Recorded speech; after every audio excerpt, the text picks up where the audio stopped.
is a minimum of 40 acres. That's very flexible. Obviously, we have all fields are not square rectangle, so very flexible by shape. We have 4 replications of not only the control, but also the sulfur treatment. And so that's about 8 plots. It is 8 plots. And then the plot width is greater or equal to 60 foot, or 2 times the combine header. And we always want to try to reduce that combine or harvest effect. And this is my quick summary. Obviously, all protocols can be found on fieldadvisor.org if you want to read every nitty-gritty word. But I summarized, my summer vacation basically here. So this was what Darby and I and others on my team collected and did in the field throughout the year. So beginning in the spring, we collected baseline soil sampling data, and we also did baseline soil sampling.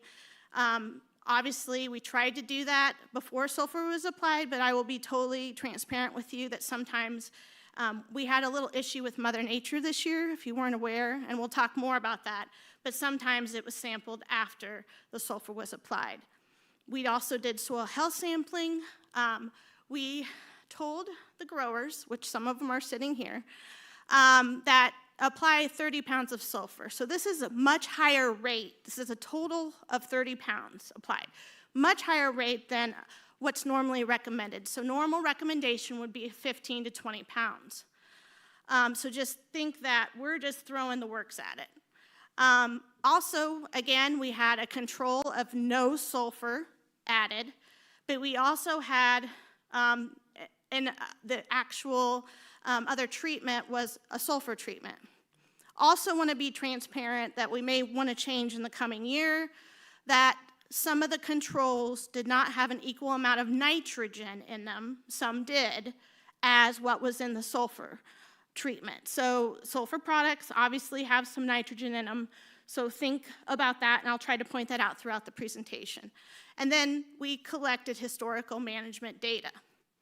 Darby helped me out oftentimes, especially because of the tissue testing. We had to tag team. It was pretty, it took a lot of work, Connor, just so you know.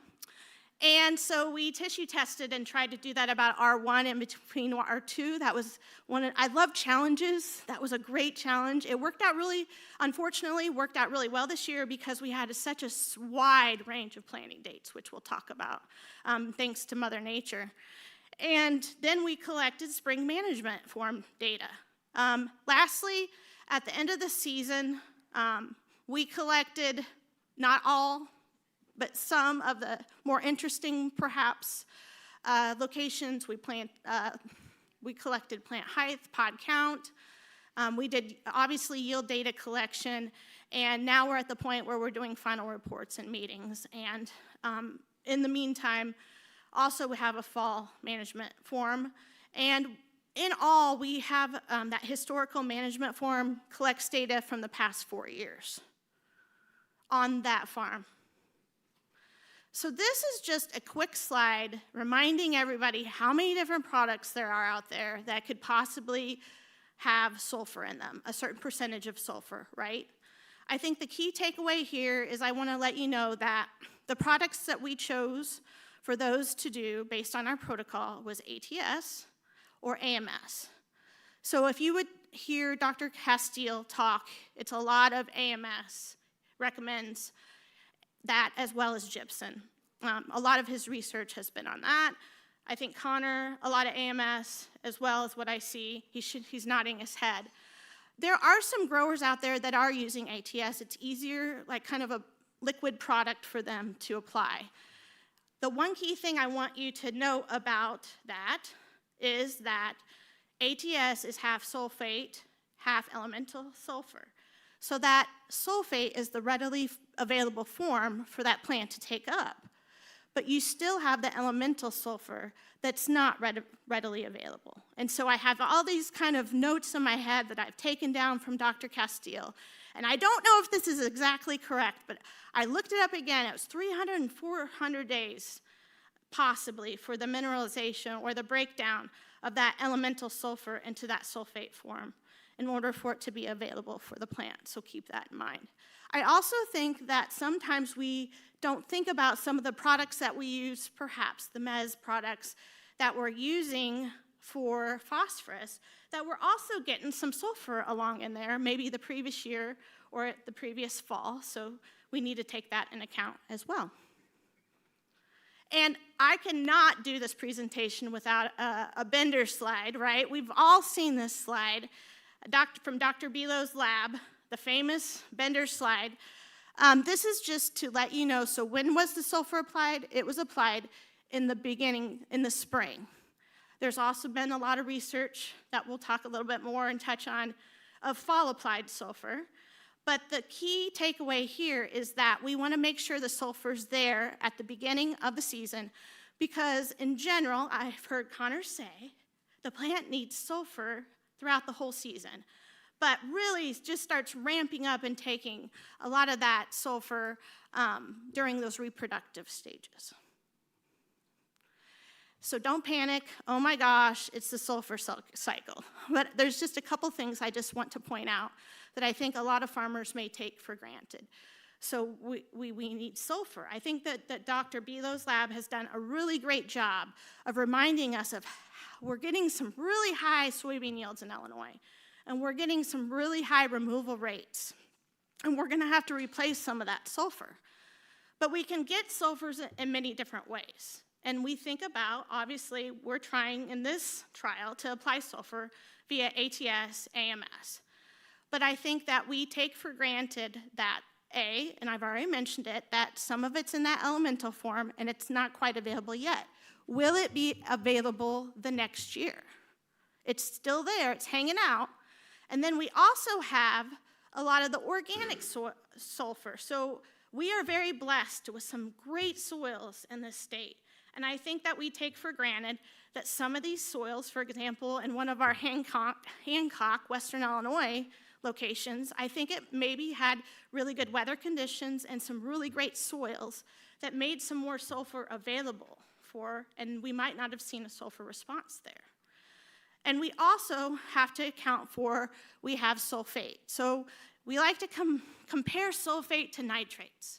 So it's an anion, and it's easily lost into the soil profile. So we think that we've applied it one year and then the next year it's gone, right? Because it can leach, it can volatilize, and somehow it may not be there for us the following year, especially if we apply it in that AMS form, that's all sulfate. Is that still there? We don't know necessarily. And it depends on all these different things, and this is where it gets so complicated. And so we start looking at, I tried to list them all, I probably did not, but when you start digging into the why, we had some responses to sulfur across the state. Why? So I think the main thing that you want to look at is soils first, right? So we'll dig into that a little bit more. Obviously, I just touched on we may have some soils that may have more sulfur responses. Obviously, texture is huge. If more coarse the soil, we can have some more leaching of the sulfur. We have a lot of tiled fields, some not so much in the south, that can move sulfur, whether good or bad, mostly bad probably. Think about water holding capacity, a lot of clays throughout the state that could hold that sulfur. Organic matter is a big one. We have this north-south thing going on, right? I hear a lot. I live on Route 16. We farm both. So we have lower organic matter soils where we may not give up or have produce a lot of sulfur because of that organic matter. For example, higher organic matter may have more mineralization of sulfur, 3 to 5 pounds a year per percentage of organic matter. Less, maybe not, and we'll talk more about that. pH has a lot to do with it as well. It can influence anions. It also can cause microbes not to be happy and microbes not to do mineralization, so keep that in mind. We don't necessarily, when we talk about anions, we usually talk about anion capacity, but when we talk about cation or CEC exchange capacity, the higher the CECs, usually the better the soils that tend to have more organic matter, that could possibly give us some more sulfur in our fields. The second main thing that's talked about a lot is management. And I just read an article in a farming magazine where they asked several crop consultants, if I were to use sulfur, where would I get the most bang for my buck? And of course they're listening to Dr. Casteel, I am too. And the main thing that I hear is early planting. We're doing a lot of that in this state. So my question is every early planted soybean field going to get a response to sulfur? We'll talk about that. Obviously, again, huge crop demand for sulfur. Tillage, not to till or to till. When mostly with tillage, we'll look at those different things with sulfur. We think about the residue that we potentially could have with or without tillage, and that C to N ratio. So a high carbon to nitrogen ratio can help tie up that sulfur where it makes it not available for the plant, just kind of like it does for nitrogen. Again, we have to keep in mind the date that the sulfur was applied. I keep hearing a lot about the fall applied or spring applied, so we'll dive into that. And I think that I am a strip till fan. We don't do it on our own farm, but a lot of the farms that I visited, you talk about placement, and it just kind of makes sense where you're putting that nutrient in the root zone where you need it. Are we getting that sulfur down into the root zone? We need rain to get it down in there, but if it also leaches further, it's not in the root zone. And the big key, and it's going to be my grand finale, is the previous sulfur application. I really think we need to take a look at that. And the one thing that I harp on since I've been a field agronomist is the soybean variety matters. Not all soybeans are alike. So this is a glimpse of the data that we received. So what it tells me is I did see that we had 4 plots that had a yield response to sulfur. And those are based on, you can see the 3 blue stars. I also included one of the 17 plots that did have a response, but it was not significantly different than the control.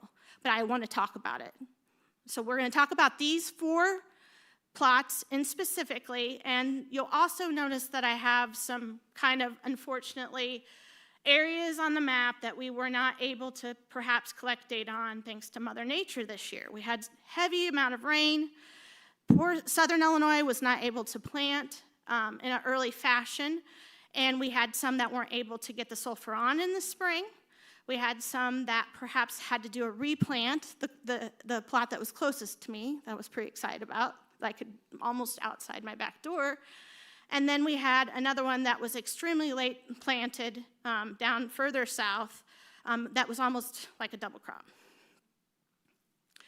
So here is for all you management-hungry people that usually ask me, well, what was the plant population? What was the row spacing on that? So we're going to quickly trying to go over what plots we had, what counties participated within these ISA on-farm trials. First off, I want to say that these, and throughout the presentation, will be according to planting date, because I want you to see those green plots are the ones where we had a sulfur response. The rest did not. So we had 4 out of so many plots that didn't have a response. They're all corn soybean except for the Perry County. That has been soybeans on soybeans for a very long time. And then we had, this is what I know and love about Illinois. This is what I love about being an agronomist in the state. Nobody farms exactly the same. Everything is different. And even row spacing, which just completely blew my mind. It was difficult taking plant populations. So we had every kind of tillage you can think of. Mostly if they did till, it was fall till, but we also had a couple locations where they fall spring tilled. We obviously had very early planting. It's almost lined up from north to south, but it's not quite. You can see the certain bureau counties there.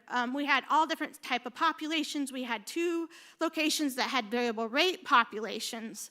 We also had locations that did 15-inch, 20-inch, 10-inch, 30-inch soybeans.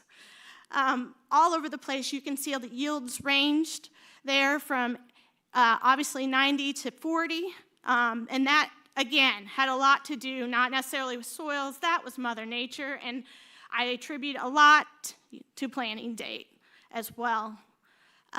You can see now, obviously on this slide, we have a whole bunch of different organic matters. Obviously, a lot of them line up from north to south. So you can start to see right Heath where 16 is, and you start to get lower organic matter, like in my neck of the woods, and a lot of different CECs as well. So I know you can't see this slide, but the main takeaway is this is an example of some information that you will be getting in a report from us if you participated in this trial. So the first plot that I want to dive into is Bureau County. Now, I want to be transparent with you that life is not perfect. I am not perfect. This person, after we got the retail ticket, perhaps did not apply 30 pounds of sulfur, which is fine. So he applied half as much. He still had a 7.4 bushel response. So I started to dig into that, and so I looked at his soils. And so what I found is he was having a pretty high yield response on some sandy soils, which made a lot of sense to me. So some other information that you'll be getting if you participated is this texture triangle. And so what it tells me, based on the information I was given at this point in time, I can make an inference that this is probably the highest, sandiest soil that we had of a plot that took part in this ISA farm trial in 2025. So I think this was a big part, obviously, why we had such a big yield response. It's also a lower organic matter at 3%, and a medium CEC like all the others that responded. So I know what you're thinking. Well, it's lower organic matter. That makes sense, right? That's why you got a response as well, which makes sense. It's a sandy field, but not necessarily. We also had responses in other locations that had higher organic matter. Look at 4.5% organic matter. This, based on this information, it also was a little sandier as well in comparison to the rest of the participants. So that was another factor. So think this also was the example of a cover crop trial. We had others, but this was cover crop. So this is kind of like what we've been hearing from some of the researchers in Illinois and Indiana, that we sometimes get more of a response of sulfur in some of these cover crop trials, and we'll dig into that. I also want to note that the Champaign County location was not quite the driest. The driest location throughout the year was Piatt County. That was the winner of all our plots. But this Champaign location was pretty darn dry. And I think that can have effect as well, obviously, on sulfur. I don't know, I don't want to dig into it too much, but I just want you to take note of that. A lot less rain in August, where Piatt County had a lot less rain in June. And again, in that Champaign County, we had a 3.4 bushel yield increase. So next, I want to dig into the sulfur soil test. So I was always taught, don't even look at it, right?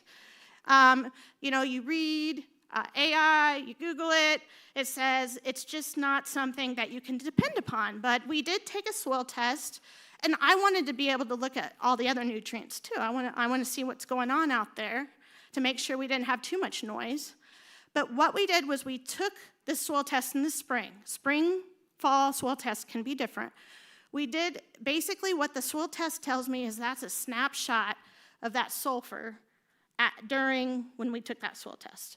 So a very wise crop consultant once told me, and I use his notes, that if you have 24 or below, that can indicate low sulfur. And that was a trend across the 4 that we're focusing in on that had a yield response. But does that mean that we didn't have any other locations that also tested lower? They did, that may not have had a yield response. And then next up, I'm going to dive into some of our, again, not just soil testing, we also did tissue testing. Now, I think this is a whole nother presentation in itself, and Darby's been doing a lot of work on this, but this was to try to be in conjunction with Dr. Connor Sybil's current ISA-funded project that he's working on. And we worked with him on a protocol in order to get some data out in the field. But what you need to know, and I won't go too much into it, that we did sample at R1, and not only did we sample the top leaf, the fully not touching leaf, right, but the one below it as well. And we did that at several replications too, in each of the non-treated and the treated, and 25 plants. So that was really fun this summer. And I just want to give a shout out to Dr. Connor Sybil. His lab volunteered to also keep track of biomass.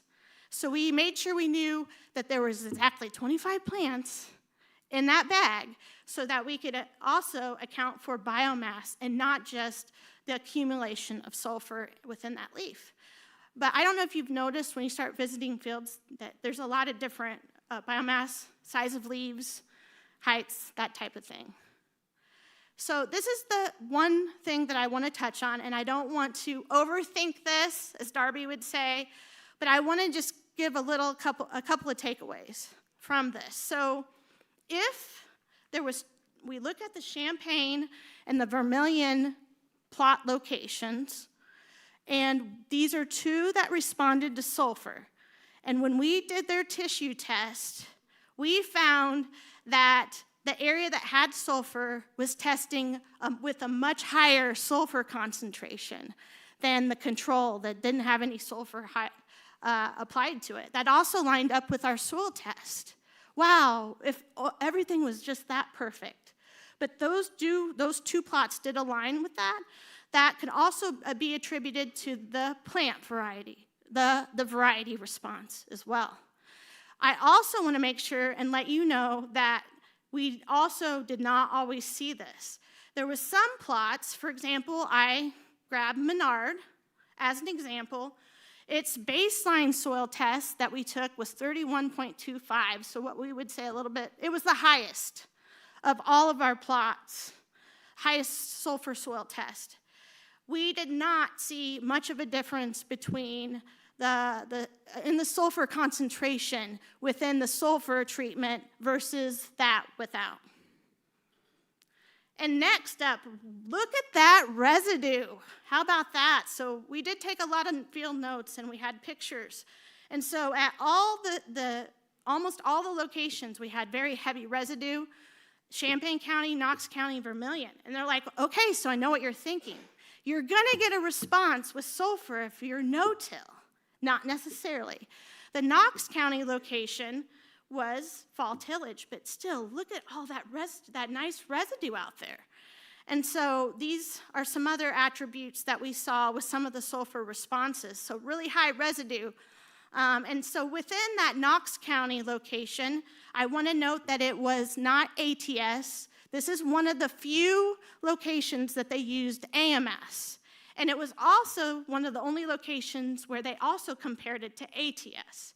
So we had more of a response in this location in Knox County with AMS versus ATS, which again, reminder, AMS is more of the sulfate in the sulfate form.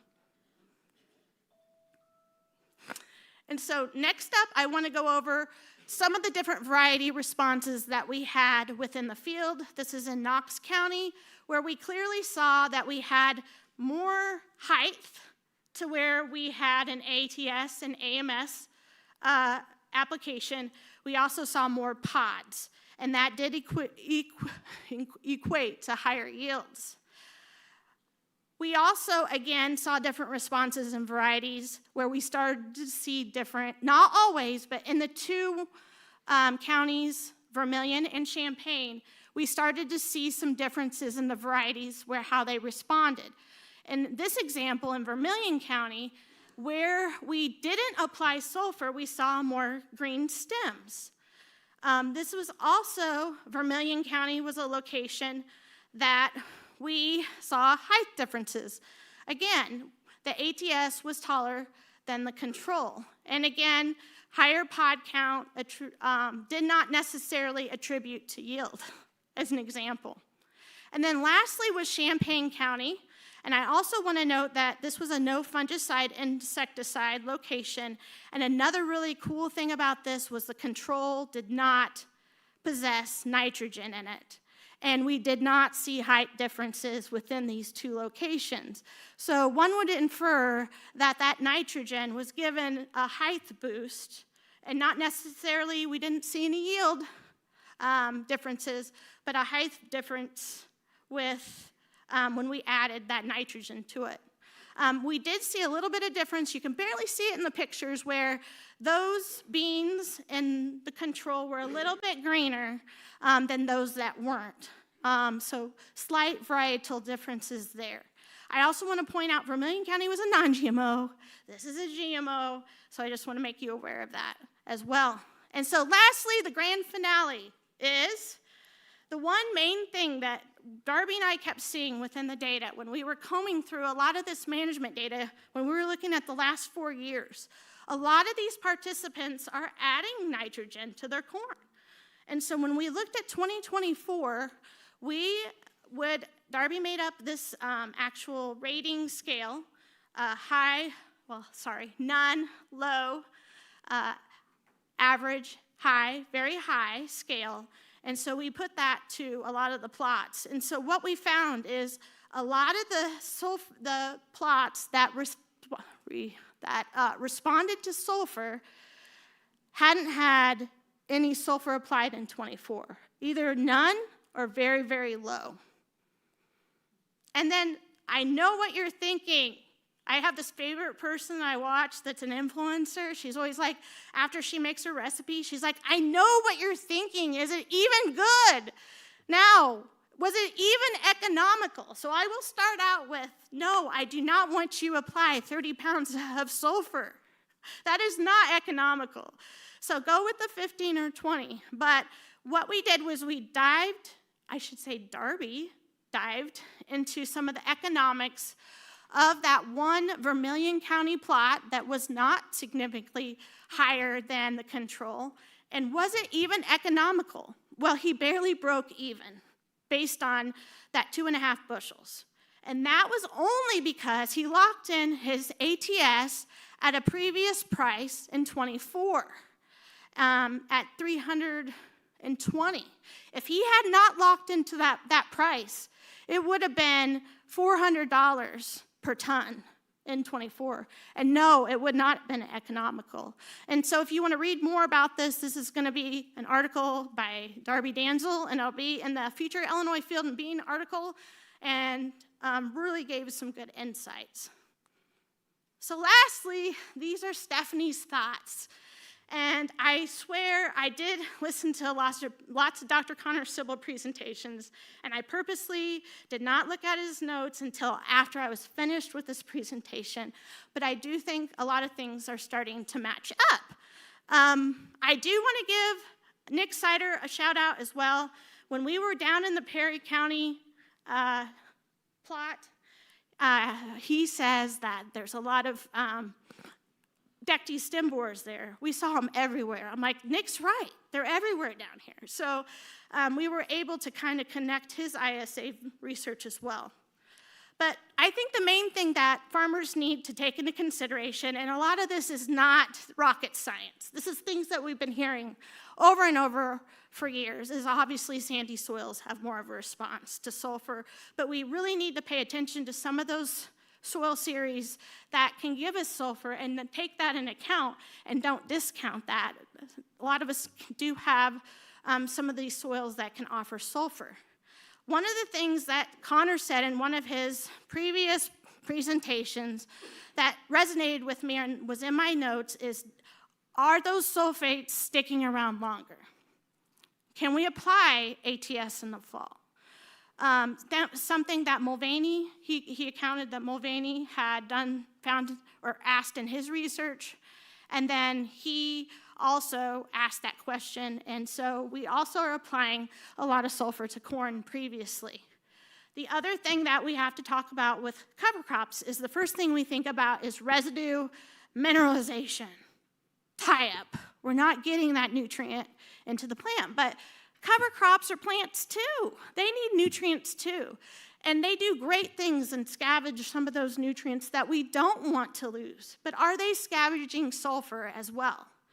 And then lastly, how bad is that residue tie-up? Obviously, the more residue we have, the higher C to N ratio, the worse it is. But Connor Sybil points out that those microbes doing that mineralization, they need nutrients too. They need nitrogen and sulfur too. And Darby Dansel's done some of that research. And so another thing to ponder upon. Sulfur is not just needed for lower organic matter soils. Also needed in low situations where they would respond in higher CECs or higher organic soils as well. And this is a thing that Darby laughed at me, but I said, she's like, I've heard it way more than you. But we keep hearing the Dr. Belo's lab saying soybeans prefer old fertility.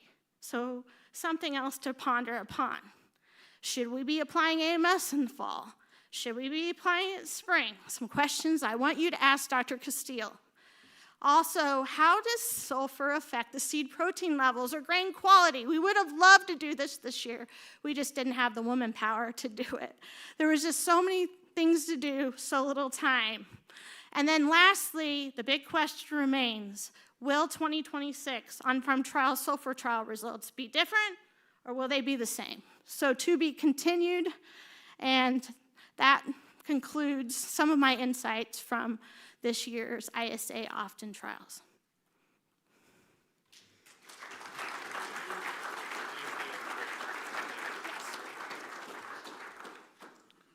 I'm asking you to stay on stage because I want to get 6 minutes before you get turned loose into the crowd. Okay. That's okay. Okay. Any quick questions for Stephanie? Over here. So you were talking about sulfur fertility in the past year on the previous corn crop. Was there a consistent source, like were they all sulfate sources that were used the year before?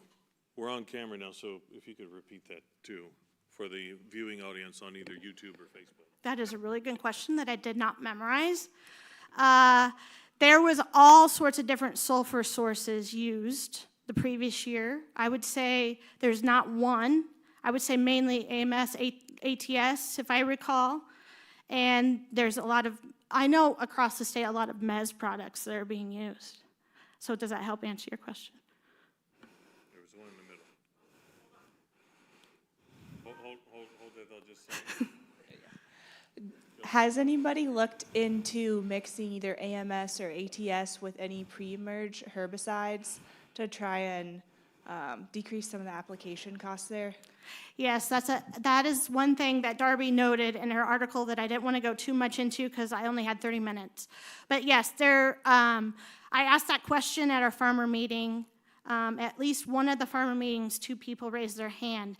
Remember to take into account, but you don't want to add too much. You're not getting a lot there with your pre, but you are accounting for some. And that's the other thing that I forgot to point out is that you can apply sulfur in different ways on the planter in the same pass, and you don't have to account for that additional pass that we did in our protocol where we had to account for application costs. So you can kind of reduce that as well. I was wondering on your yield data collection, is that weigh wagons or are some people providing yield monitor data, or where does... It's yield monitor data that is cleaned up. We contract that out. And if you have any more questions on that, see Jim Eiserman in the back of the room. Okay. Thanks, Stephanie. Good questions. We're about to break. I have to make an announcement before we break. And the vehicles involved, you didn't do anything wrong, but there's some stuff in the parking lot, like there's a dumpster that needs to be moved, and there's a couple cars in front of the dumpster that so we need you to move the vehicles. It's not like you parked in a handicap spot or anything or did something bad, but for operation's sake, if you could please move your vehicle. Red Ford pickup, 3708718, gray Chevy Equinox, AD39780, and a white Chevy pickup with a 4-ethanol vanity plate. You didn't realize you were parking in that spot, or no you didn't do anything bad, but if you could move your vehicle during the break, that would be helpful. Okay, we're gonna break until 10:30. Jacob Dickey will be in here to talk weather. There are restrooms straight out there. And also make sure you sign up for certified education credits, for continuing ed credits. If you need to, you do that downstairs.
All right, let's get back to our seats, please.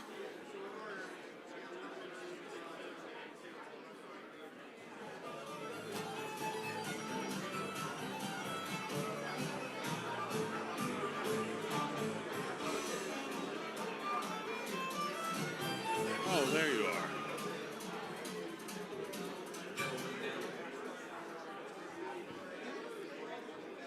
All right, we're going to try to stay on time here. Let's get back to our seats.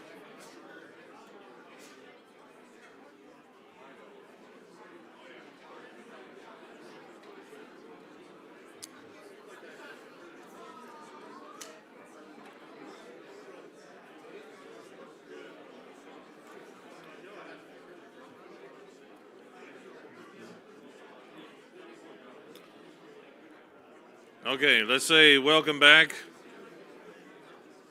We'll also say hello to our folks that are joining us on Facebook, that are joining us on YouTube. And all these sessions are being recorded, so if you want to see them or recommend them to somebody after the fact, there'll be links to pass those along. I was a little nervous about introducing Jacob because I hadn't located him yet. He was shyly waiting in the corner, so we'll bring him on stage here. Jacob Dickey, Central Illinois native. He's a Ford County guy right up the road. Great to have local meteorologists that, know town names and just have an understanding of what Illinois is all about. He works for WCIA TV in Champaign and is a regular guest. The show that I do, RFD Profit Watch, the two focuses are markets and weather. Feel like that's what the farmers want to talk about most, so we're going to talk about markets and weather. We talk weather Mondays and Fridays, and Jacob is a regular guest on there. His bachelor's is from U of I. He got his master's at Mississippi State. He worked as a meteorologist in Mississippi and in Oklahoma. Certainly saw a lot of severe weather and is an expert on covering that from across the country. And glad to be back home and working right here in Central Illinois. So please join me in welcoming Jacob Dickey. Thank you. Appreciate it. Thank you. Good seeing you. Yes, you too. Perfect. Hopefully that works. Well, thank you for having me, everyone. When I told my wife what I was doing today, she said it was really brave of me to go into a room of farmers after the weather we had last year. So hoping that 2026 brings some changes for us. There do seem to be some changes, and we will spend some time just kind of talking about the trends, and we'll do a little educational piece. I always like to end with questions as well, so I'm hoping to save a few minutes for questions at the end. Sometimes, if you ever watch severe weather coverage, the meteorologist could just talk and talk and talk and talk and talk. So we're going to try and consolidate that down so we make sure we get some questions on the floor here. So again, the outlook for 2026, some of the things that we're looking at here. First off, where we are now, I think a lot of us obviously know how bad the drought has been in parts of the state. And that is something that we have to consider here as we're rolling into the winter and early spring months. Some areas, though, had some significant rains. We had areas in southern Illinois down by I-70 that had some pretty heavy rains early on. There's been some other pockets of heavy rain. It was kind of a year for 2025 where there were ups and downs all over, and it turned even into where your field might have done really well, and your friend down the road might have had some really terrible years. So kind of a weird year, especially here in the central Illinois area for that. But the drought overall is a bit of a problem here, and I think that's something that we'll have to talk about coming up a bit. The La Nina influence also seems to be wrapping up. To be totally transparent, I don't feel that we've had much influence from La Nina in a traditional sense. There's been other factors that have played a role in that, but we're anticipating a transition to El Nino, and we'll spend a little time talking about that. The last El Nino we had was a little hit in 2023, 2024, and then the most recent strong one was 2015, 2016 for that. But we've had a stretch here since 2020 where we've just had La Nina kind of hanging in there like a hair in a biscuit. It just won't go away. It sticks around. Great analogy, right? Hopefully we didn't have breakfast this morning like that. So this is the drought monitor update that came out. In fact, the new one actually probably came out just a few minutes ago. There's really not going to be much change on that here. And you can see that the moderate drought has expanded across a large part of the state. The bullseye has been right here in Champaign-Urbana. You're in the drought ground zero in Illinois in this area. We're in extreme drought. I talked to Dr. Trent Ford from the Illinois State Water Survey, and I asked him, what does it take for us to get to exceptional drought? And basically what he mentioned is we may actually already be there, but to be an exceptional drought, we have to have those impacts from agriculture to push us over the line. Other than that, right now, I mean, the grass is brown. It's been brown for a while. It's winter. It's traditionally a drier time of year. And we've not actually hit that level exceptional. We may not. It's something that you tend to see that in California and out in the West where there's wildfires and things. But regardless, we're in a situation where here in Champaign-Urbana, we are over 13 inches down from rain since this time last year, over a foot of rain short. Soil moisture profiles are abysmal. I mean, we're at the bottom level here. And some folks think, oh, the snow we got. We got quite a bit of snow in November, December. That helps out. Maybe we get more. A lot of you probably are familiar with the inch of rain makes 10 to 12 inches of snow. Really averages about 13 inches. So we had about 18 inches of snow so far this winter, and it's only come out to be about 1.25 inches of actual liquid water content. So I always like to say, if you want the snow to catch up in the drought, we need like 170 inches of snow to make that happen. I don't think anyone wants to deal with that, unless you're around in the 70s and you love that. Anyone here? 70s? We always hear about that. So we definitely are looking at that as a concern here. Of course, the La Nina pattern that we've been in typically is a little more active for us, but we've been dry through the fall. It was a stretch of some dry weather. For those who aren't familiar, we call it the ENSO. It's the El Nino Southern Oscillation. Basically, it's just a pattern that appears in the waters of the Southern Pacific. So you can see highlighted there in off the coast of South America and the Pacific. And that's the area we look at. La Nina means that cooler waters are upwelled in that area. And then El Nino means warmer there. So that kind of gives us a baseline. And how does that affect us? Well, maybe we can describe it this way. If we've got a big swimming pool, there's all kinds of different patterns. The ENSO pattern typically is the biggest driver for us, and we typically experience that the most in the winter. We still see impacts spring, summer, and fall. But it's like if you jumped into a pool and did a cannonball. Maybe you've got 5 of you to do a cannonball, and the ripples spread across the pool and impacts downstream. So that will impact the jet stream on the northern hemisphere and kind of move things around. There's other patterns that are smaller ripples, smaller cannonballs. Some of them might be little pebbles, but they all just kind of make some noise, and we've got to try and see through the noise. But we know that the ENSO pattern is typically the biggest pattern here. So normally for La Nina, look at that. See, a typical La Nina pattern, we're supposed to be wet around here, and we really haven't been this one. This has been a little bit of a weirder situation for us. However, I do think we'll actually see the La Nina pattern kick in really from here on through the rest of winter into early spring. A lot of times as well, it's not like when you jump in your truck and you start the engine and it runs. These patterns aren't like that, right? They take time to respond. It takes time. There's a ton of energy in the atmosphere. It's so big, so we see those effects maybe a little delayed behind that. A great way to think of that is when you get a cold front in the summertime, you got to wait till the next day till you really cool things off a bit more. Wintertime, those cold fronts yesterday was awful, terrible. The wind, it was like that front hit and it dropped. We're thinking more of those, it takes time for these big patterns to change because we're talking on the global scale here, but typically that jet stream is a bit more active out of the north. Now, we have had that activity out of the north, those clipper systems diving on in, but there's not moisture here. Drought begets drought. It's a cycle, a downward spiral. And so there's not really been a lot of moisture available for those clipper systems to put down some rains in recent months around here. I do think that changes. Something that will help us is the warm Gulf of Mexico, the warm waters of the Atlantic, does help to surge moisture northward. And that's got some signs that maybe that'll play a role for us here moving on forward. But that's typically La Nina. Of course, we know La Nina is rough for agriculture around the world. You tend to see a lot of big swings in different markets and things like that. The flip side is El Nino, and this may be where we head. Unfortunately, El Ninos do look a little drier typically around here, and this does focus on the winter months. We see less variation and less effects from it in the spring, summer, and fall months. There's still some, but those winter months is what we see. But that's kind of the baseline of when we talk about those patterns here. I did pull up some years to show recent years in boxes that stood out. Again, 2020 through 2023, we were in La Nina. We kind of had a little break there in 23, 24. We're back here 24, 25 into 26 now. But the pattern that's moving forth is kind of switching us back in the direction. If you're involved in that at all, first off, our extended outlooks, actually from this point, I've been really impressed with them. This is the 8 to 14 day outlook temperature-wise. That's a very La Nina pattern to me. Here in central Illinois, our La Ninas, if you look at the data, it says it should be average temperature. However, it usually is not. La Ninas are big temperature swings up and down. If we do a little math in here, take the average of 49 and 51. That's 50, right? But if you also take the average of 25 and 75, that is also 50.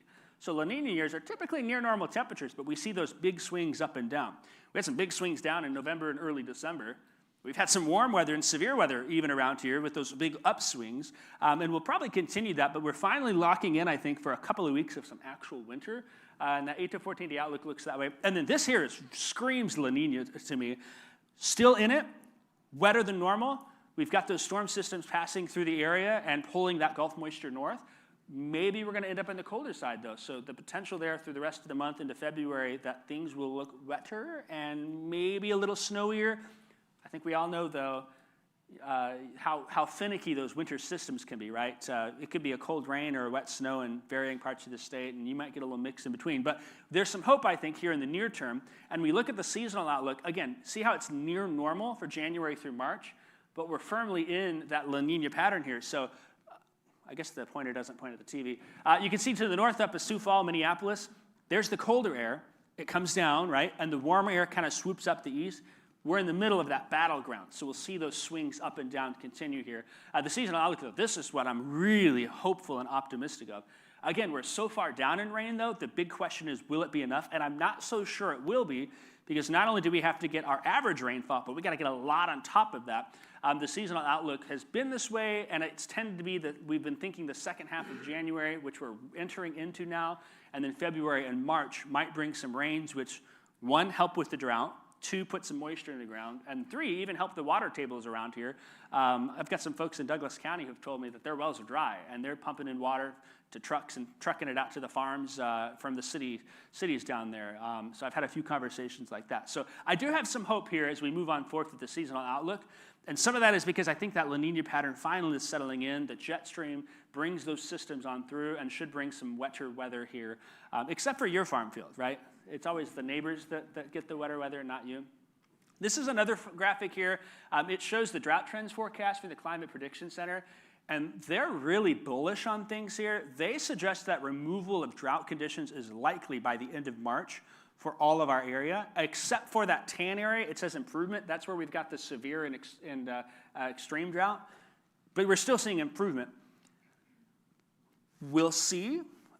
Again, the other thing about the drought monitor is usually it's reactive. The conditions happen and then they declare it. You guys, you folks here are seeing the drought's impacts firsthand, and it takes a week or two before the data then shows what's happening there. So there's a lot of optimism there. I do have some hope. We'll see what happens. I think it's going to be wetter, but again, we're in a big pickle with that drought situation. The other thing that stood out to me is down in Terre Haute. If any of you were down in southeast central Illinois, Jesse Walker posted something a week or two ago. The last 6 years down there have been below normal for rainfall for him. Most of the years were maybe an inch or two, but this year has hit them hard, and I think a lot of us have experienced that. But this here is a product of the idea that the La Nina pattern finally picks up, brings those rains, maybe snow as well, and helps with things here. So that's what we got. Here's the soil moisture anomalies from the 13th. Again, the drought is also problematic, not just here, but even down into the deep south. They're experiencing those drought conditions. We didn't have any help from the tropics this past year. Especially when we get late in the summer, we kind of need that help. You know, the pattern turns a little stagnant around August. Usually you get some surges of moisture, get a tropical system to come in. If that tropical system's coming into Texas, Galveston, Corpus Christi, usually it's going to swing north our direction, as long as the jet stream can swoop it that way. Sometimes they stall out, but that's where we're looking for something to bring relief for us. You can see down there, southeast Texas is dry as a bone. That's because they didn't get any tropical moisture help this year. There was nothing that helped them, and so we're hoping that that pattern maybe changes. Of course, we know what we know what tropical systems mean, right? That's hurricanes and devastation and things like that usually, but we kind of need that help, especially in the mid-late summers. We didn't get that this year. And then here's an anomaly change as we look from October 31st. Things, especially in Arkansas and Mississippi, Tennessee, Louisiana, have really dried out down there. They've been just getting the worst. We're kind of seeing the southern part of the state catch up. There's really not been any change in central and northern because we're already dry. So we wouldn't expect a change if there hasn't been much help on that. But this is going to be the interesting thing to me about that change from La Nina to El Nino. The blue bar represents the La Nina forecast probabilities. The red is El Nino. The gray is neutral. Obviously, there's an inflection point between La Nina and El Nino, right? It's not like flipping a light switch. You spend time on this side, then you're in the middle, and you transition to the other side. You don't skip that middle area. And that's where I think there's going to be some questions here. Neutral patterns actually aren't terrible for agriculture. They aren't terrible for rain here either. And you can see the official forecast for the bottom there is the 3-month code. So DJF, December, January, February, and onward down the line there. Brings by the summertime the probability of El Nino increasing.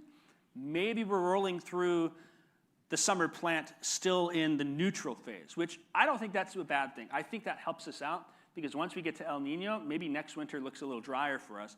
If we sit in neutral, that's favorable, I think, to get some rains back in the area. Some of the forecast guidance has been, again, really aggressive, taking us from La Nina to El Nino in a really big swing. I'm a little hesitant to believe that it's going to happen that fast, and some of the other guidance here, I should say, I had that backwards here, actually. This is the official guidance from NOAA. This is some of the recent forecast models. So you can see the change. The official forecast has been a little quicker getting El Nino in and La Nina out. Some of the guidance maybe a little slower transition, and I think that slower transition would help out with us. But as we do get that transition, again, switching from La Nina to neutral to us stands out. Some of the conversation we've been having at the TV station and the weather team is those are usually patterns that you can also get severe weather pretty quickly. So we're kind of interested in March to see what happens around here as we enter that neutral pattern. The faster we go, I think the more abrupt and the more, I don't want to say crazy, but a fast change to me doesn't seem like it's something that will help, right? We kind of want to gradually ease our way into El Nino if that's where we are in fact heading. And I kind of think maybe we will a little bit more slowly move that way than some of the forecast guidance has been recently. But again, we only have to be right half the time, and we keep our jobs. So there's that. So these are some of the expectations I have for our area. Again, and this is generally central Illinois, but it's really statewide here, right? Weather patterns don't just stop at one county and go into the other. So this, you can consider this a statewide thought here. I think the drought is going to remain, unfortunately. And I know droughts, the big concern is when we roll into the winter months in drought, winter is our driest time of year around here.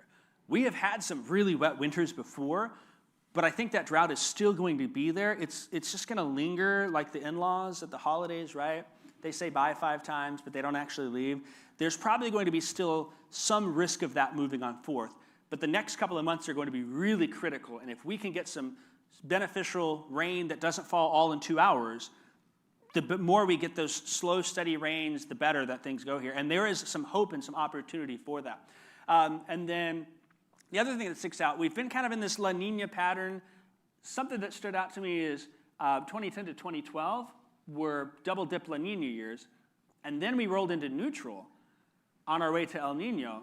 And I think we all know what 2012 was, right? Now, we didn't start 2012 in drought. That evolved pretty quickly, though, as we headed into the spring and summer. We're already there, and so that's a concern that I have is if we can't get some rain, then this summer would be really brutal out there. I do think as well, and you might nod your heads in agreement or disagreement, whatever, I do think that the genetics has helped quite a bit with drought resistance, and so that's been good where I think there's bigger problems that can emerge, but obviously you don't want to go through a whole spring emergence and through the cycles and whatnot without any rain. Like, we need that rain badly, so that's something that we'll have to watch. The spring, I think actually the spring could end up being a little cooler, though, with that slow transition to neutral. And there's been some years where we've had some folks that have been out planting in March, and some of you may have done that even this past year with some corn.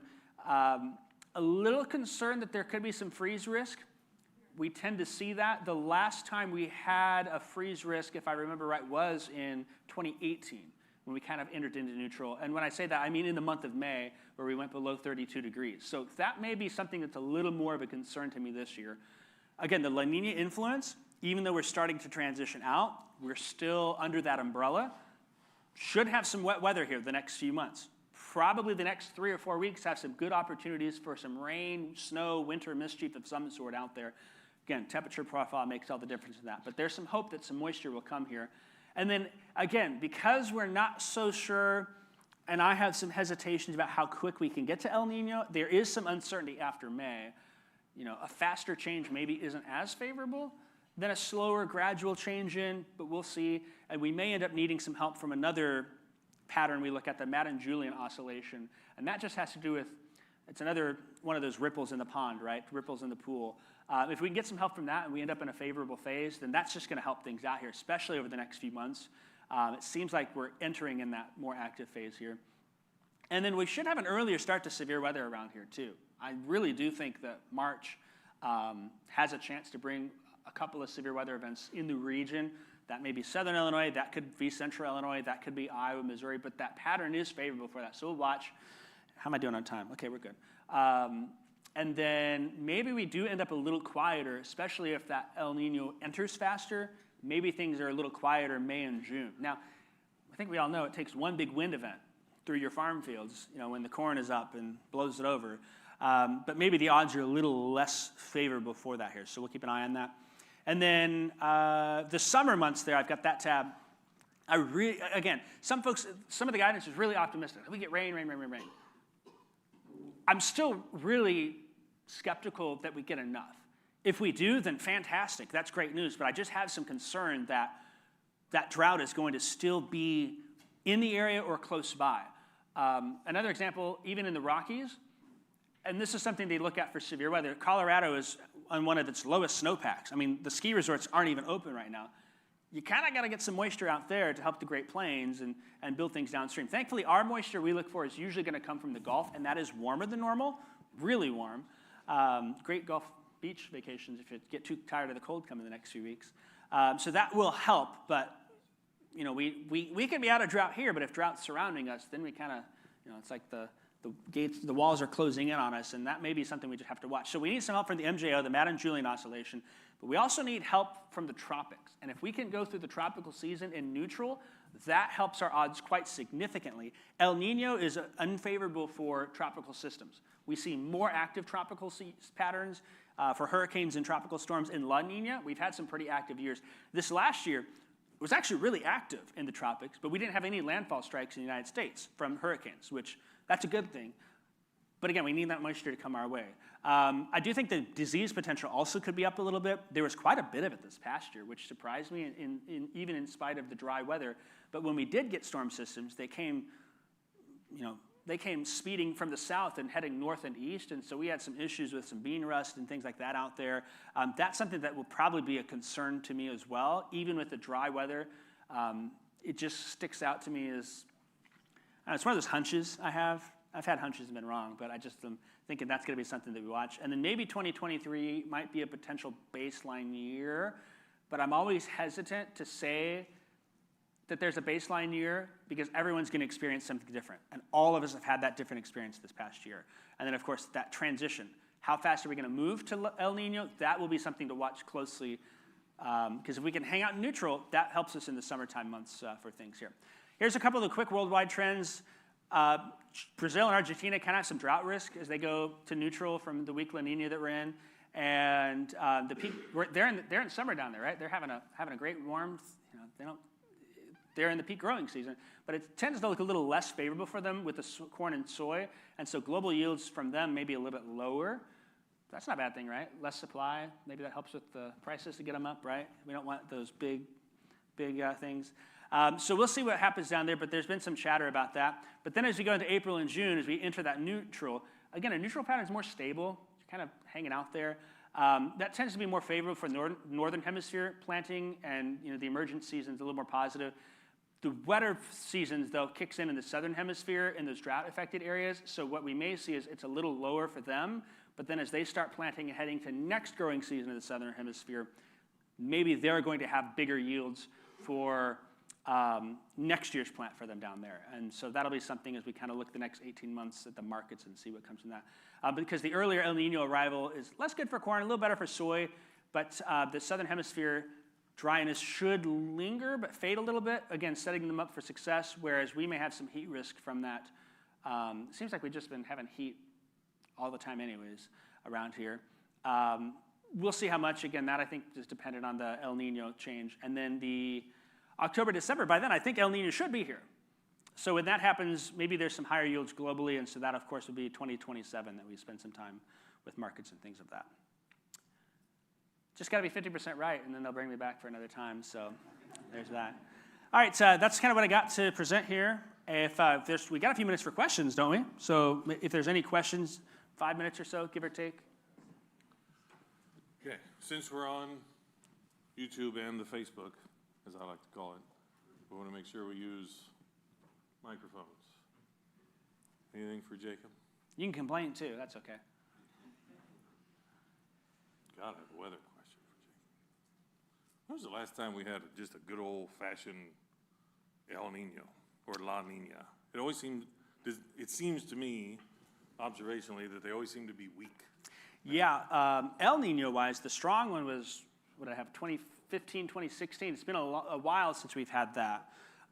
We hit moderate La Nina. In fact, I've got the graphic here. I can just pull it up. Probably shouldn't be, I'm not wishing for one. No, because it's been kind of weird the last several years. So the strength of it also is going to play a role in that, but the last time we had a really strong El Nino, 2015, 16, 2023, 2024, briefly hit strong, but we kind of touched it and dove back the other direction. So that's the list if you're interested. Where were the late 70s? Where's all the snow? Do we have that on there? There we go, weak El Nino, 77, 78, 79, 80. So maybe next year we'll be in weak La Nina and get 50 inches of snow again. That'd be nice. No, disagree? Not on the weekend. No. Any questions? One over here. Over here, Kelsey, please.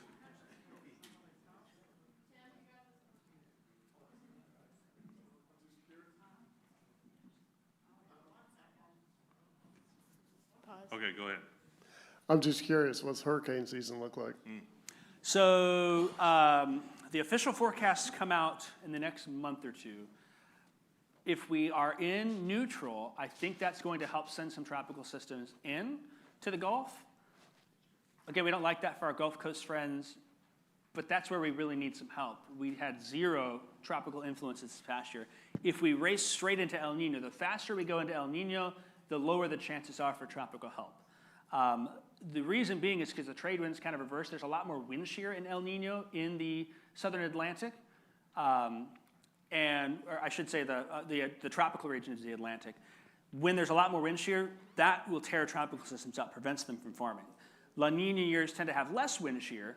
That way the engine for hurricanes can just keep going undisturbed. And we saw that. We had some pretty strong hurricanes this past year. 3 Category 5s in the Atlantic. Thankfully, none of them hit the United States. Of course, we know what happened down in Jamaica.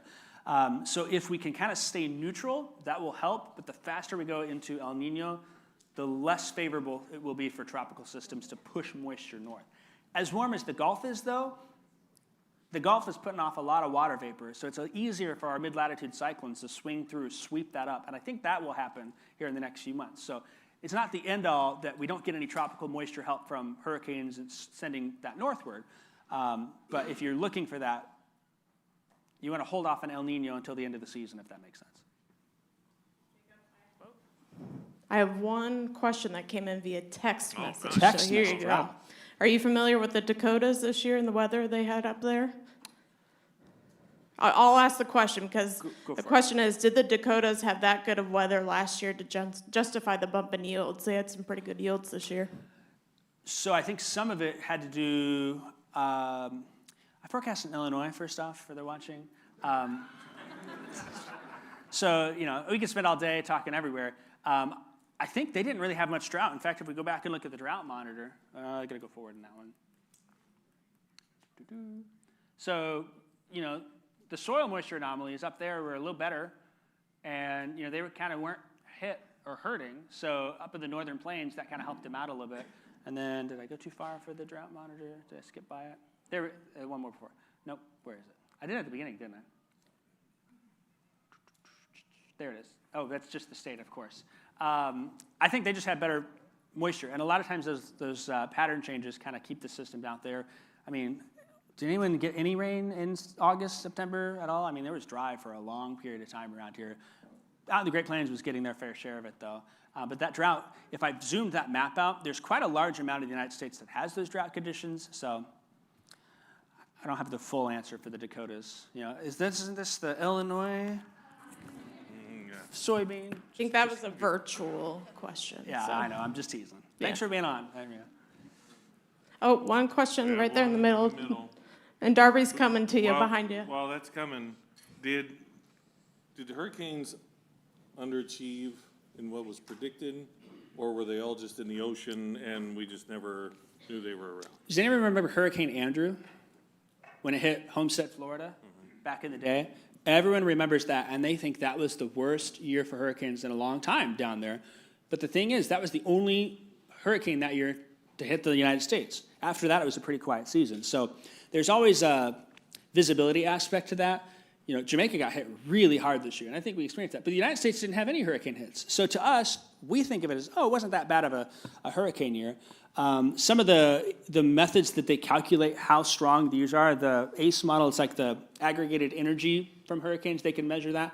Actually, we're pretty high this year, and this is the first year in a while that we've had 3 Category 5 hurricanes. Thankfully, they were all in the open waters of the Atlantic or the Caribbean, not affecting the United States. So it was.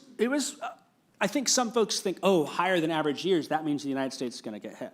We still had a pretty active year for hurricanes. We just didn't have the destruction that a lot of the big news media companies can show on TV and things of that from that. You went to fish storm, doesn't really affect many people. Maybe the cruise lines have to detour out of the way. I like fish storm. Yeah. Good term. Okay, one more question. This is not a question, but I just appreciate your post on Facebook, and thank you. Yeah, thank you. Good. Great to end on. All right, Jacob, thank you All very right, thank you so much.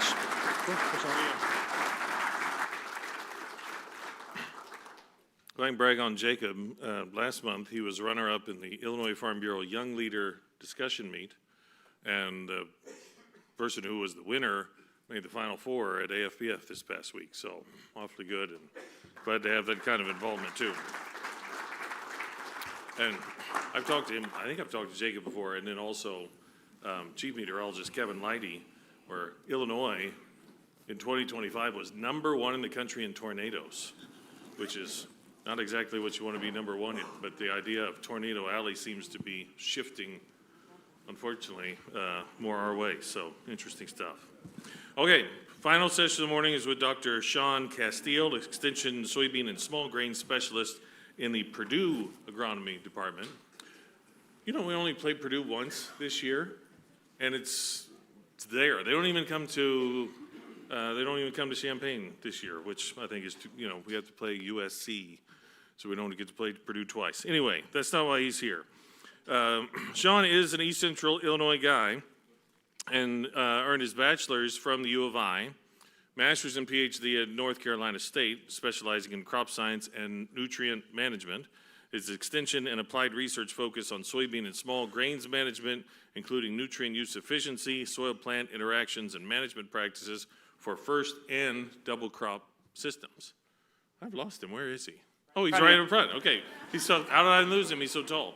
Okay, please join me in welcoming Dr. Shaun Casteel. Thank you, appreciate it. I wanted to check this out first because I knew that was going to be an issue. Appreciate the opportunity to come back to Illinois and talk with you guys. I was up in Bloomington a few years ago with the Illinois Soybean Group, and so always enjoy a good conversation. If you haven't heard me talk before, I want a conversation, and they tell me I'm supposed to be tethered here. We'll see how long that lasts.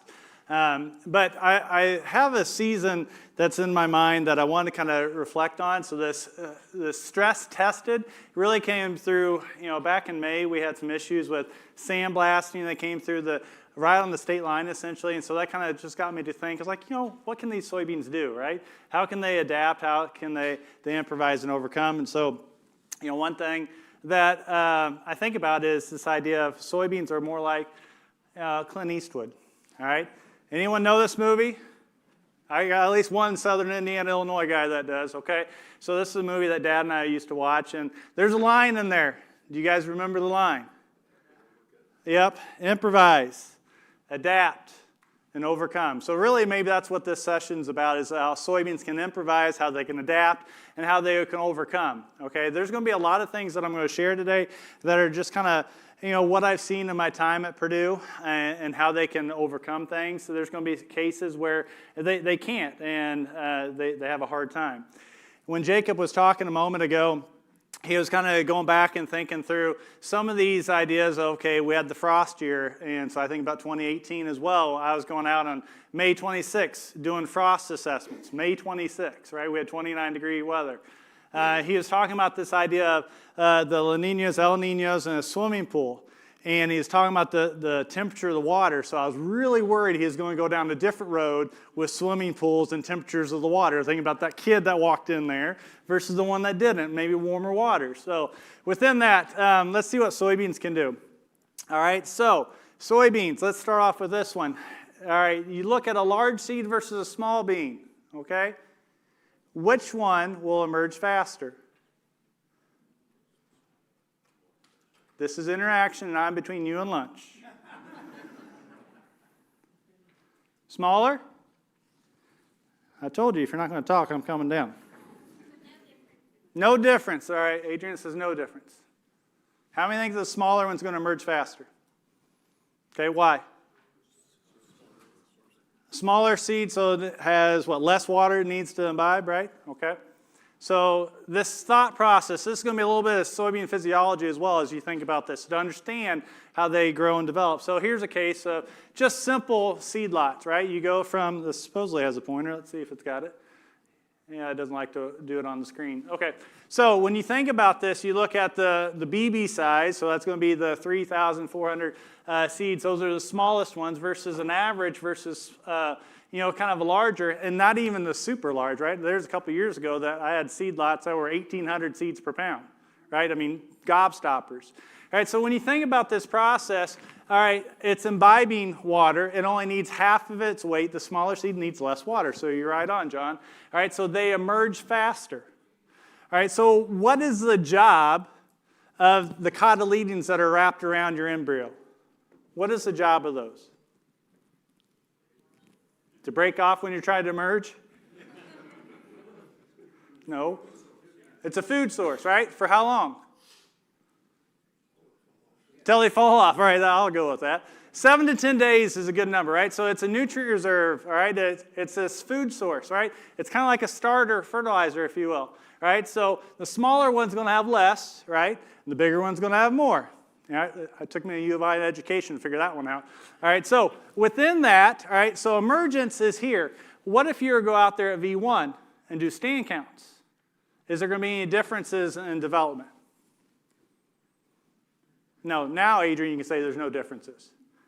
Because that small seeded one took longer to develop. It was faster to emerge, but it took longer to develop because it was smaller seeded, smaller cotyledons, less nutrient reserves. Versus the larger ones, 2,500 seeds per pound or 2,000, had more of a nutrient reserve, more of a starter. So then it started growing faster until that unifoliate came out, until the next trifoliate came out.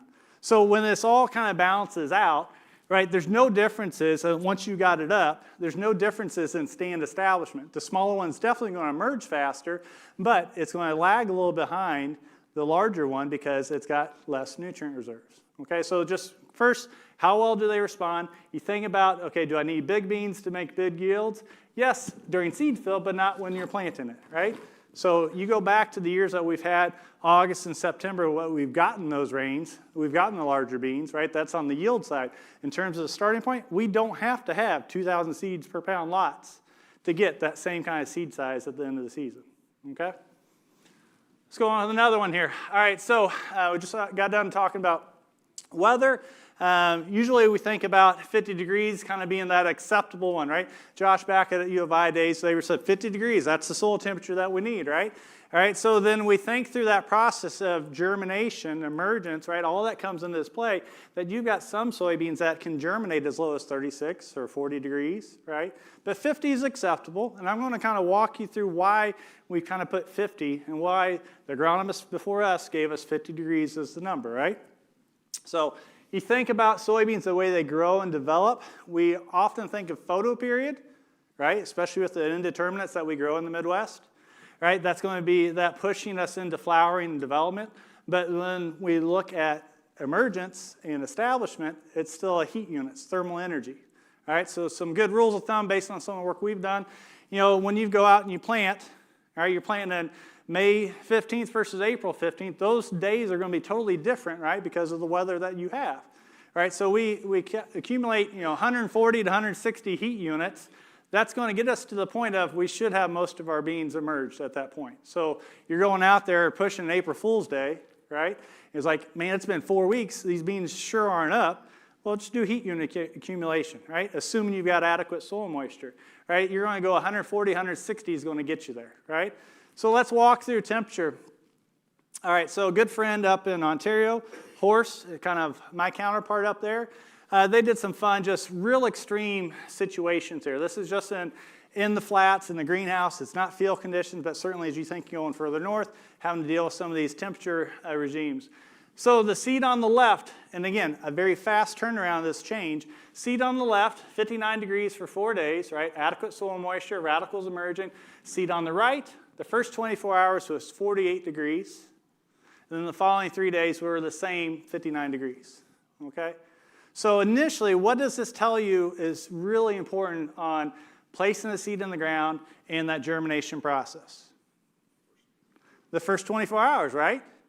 Because how many of us are pushing planting dates on soybeans, right? Growing up, it was as long as they're in by Memorial Day, we're fine. But we've certainly switched that. You guys have switched it. We've switched it in Indiana. And so for good reason, right? We've got some good yield potential that comes out of that. But the first 24 hours, 48 degrees. Let's follow it a little bit longer. 10 days. All right, so as this continues to grow and develop, you got the one on the left, looks great. All right, you got the hypocal starting to pull us up. The one on the right, dead, right? That cold water temperature, not just cold temperature, cold water temperature, is breaking down membranes, and the enzymes are leaking, and this thing is just rotting, okay? So when you go out and push planting dates on soybeans, and we think about 50-degree temperatures, it's not necessarily the soil temperature, even though that's what we're measuring, it's the water temperature, okay? And so if you're imbibing cold water first, this is going to be that issue. All right, let's go to another one. All right, here's the ones in the flats, right? So warm soil, crazy warm, 77 degrees, right? You're going for 17 days, got good growth and development. These got the cotyledons, unifoliates, first trifoliates are out, so V1, merge, looks great. This one here, again, this is very quick changes. This is not our field situation, so worst case scenario. All right, the first 20 hours, 45 degrees. And then the following 16 days, 77. Okay? So this, fancy way of calling this inhibitional chilling, this idea of physiological injury. All right? It's about that water that's being taken up, whether it's cold or warm. If we did the same thing, all right, we go out April 5th, we plant, it's 45 degrees soil temperature, but there is zero moisture, bone dry. We just heard drought's coming on, right? What's going to happen? It's got to rain, right? And you're not going to have inhibitional chilling because you have to imbibe water, right? You've got to have water to imbibe. So until that water comes, 45 degrees in the ground, bone dry, is the same as in your shed, right? So it's that water that's being taken up. What temperature is that? Let's follow this one more. Here's a crazy one. Again, not real world, but gives you an idea of how these beans can respond. First 8 hours, very warm water. Then 4 days of 45 degrees, and then the remaining 10, 12 days of 77. So again, giving you appreciation, when you're pushing planting dates, what's the soil temperature, what's the water temperature, or what's the forecast with rain that's coming in, right, in that first 12 to 24 hours, okay? That's just physiologically, how are these things responding? Make sense? Tracking? This does not bring anything in terms of seedling diseases, right? This is just physiological. How does it start that germination process and emerge? Okay? Yeah? Were those beans treated? Probably not. Back when this was done. I'm getting a little nostalgic. These are probably 10 plus years ago, little things. But no, I think they were untreated. So that's an interesting one, the idea. Some seed treatments, so on the disease side is one side of it. Depends on what seed treatments. There are some out there on the market with companies that help with colder conditions themselves. So this is just the seed itself. How does it handle it? Good question. Okay? Yeah? Is that also varietal dependent on how they can handle inhibitional chilling injury? Sure. Yeah, the question was, is it variety specific? And so like 5 slides ago, there is variation amongst varieties. Whether companies are doing anything to kind of document that, right? There is differences in tolerance of how much cold temperatures it can affect. This is just a case in point. just wrote an article on the Indiana Soybean group and talking about this. Okay, we're looking at germ scores, 90%. Okay, what's 90% germ score? That's germination in the ideal warm conditions, right? So then let's push it, and then if you're going to push planting dates, go back to your seed testing lab or go back to the seed company and say, okay, how do these respond in the cold germ example, right? The one that's 50 degrees for 7 days and then comes into that 77 degrees for another week. So that's how we can kind of tease out whether it's variety difference or seed lots or anything else. Tracking? Good? Okay. Let's continue on. How these beans can respond in terms of where they're placed, or there's reasons for delayed emergence. So in this case, right, we can think about soil crust, we can think about compaction, right? We can think about depth of planting, moisture, residue, right? I'm going to have a big soapbox on corn residue near the end of this, right? I'm tired of corn residue. It's good and bad, right? We need it, but there's a lot of complications that we don't realize until we started documenting it. Then you got the good old drill, right? How do you know when a drill is set right? That should be a lot of laughs right now. Right? You got to have some on top of the ground, some is just an inch, some is just 2 inches. Then you know it's set right. I remember when the drill came to our farm for the first time, and I was setting it, I was like, okay, every seed's in the ground. Well, that was junk, right? Because it was now an inch, 2 inches, 3 inches, right? But you think about that depth control with the drill, right? That's going to have a huge impact on development, right? That's going to have a huge impact on, okay, big brother, big sister, right? As well as, okay, residue and things like that. So let's get into delayed crusting. All right, so most of us have this appreciation that, okay, we've got some warm weather after rain, right? And then now that ground's crusted over. So this is one of the shortcomings of soybeans, right? The way they emerge, right? You got the hypocotyl pulling up, you got the cotyledons, bigger beans, bigger cotyledons. We're going to snap our necks a little bit more, right? Versus corn, I'll give corn this idea that it's a lance. It can cut right through there, right? So there's a little bit difference in the way they can emerge, and we have to manage that. So certainly have this case where you try to make it through there. What can you do? In terms of yield loss in a general sense, when we lose out on one cotyledon, overall stands pretty adequate. I really don't think of a yield loss, okay? When we lose both cotyledons, now we're probably 2 to 7, maybe 10% yield loss, depending on how widespread that is. So why would we have a yield loss when they've emerged, but we've lost cotyledons? Slow development because of why? You're right. Yeah, it doesn't have that 7 to 10 day supply starter fertilizer we just got done talking about from the cotyledons, right? So now it's counting on this little unifoliate to harvest sunlight and to create plant energy and also help the plant roots. So essentially this becomes a delayed planting type situation, right? It's essentially like you planted it 10 days later, roughly, right? So then you're missing out on some yield potential because it's taken that much longer, okay? Anyone know what these things are, right? I do this because, not to say that everyone's got one, but it's kind of, there's a crowd that may have never seen one of these, right? And I want to kind of just show how, back in the day, maybe some still have this crusting and what can we do. So we had some a few years ago, and we came in and we just did a rotary hoe. So basically just spiking it up, right, and breaking up that crust so those beans can emerge, right? And so we had yes, no, very simple, just something fun to do. All right, in that, yeah, something fun to do, right? You guys want to do that. You got RTK now. It doesn't matter, right? You're going to be fine. All right, so within this, you're definitely going to have this idea of taking up some of the seedlings, breaking some of the cotyledons, but in the end, you're making that gut call of, am I going to get a softening rain, or do I need to go and break that sucker up, right? Those that haven't done this operation before. And so for the good of the cause, right, it's not just that our grandpa and our dads did this, but here was the reason why. Right? Data to back it up. It's kind of nice to have data for a change, right? So the rotary hoe event, 7 days after that event of breaking up that soil, that crust, we did have 11,000 more plants versus not doing anything at all, okay? So again, it feels like a hurt because you're breaking off cotyledons, you're taking up some of the seedlings, but it does have that advantage of helping those beans get through there, breaking that, getting some air goes through there, okay? All right. Again, just kind of this idea of how soybeans respond in a number of different ways. With these 3 plants, they were planted the same day, same field. Okay? What's different about these guys?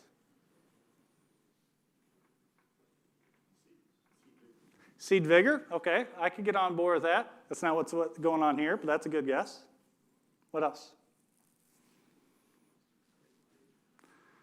Someone can be a jerk and say they're different sizes, yes. Why are they different sizes? Same exact variety. Exactly. So, great. So the first one, take a guess. How deep were they planted?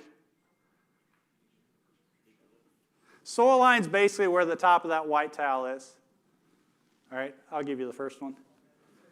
About 1.25 inches, right? All right, so then you go to the next one. Where was it placed? Deeper or shallower? How many think deeper? Shallower, all right. 1/4 inch difference, 1 inch. And the next one, another 1/4 inch. Okay, huge difference. What else does this tell you about the field conditions at planting? Dry, right? You guys nailed it. Soil moisture. Where's the soil moisture line at planting? 1.25 inches, right? Because it ain't at 1 inch. It ain't at 3/4 inch, right? So this idea of soil to seed contact is huge. Most of us are blessed that we do have enough water to kind of get this through.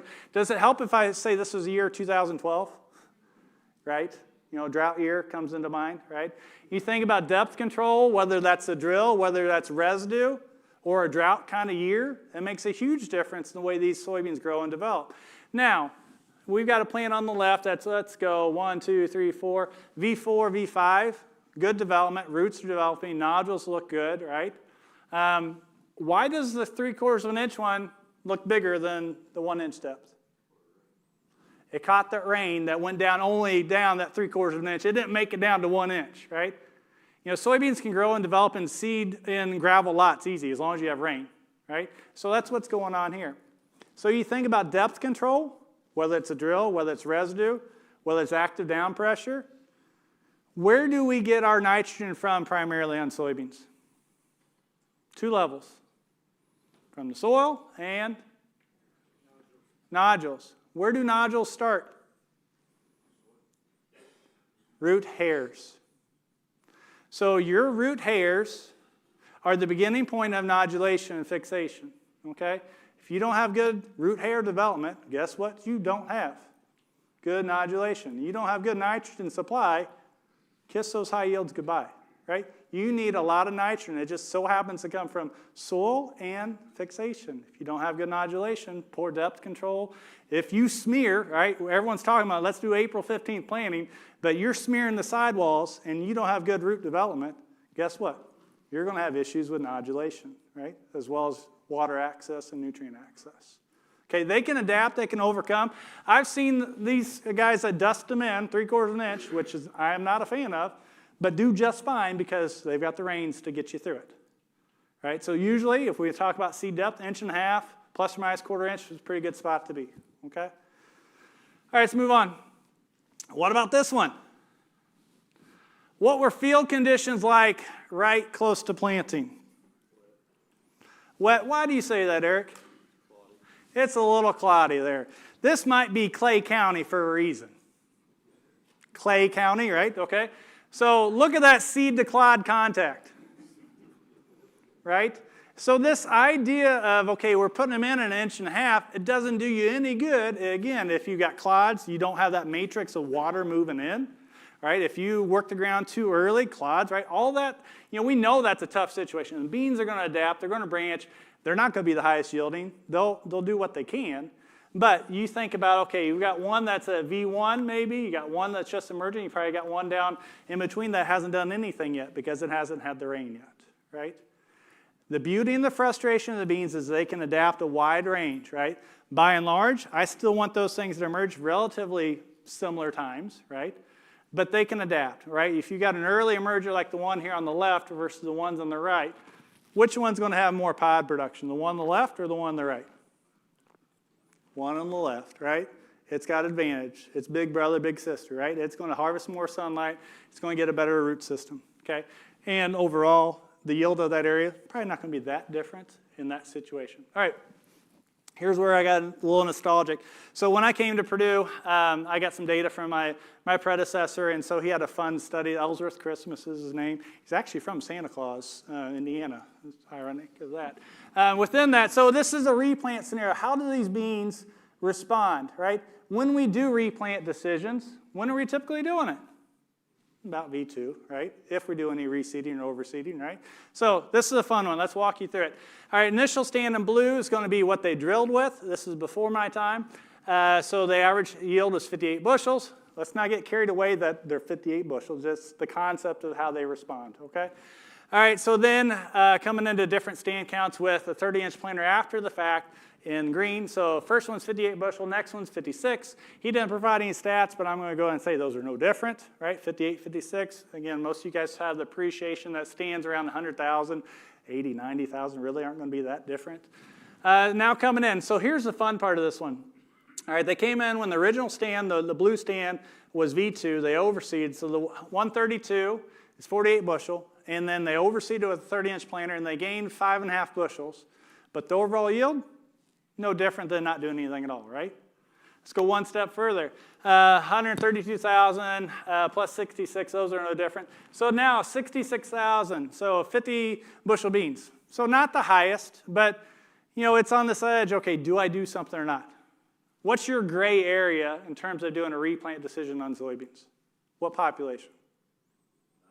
90, okay. 75? 100. 15 years ago it was probably 100, right? Most of us have the appreciation. Mine's around 70,000, right? Give or take, right? So this kind of gives you an idea, and this is why, right? This is below what my normal one is, but 66,000 was 50 bushel beans in this scenario. They overseeded, all right, and they took out 20%, if you look at that, right? This next one that says 66 plus 132, they took out 20% because of just the physical operation of the planter, right? So that's why 70,000 is just such a gray area to do anything, because it's already developed, it's already branched out or started that process. Overall yields were no different, right? If you really add those up, 41 plus another 10, right? We're at 51 bushels. No different to do anything else. Okay, so this idea of, okay, how they respond, how do they develop, how can they overcome?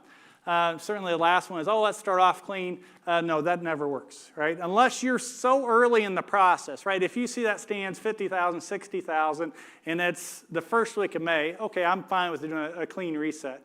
But usually the yield advantage that we get in development with the earlier plantings in terms of, it's a V2, it's got a lot of time on its side. It's already got development of more trifoliate nodes. All right, so here's where I'm getting nostalgic on one of my first grad students when I came to Purdue. And I wanted to look at this delayed emergence and side-by-side competition. So we created in just a rudimentary way where we had no delay on the left, where we planted on 15-inch rows, and then we came back and offset in that 15, no mechanical damage whatsoever. And then the next scenario is whenever that original 15-inch on the top right reached VC, so cotyledons and unifoliates fully expanded, then we reseeded. And then we come now to V2, interseed, right? And then we jump off the cliff at V4. Everyone tracking with the 4 timings of delays? Okay. So within this one, following the same pattern, this is about the end of June. The original stand is 7 trifolates, about to come into flowering. All right, so 50,000 on the original 15 plus another 50,000, so overall stand. Even a Purdue person can get this math right. 100,000, right? So then no delay, 100,000 top left. Top right is just waiting until that first one was VC. So maybe 7-10 days delay, right? Still 100,000 plant stand, but differences in development. Going to V2, all right? So right at this picture date, they're V7 on the original, and then we're maybe 2 to 3 trifolates on the delayed, right? Which is, by the way, the typical time we often replant, right? And then you jump off the cliff. All right, let's follow these through. So at the end of the season, the one on the left is going to be the original 15-inch. The one on the right within each panel is going to be that delayed planting or delayed emerger. All right, so here's the softball pitch. How much yield is coming from the original one on the top left? What percent? 50-50. That was the softball. Come on, guys. 50-50. I'm going to give you another shot here, all right? So 50-50, half of it's coming from the original, half of it's coming from the delayed emerger, quote, delayed planting. That makes sense. Look at VC. Cotyledons, unifoliates, fully expanded. We're talking a couple inches tall, guys. A couple inches tall. What do you notice about that original stand on the left, that plant? A lot more branching, right? The beans can improvise, adapt, and overcome. They're already making the decision at VC about light quality. Basically, it's like, do I have any neighbors or not? At VC, it's a little fancy thing of red light, far red light ratios, right? This idea of shading or not. It's already making that decision. And so the one on the right that's delayed, maybe just a week, it's still going to contribute, but it does not have the branching. It does not have the development as that original one, right? So this is where those beans can adapt. If this was a corn situation, I think that probably would be a barren plant, right? Whereas soybeans, it's just going to be not branching, not as many pots, right? It can just equilibrate, if you will. So if you want to look at what the contributor is, the one on the left, 60%, the one on the right's 40% of the yield. Now let's go down to the V2, your typical replant scenario. How much is coming from the original? What do you guys say? 90, 80, 95%. 5% is coming from that, quote, replant with no mechanical damage. So by and large, when we go out and do replants at V2, it's just making us feel good. I mean, really, unless weed control, we can throw that one into the mix, right? We maintain weed control, but the idea of physiologically, how these things can respond, it can do quite low and still yield well, all right? The other one that's kind of interesting here is a jump off the cliff, all right? V4, branched up, potted up well. You have the twig of what was a delayed emerger. What might be a question in that scenario about that delayed emerger? Is it a weed? So how many think it is a weed? It draws down on yield. I agree 100%. The thought process, the data does not match it. It does not become a weed. It's still 100% comes from the original. There's no detriment from that delayed emerger in this scenario, which is still amazing to me, right? It is going to take some resources. I'm not discounting that, but whenever you average all that out, you think about 5 to 6 weeks of flowering and pod development, it just equilibrates, okay? All right, so in all 4 of those scenarios, the total yield is the exact same. It's just where it came from, okay? So that's at 100,000. Here's one where it's 100 plus 100. Again, this is kind of pushing it a little bit, but let's just see how these soybeans respond. You can definitely catch more canopy closure within the no delay. You can think about more shading. Let's see what they look like at the end of the season. What strikes you about the no delay situation? If you were to put your minds on and think back and have that photographic memory, what did the no delay original look like? It had a few more branches on it, right? Right? In this case now, these beans themselves aren't going to branch. They're just going to push each other taller. Okay? So more of a stem, not branching. I think you guys have that appreciation. Yields were the same. VC, all right, so let's go with 50-50 on the yields. Yield on this one's 80-20. All right, so at VC, 100,000, again, we should have the appreciation, the original 100,000. We're really not going to do much with it. But if we wanted to add more in, here's what it would look like. You got 80% coming from the original, 20% coming from that delayed emerger. V2, if you were to do that one with no mechanical damage from the planting operation, it's nothing. It's not doing anything for you. Okay? And then jumping off the cliff again. Again, these beans can adapt, they can overcome, and so they do that by branching, they do this by extending out what they look like. Okay, any questions on how they can respond to these lower populations and things like that? All right, did the V4 out-delay the no delay? No, it did not. All those yielded the same because the V4 essentially is like 2 plants in one, right? Because of all the branches and pods. When it came at the end of the day, every one of those panels were the same yield in total. Which is where it came from.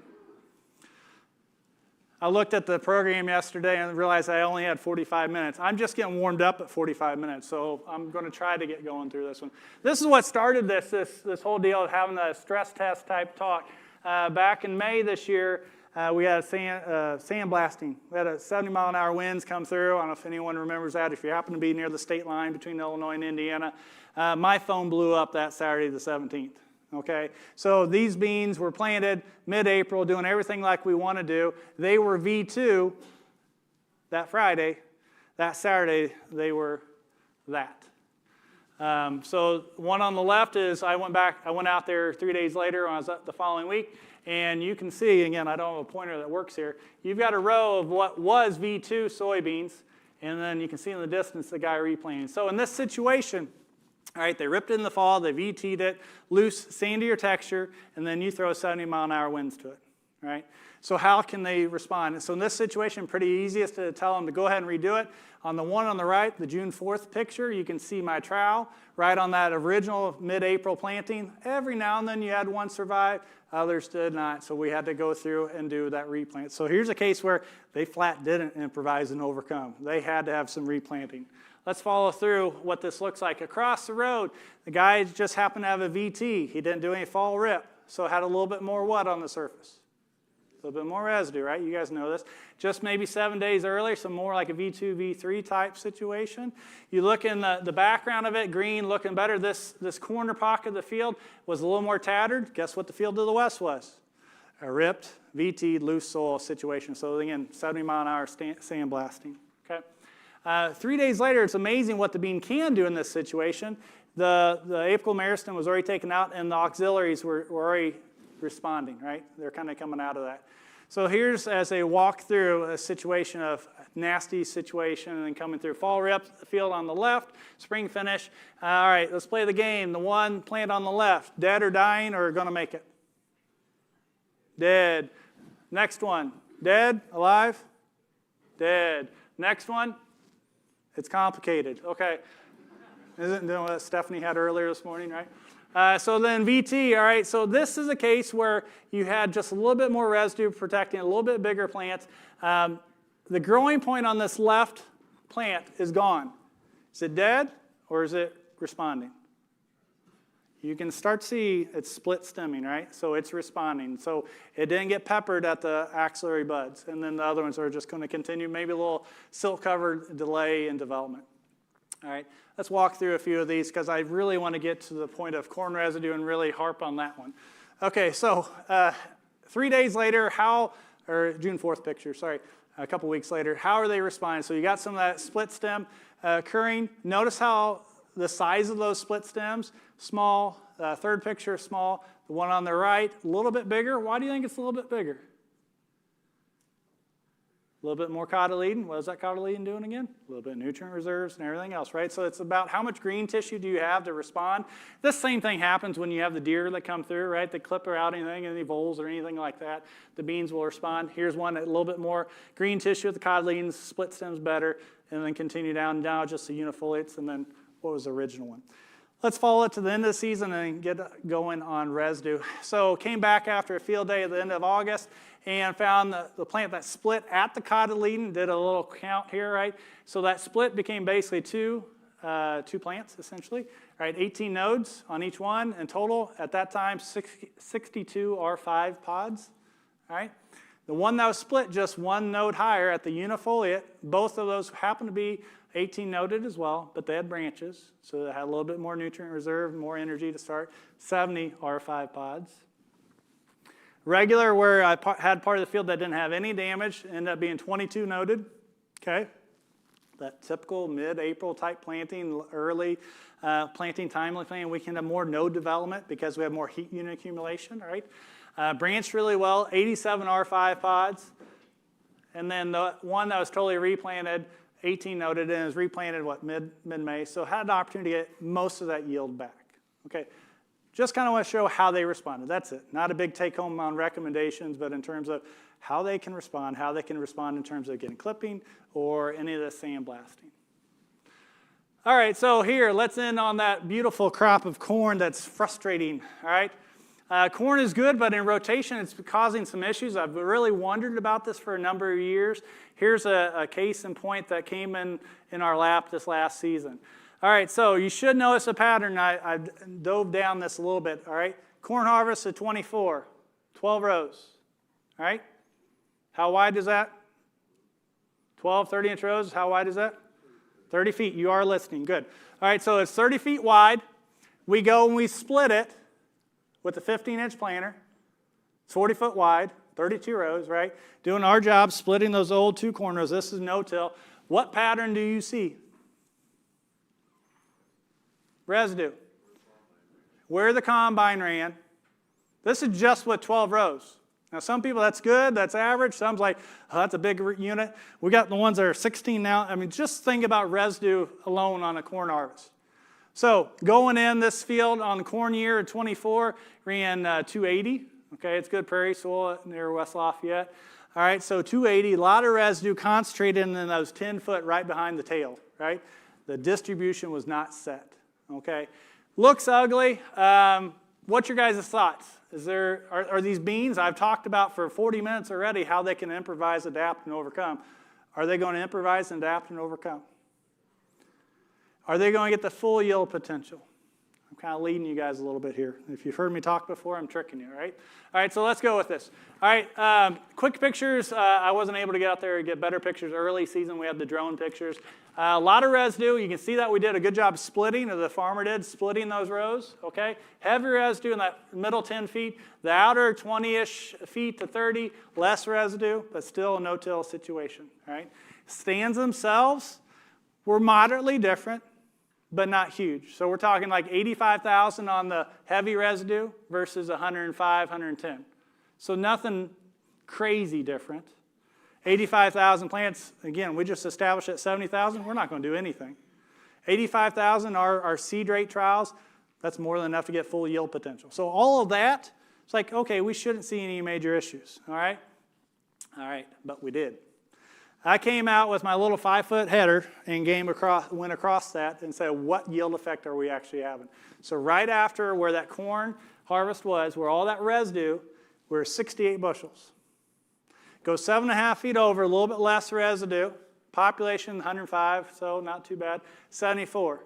You go to the outer edge of what that old corn harvest was, we're now nearly 80 bushels. Do you think there's a yield effect? You betcha. You want to put it on a percentage basis? We have 85% of our yield in that dead center, 92, and then the 100% yield potential. How many of you guys think you see that with a yield map? You don't. Why? Harvest at an angle, your 30, 40-foot draper heads, it's all getting washed out in a course. So on a yield map, it's maybe a 4 bushel difference. And so this is going to come in whenever you come and say, hey, this field just didn't do quite as well. I thought it was an 80 bushel field, but I got 75 on it, or 76. Well, guess what? Probably something like that. This is a no-till. I've seen a lot of VT in the last 5 years across the I-states. I think we're trying to manage it through that operation. I dare say that we're still having some of this issue in terms of residue. Okay? So really be mindful whenever you're setting up that corn harvest to distribute that evenly. What can you do in the soybean planting operation to overcome that? Okay? And there's no clock in here, so that's always a good thing, right? Okay, let's see. Let's move on. Oh, where did it come from? This also had the delayed development, right? So right where that corn harvest was delayed in development. So again, this was an extra kind of study that we just kind of threw in. So if I was to dig those plants up, what do you think the seed depth would have been like? Probably shallow, maybe some hairpinning, right? And you think about development, right? So then now, where do your nodules start to develop? Root hairs, right? You think about delayed development, all those things come into play. We mapped out these plants at the end of the season. What was really interesting, I was anticipating nodal development differences. There wasn't. It was just a delay, okay? These were mid-April type planted beans as well. By the time we got in there, there was actually a harvest grain moisture difference, but that's just hitting the point of we have differences in development, right? Essentially like a delayed development. And so green versus harvest ready. Again, those weren't the days we harvested. It's just giving you an idea. Okay. Where did this yield come from? Just a point, quick, not every rep. We just tried to do this quick. Number of nodes, they were the same. On the area basis is where it changed. So just that slight 10 to 15,000 plant stand difference. You multiply that with the number of pods. You multiply that out with the number of nodes and then pods. That's where the seed yield difference is coming in. I've got the hook coming. I can see it. Okay. All right, so the last thing is that we've got I'm just between you and lunch, really. You can eat in 30 minutes. All right, so within this, the no-till situation, we've had our long-term no-till studies, and I've observed delayed development in those as well. And we're about a 7-day delay in canopy development. And I think we're seeing that across the country as well. So wrap that up. Stresses. All right, timely planting, it's about the soil water temperature in that first 12 to 24 hours. I think timely planting, most of us have that appreciation. Fungicide seed treatments, definitely a place for us to be. Insecticide seed treatments, I don't see a play for that. So if you want to do some cost savings, that's a good spot for us. Plant stands, 100, 120,000. By harvest, 85,000 is more than enough. In the replant scenario, 70,000, right? Maybe not 100% yield, but it's 95% yield, and you think about everything that comes into that decision. Solid foundations, we want roots to develop so we get nodulation, so we have water access, all these things that build our yield potential. Heavy residue in the situation, the first study looking at this, and we're going to go more, upwards of 15% yield hit, and about a 7-day delay in some of this canopy development. That's sure going to have an effect on our yield potential. And the last one that I promised in the description, but I already knew becoming a 45-minute talk, I wasn't going to hit it. So the long story short on hail recovery is, okay, when you have the hail that's coming into later development, you're going to have more of a yield loss than you have one that's at the V stages at R1. Okay, so with that, I'd happy to answer any questions that you may or may not have. We had one over here. Yeah. With that residue distribution, if it was evenly distributed, would it have made much difference? So the question was between that, that high-yielding corn situation with no-till, would there be much of a difference if it was evenly distributed? I think there still would, and the reason I think that, you go back to the middle one was 68 or whatever it was, the second one was like 72. That was still a 6-bushel swing, and I would dare say that's more of a kind of a uniform spread. So I think we still have some issues with heavy residue. So whether we bring in a lot of carbon, you guys have heard me talk before, I'm not saying that every field needs it. You heard Stephanie this morning, but a lot of carbon is going to do what? Immobilize sulfur, nitrogen, so that's a potential. I also think about if we're pushing planting dates and this no-till with heavy residue that's not breaking down, what's the soil temperatures like? Cooler. Right? And so the delayed development is still occurring. So I think we're going to do a better job in getting our yield back, but I still think we have some issues with that heavy residue on higher yielding situations. Good question. Okay. Yeah. We got one to the right with a microphone, and then we'll get Daniel. Shaun, give us your take on the importance of getting soybean plants to come up together. So we talk about corn needing to come up together for optimal yield. Give us your take on soybeans. Yeah, so that nod to that delayed development study was my initial, like, okay, how uniform do we need to be? I mean, those are pretty coarse increments, right? When you think about some of the corn uniform emergence, some of the numbers I've heard within, 12, 24 hours, I mean, I've heard some crazy numbers. I think I would prefer to have beans relatively uniform emergence. I'd say within a few days is fine. We're going back into doing some of this work again. This year, actually, we're working with Corteva on this one, and to say, okay, how much do we gain or not? Because of the way soybeans grow physiologically, right? If they're delayed a little bit, what ends up happening? One has more branches, one has less branches, and in the overall area, it yields well. Whereas the corn situation, boy, if I'm delayed, now I'm off in my pollen shed and my tassel and everything else, so then that's where I think it really hits corn in a major way. Soybeans, not as bad. And we're going to go in a little bit more to catch it directly. Got two more, Daniel and then Troy in the back, and then we'll be done. When you're looking at planting depth trials that you're doing, can you plant beans too deep? Oh, sure. Or what is too deep? Well, you tell me your soil conditions. So starting point, 1.5 inches is a good starting point for me, plus or minus 1/4 inch. But then you think about, okay, what's the texture? What's the residue management side, right? I remember one of my first years planting on some sands up in northern Indiana. I was like, oh, okay, I'm from flat blacks, guys. It's like, oh, okay, I can go deeper. I'll go for the moisture, and that actually hit me hard, right? So this idea of understanding your soils, how they can get a crust on them, even a sand or not. I've had beans I've gone as deep as I could on the planter, and it went 3 inches, and it came up because Mother Nature helped us and worked it out. It was just delayed in development. But by and large, I'm not chasing after water like you can with corn. Corn, I dare say, again, it's just corn. You can set that planter as deep as you want, and it'll still come out of it, right? I don't think you can get deep enough. That corn, in most cases, will still get out of it. If you do a soybean, you're going to be hard-pressed. So I'm usually 2 inches is kind of the top side of me purposely doing it, but I've definitely seen ones go deeper and emerge. Do you have one? The- Feel good? The same question. Oh, same question, good. I'll add one more on the seed depth. I harped a little bit on root hairs and nodulation, right? If we're a shallow depth, an inch or so, develop, looks fine, right? Good moisture, good rains. What's June typically like for us?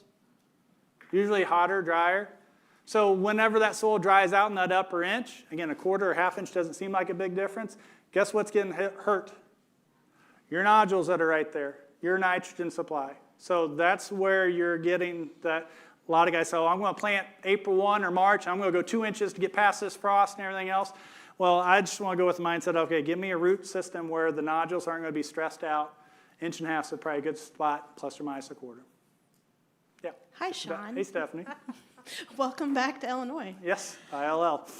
So we have a lot of growers, especially in central Illinois, or a few that I've talked to that plant deeper for earlier planted. What's your thoughts on that?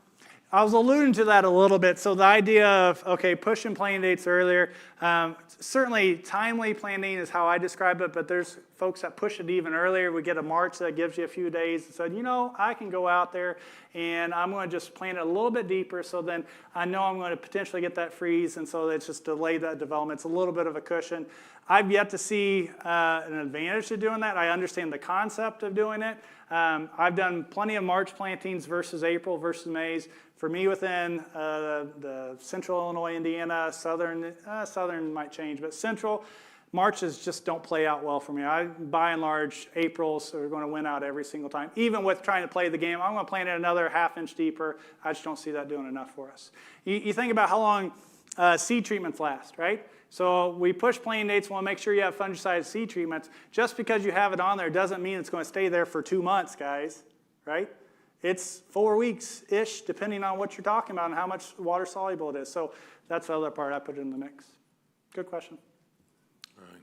Let's thank Shaun for coming back over. Thank you. Appreciate it.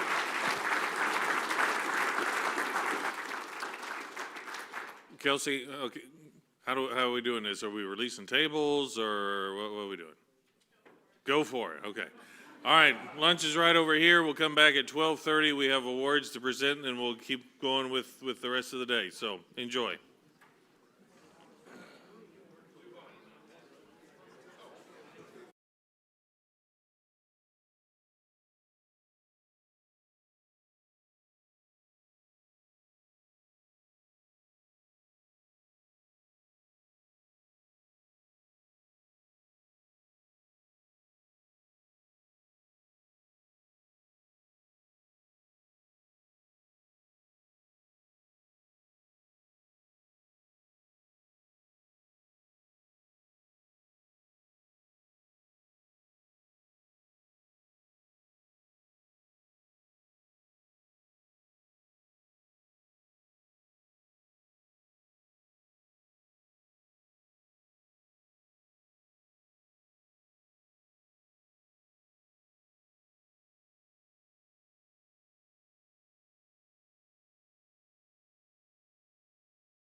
Hope you've all enjoyed your lunch.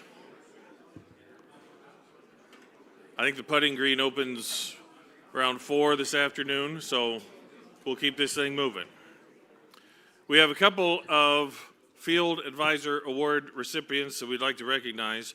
First, Master Advisor Award. Illinois Soybean Association created this award in 2016 as part of its mission to help Illinois soybean farmers to be the most knowledgeable and profitable soybean producers in the world. It acknowledges the significant role that certified crop advisors play in improving production by offering insights and advice on practices to improve yield and profitability. Any Illinois CCA whose certification is active, interested, and involved in soybean management and works with farmers can be nominated for the Soybean Master Advisor Award. So that might be 1,200, all right, something like that, maybe. It's a Lisa, sorry, but it's a prestigious award because there are many to choose from. Okay, I think if we go to the screens, all right, if we go to the screens, we will see an introduction for this year's Master Advisor Award recipient.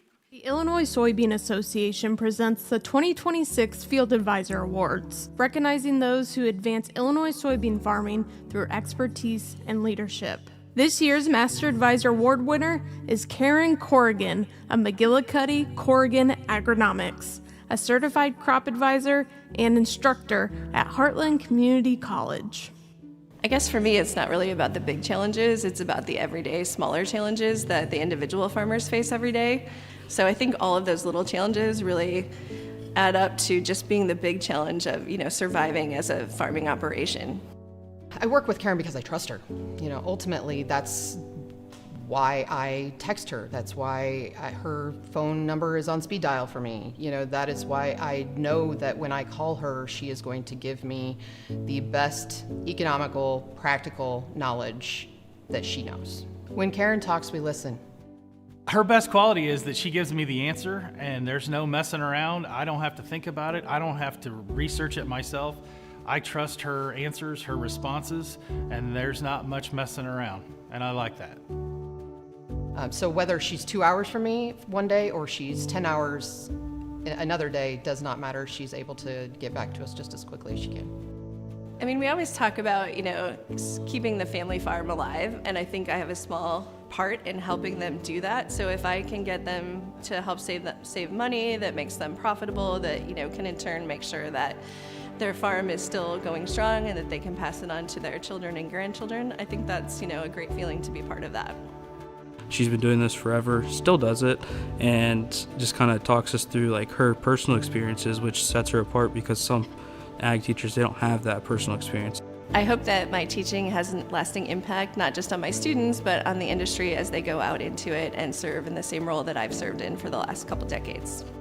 The amount of one-on-one dedicated time that she provides, I really appreciate and have benefited from the fact that she does do that.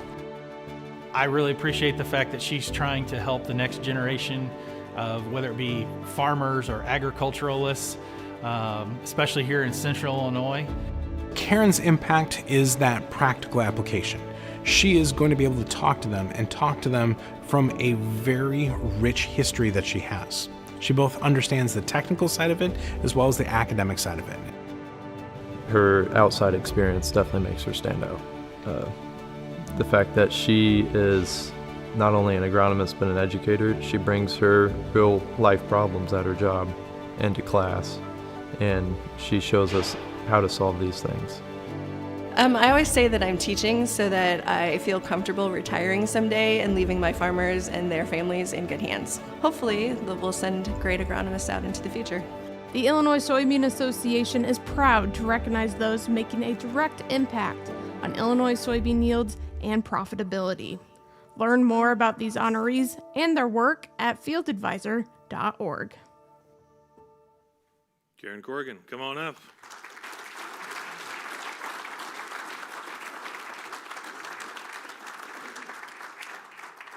Here's Abigail.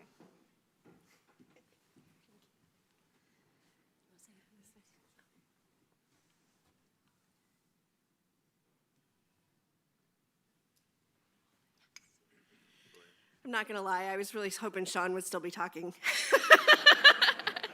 I just want to thank the Soybean Association, not just for this award, but also for the opportunity to have served as a soy envoy and just being able to network with other agronomists and get more, more information that we can then use with our farmers. I do have a couple farmers here, so thank you for being a part of our group. And I also want to thank you for taking, I'm not sure the word, but, supporting the CCA program, because it's a great program, and the fact that we have your support, I think, gives us even more credibility. And last, Bristol would like to thank you for giving her a legitimate reason to skip school today. So again, thank you.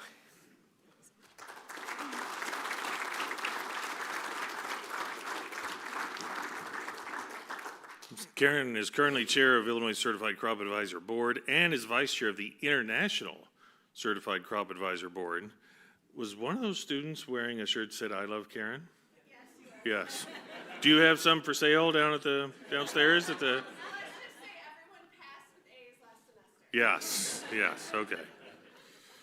Okay, another award, the Dave Ray, Dave, I always am afraid I'm going to say it wrong. Dave Raw, Excellence in Soils Consulting Award, named in honor of former CA and Illinois Soy Envoy Dave Raw, who served as a soy envoy in 2019, was dedicated to soil management, specializing in this field throughout his career.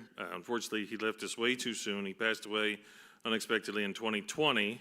But during his time, he contributed valuable blogs to Field Advisor on topics including soil compaction, micronutrient management, cover crops, and more. Okay, back to the screens for our next award winner. The Illinois Soybean Association presents the 2026 Field Advisor Awards, recognizing those who advance Illinois soybean farming through expertise and leadership. This year's Dave Raw Excellence in Soils Consulting Award winner is Chris Reynolds, a certified crop advisor with American Farmland Trust. I feel like I do what I do because this is what I was meant to do. You know, I love working in agriculture and I love working in conservation. My love is for all of it. It's the fact that I've been fortunate to be able to come back and farm land that's been in my family for over 5 generations. And I also get to pull in, the conservation side, and I get to help other farmers and work with other farmers and programs that are going to result in a better environmental outcome. Chris is a constant advocate for conservation, whether it be wildlife or soil quality. Chris has a professionalism about him. I love his ability to be in the field talking about pheasants or talking about cover crops one day, and to be in the state capitol the next day talking to legislators so intelligently that they're listening and he's got their ear. His leadership style is very humble, very effective.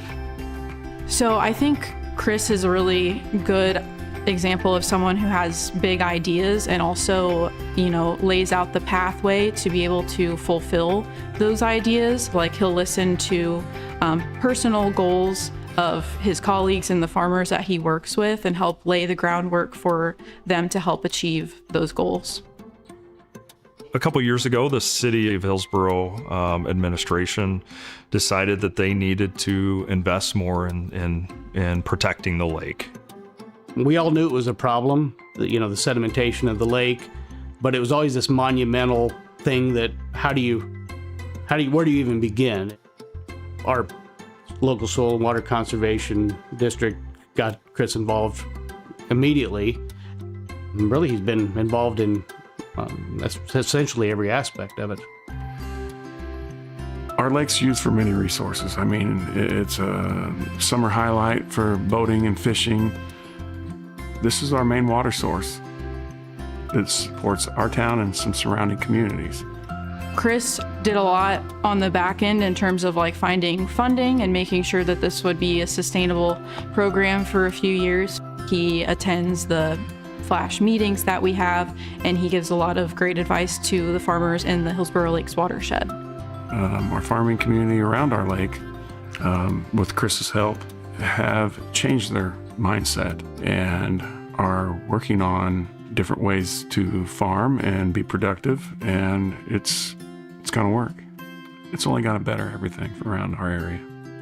It's a way to show the city of Hillsborough that, hey, we're working towards something. The farmers here are working towards doing more, doing better, and we're hoping for some better results in the future. Chris always goes over and above. He is a top-notch individual. He's just a bona fide leader. He's a natural leader. So his legacy is long and continuing to grow.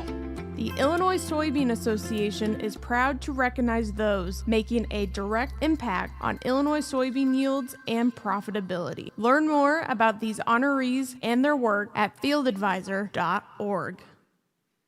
All right. Chris, come on up.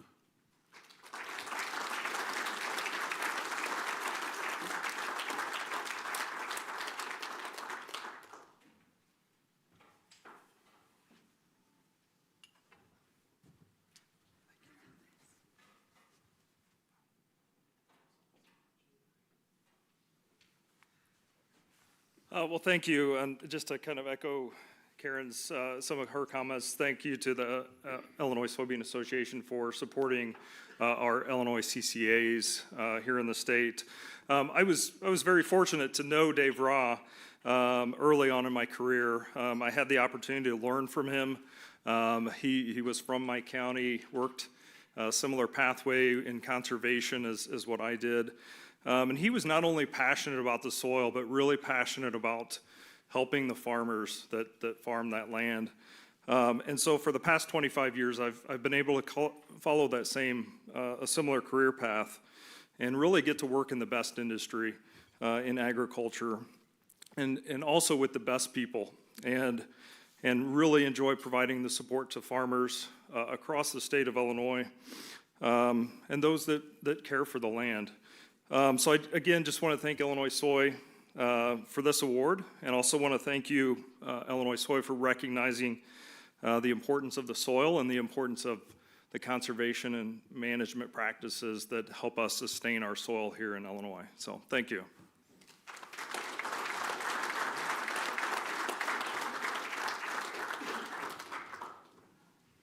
Congratulations, both of our award winners. Kelsey, did you shoot that video? Was that your drone work there? I'm going to give you credit for it. It was really good, whoever did that. That was great. Is Rachel here? Oh, fantastic. If we start a few minutes early, we'll probably end right on time. Dr. Rachel Vann is our next presenter, applied agronomist and new faculty member in crop sciences at U of I. Leads the National Science for Success Initiative, which brings together soybean experts at land grants across the country to conduct coordinated research and outreach that serves U.S. soybean farmers. She was most recently at NC State as an associate professor and soybean extension specialist from 2018 to 2025, where she supported the soybean producers of the state in making data-driven management decisions. Henry County native, grew up in Geneseo, and is excited to return to the area with her husband Matthew, who's also at the U of I, and 3 children. Welcome. Rachel, come on up. Thank you.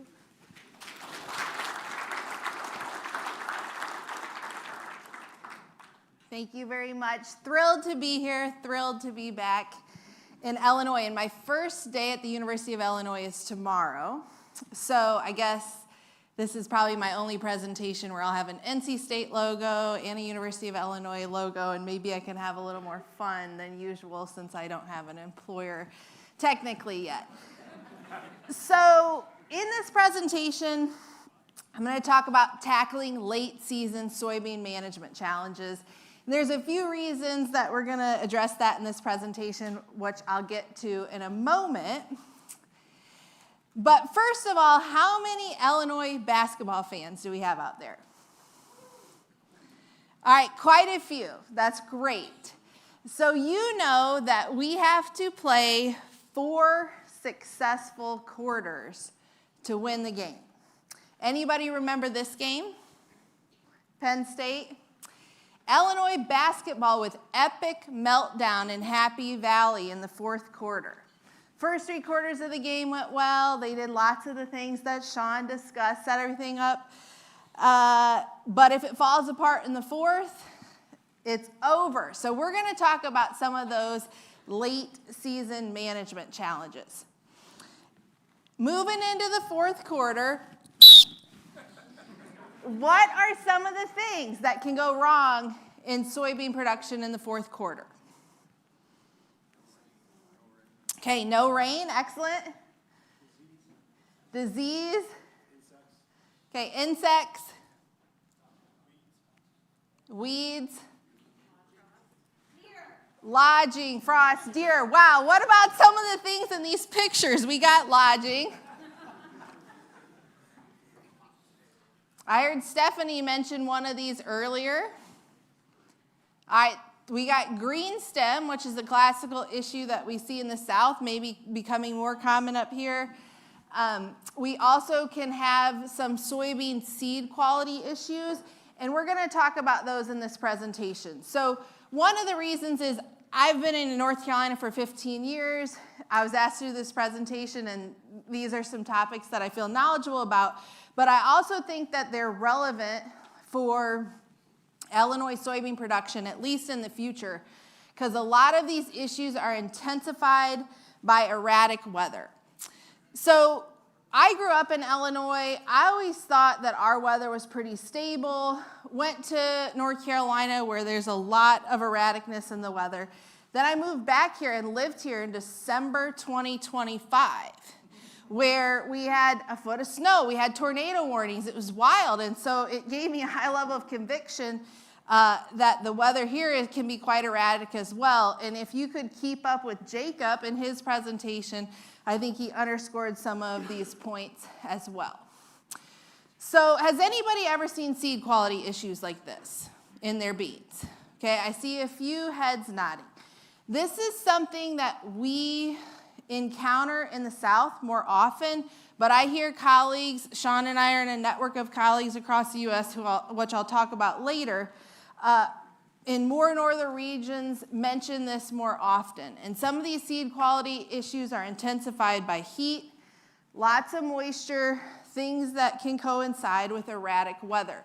That's a problem in the fourth quarter. Another problem is green stem. So this is when the stem remains green, but the pods are senesced and ready for harvest. Who has had green stem challenges on their farms? All right, quite a few. This is a challenge that we have in the South a lot. What do we know about what causes green stem? Not a tremendous amount. There's some influence of genetics. There's some influence of the environment.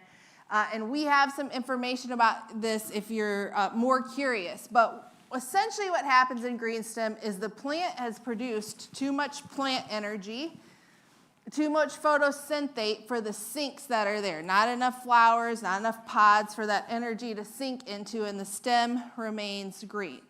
Well, this is a late season challenge, slows down harvest, which can actually intensify some of those seed quality issues. And I feel like we are hearing more and more about green stem nationally, even though it's a problem in the South very regularly. So I'm going to spend a little time in this presentation talking about soybean desiccation. Why? Because this is a production practice that can potentially help mitigate some of these challenges that you see in the fourth quarter. So how many of y'all have ever desiccated your beans? Probably not a lot. How many of y'all have thought about it or are curious? Maybe a few more. So as you start to see more issues with green stem and other things, you're going to start hearing more about soybean desiccation. And some of the big questions that come up are what products should be used, what's the optimal timing. So when we think about soybean desiccation product selection, there's a variety of products that can be used. They have different pros and cons. A lot of the research on this has come out of the Mid-South, so this information's from Trent Irby, who's at Mississippi State University. If you look here, the dark green bars are 3 days after treatment. The light green bars are 7 days after treatment. On the y-axis is the percent desiccation. And so what I want to point out here is whether you're using paraquat or sharpen or sodium chlorate, which is D-Fol 5, that's commonly used to defoliate cotton, which I understand does not occur here. But nonetheless, if you were looking 3 days after treatment, a lot of those applications with paraquat or gramoxone are pretty highly desiccated, whereas not so much with some of the other products. But by 7 days after treatment, you're seeing a pretty high level of desiccation of these beans. So I just say this to point out that there's different products that can be used. They have different pros and cons, something to think about as you think about desiccation. Here's some pictures. This is beans that were sprayed with paraquat 3 days prior. You can see they're pretty close to desiccated, but move further along 7 days after desiccation versus sharpen, which are much less desiccated 3 days after treatment and look pretty similar to paraquat 7 days after treatment. So that's one consideration. What product are you going to use? The next consideration is desiccation timing.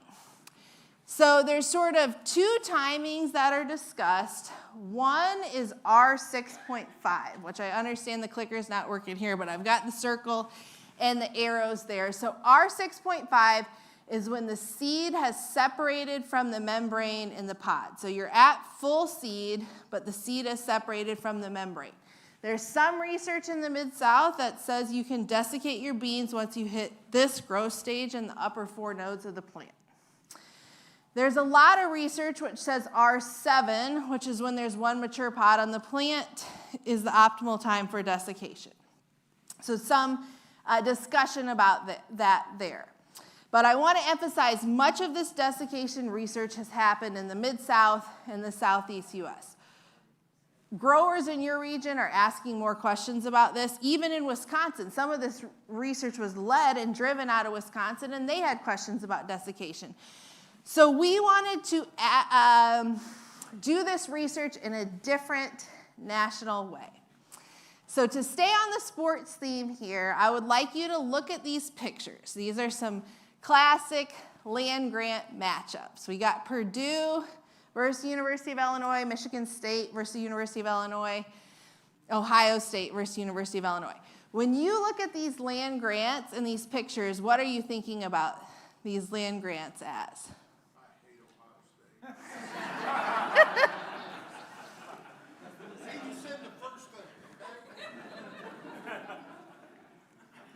Okay, I like that because you're thinking about them as competitors. You probably hate them because, okay, maybe not, but you're thinking about them as competitors. But what if we thought about these land-grant institutions working together alongside our state-level soybean boards like the Illinois Soybean Producers Association and the United Soybean Board to deliver value back to U.S. soybean farmers? That is what Science for Success is. We are a group of researchers at land-grant institutions across the U.S. who collaboratively deliver best management practices to U.S. soybean farmers. How do we do that? We do coordinated research. One of the topics is on desiccation, which I'm going to cover in a moment. We leverage our local knowledge for a national impact. One of the examples of this is somewhat recently, a couple years ago, put our data together and provided that to the Risk Management Agency, which ultimately got the replant coverage dates for soybeans moved earlier in some states because they had the data from the experts that they needed to make those types of decisions. And finally, we have communications resources through the support of the United Soybean Board to amplify this research-based information for more broad national impact. So I'm going to talk about two examples of the coordinated research today. First, let's talk about harvest aids or desiccants. I again want to underscore, maybe this is not something you're thinking about right now, but with the erraticness of the weather, what we see in the Mid-South, what we see in the Southeast of the things that would incentivize us to think about this, these types of weather patterns are moving around, and so it may be a consideration for you at some point. This study had a lot of states participate, but it was led by Shaun and his program at the University of Wisconsin-Madison. So we've talked about this. Extreme weather events are occurring. That can affect yield. That can affect seed quality. We especially see challenges for this in the south with hurricanes. Although I will say, do y'all remember Hurricane Helene in 2024? That affected about 12 or 15 states, including Illinois, so it's not just impact, and not all positively, not just impacts in the southern region. Excessive heat and humidity cause issues. Here, there could be frost issues, uneven soybean maturity. All of those things can lead to some of these aforementioned challenges. I think another reason people might consider desiccants is simply there's a lot going on in the fall. And so what could an earlier harvest mean for you planting fall cover crops, wheat potentially, other things that you have going on in the fall with nutrient applications and land prep? Those are reasons that individuals are interested in this topic. So instead of doing research in one or two states looking at this, that's very common, Mississippi, Louisiana, North Carolina, the Science for Success team, which is national, looked at the value of soybean desiccation all across the United States. And we had 13 states participate, so 19 sites where we were looking at desiccation. We looked at a couple different planting dates, some different maturity groups, and we looked at different desiccation timing. So we had a non-treated control. We compared that to R6.5, which again is when the seed has separated from the membrane and the upper nodes on the plant. And we looked at the R7 desiccation timing, one mature pod on the main stem. The product that we used was D-Full-5, or sodium chlorate. This would be $10 to $15 per acre to make this application. With the surfactant, depending on what your application situation is. A big benefit of sodium chlorate is that it has a 0-day pre-harvest interval, which is a big benefit when you're trying to follow the label and get accelerated harvest. And here's some things that we found in that study. So from a harvest, I asked Shaun to stay and help me answer these questions. I'm just kidding, but there he goes. So we broke out our results by the north and south region. What we found when we applied these products in the northern regions is they accelerated harvest by 3 to 4 days. If you have a hurricane coming, that can matter. In the south, it was by 15 days. So that's quite an acceleration of harvest from the use of these products. I don't know. I should have oriented you to the graph, but here we go. I think a big finding out of this study that would probably get the growers that I served in North Carolina most excited is that when we looked at using these products across the nation, they reduced green stem 50% of the time. There's not much you can do about green stem when it's there. And so if you were aware of a production practice that could help mitigate that issue in a difficult fall, I think that's a big finding out of these studies. From the yield perspective, I'll show you some Illinois data. This Giovanni Preza-Fontes at the University of Illinois, a professor in crop sciences, did this work in Illinois, and we did it in 13 other states as well. You can see on the x-axis we have got some different planting dates. On the y-axis we have seed yield. The dark green bars are where we applied the desiccant at R6.5 when the seed separated from the membrane. And we saw a yield hit from applying the desiccant in Illinois at that growth stage. You had to wait till R7, and then there was no yield hit from the non-treated control. When we saw reduced green stem, you could apply the product at R6.5 or R7. So no yield hit at R7, reduction in green stem. We saw the same results largely across the north and south region in most production situations. And so I'll just emphasize from this research, we really saw that seed yield drags when the desiccant was applied at R7 were rare, but this production practice reduced green stem, which is one of the larger challenges that we encounter in the fourth quarter. If you want to know more about this, we have a scientific publication that was published, as well as we have some more grower-facing resources available on the Science for Success website, including this whiteboard series video. So, we're ending the fourth. What are some things that can go wrong? You saw the things listed here. Other people mentioned other things that can go wrong in the fourth quarter of soybean production.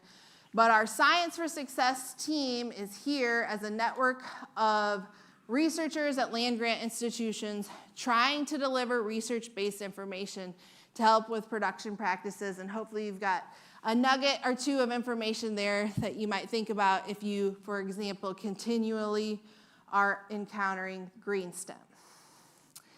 So it was my intention at this point to be done with the game.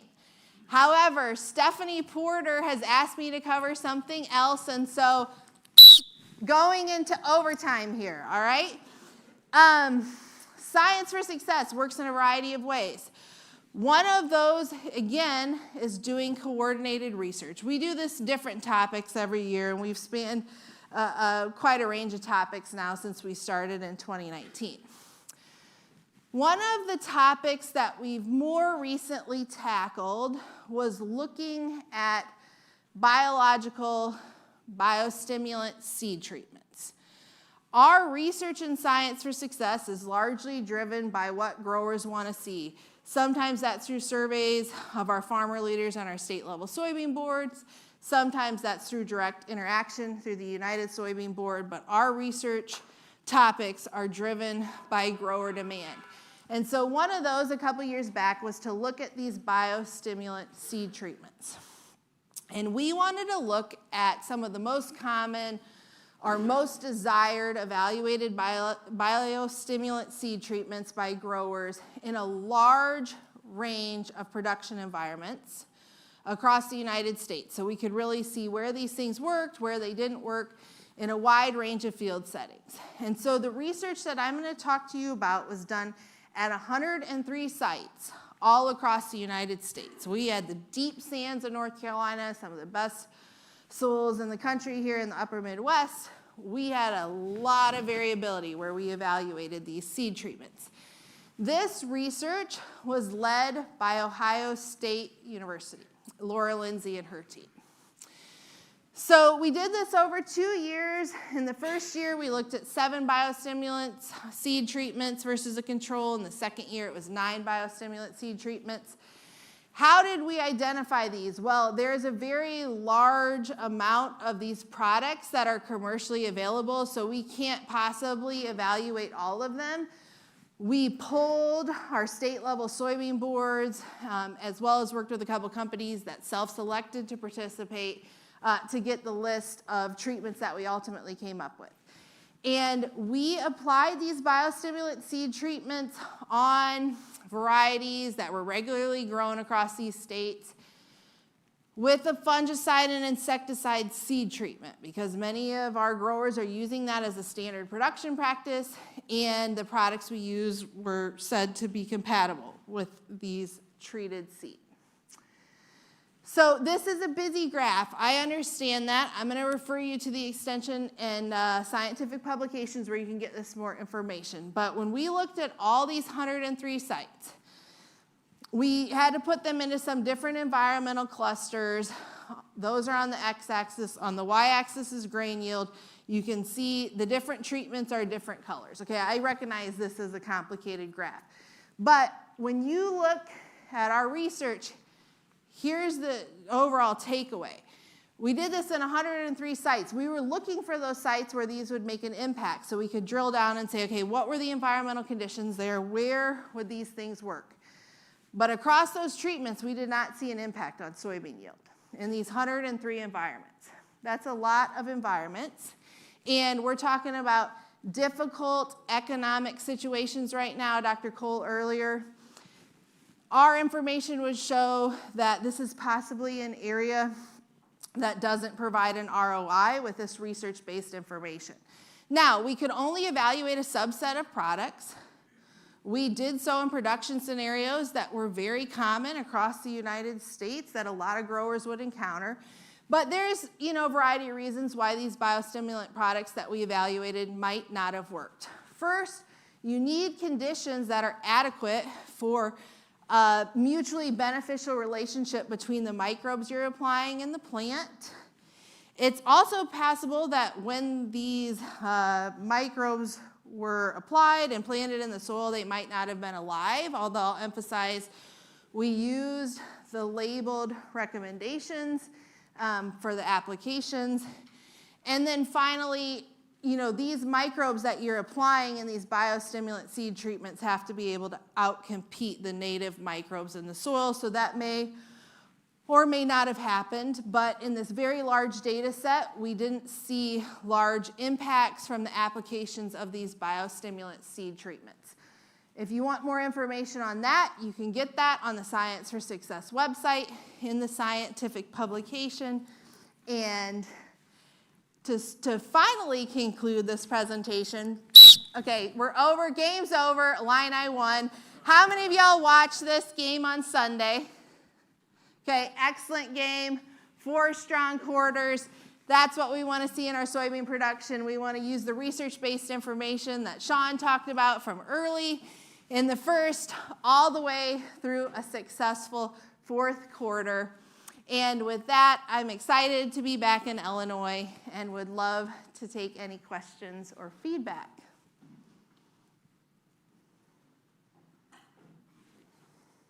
What a nice prop. What a great idea. It's very practical. I did check with the speaker people to make sure I wasn't going to like blow any ears out first. Yeah, smart. Good. All right, Stan, right up front. Yeah, so Rachel, thanks and welcome home. Question regarding the desiccation. I know that process has been used a long time in South America. And, you know, there's clear differences in the amino acid quality, the digestible energy quality of South American beans or Brazilian beans particularly, and U.S. beans. Do we know what the impacts will have by doing this process alone on our quality and resultant heat damage? I mean, what kind of moisture content are they going to come off at? And we're going to have to dry beans. So just lots of questions around that process relative to cost and quality. Thanks, Stan, and I don't think I'll be able to drill down into all the elements of that question, but here's what I'll say. From a cost of desiccation standpoint, depending on the product you're using, it's depending on how you're applying the desiccant, it's probably $10 to $20 per acre, let's say on average. Impacts on quality. We actually did look at impacts on protein and oil in our National Science for Success study. And pretty similar to the yield results, there were some negative implications on seed quality when you applied the desiccant at R6.5, but not R7. We did not drill down into amino acids, but we looked at the overarching impact on protein and oil. And so what I would say is we saw negative seed quality implications if the desiccant was applied too early. But at R7, no impact on protein and oil, still reduced green stems, still facilitated an earlier harvest. And I'm sure, should that become a production practice that the Midwest becomes more interested in, more specific seed quality work would likely be merited.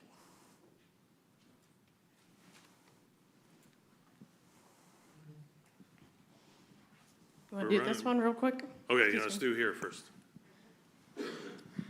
Rachel, in your seed treatment study, the untreated check was treated with a fungicide and insecticide, correct? I just wanted to clarify. Yes, it was. Yeah, awesome, thanks. Yeah. So kind of going along with that first question, but with germ, if you think that it would impact germ. I would say that I cannot answer that question to the best of my ability, but I'm quite confident that if you did apply it too early, it might have some negative implications. And here's what I'll say. Our seed producers in the South, where desiccation is very common, have pretty strict, I would say, guidelines that they're supposed to follow. Usually those involve planting later. To try to avoid some of those seed quality issues you saw. So on our seed beans, I would say desiccation is less common than our general crop early planted beans. Smart crowd, isn't it? Anybody else? Thank you very much.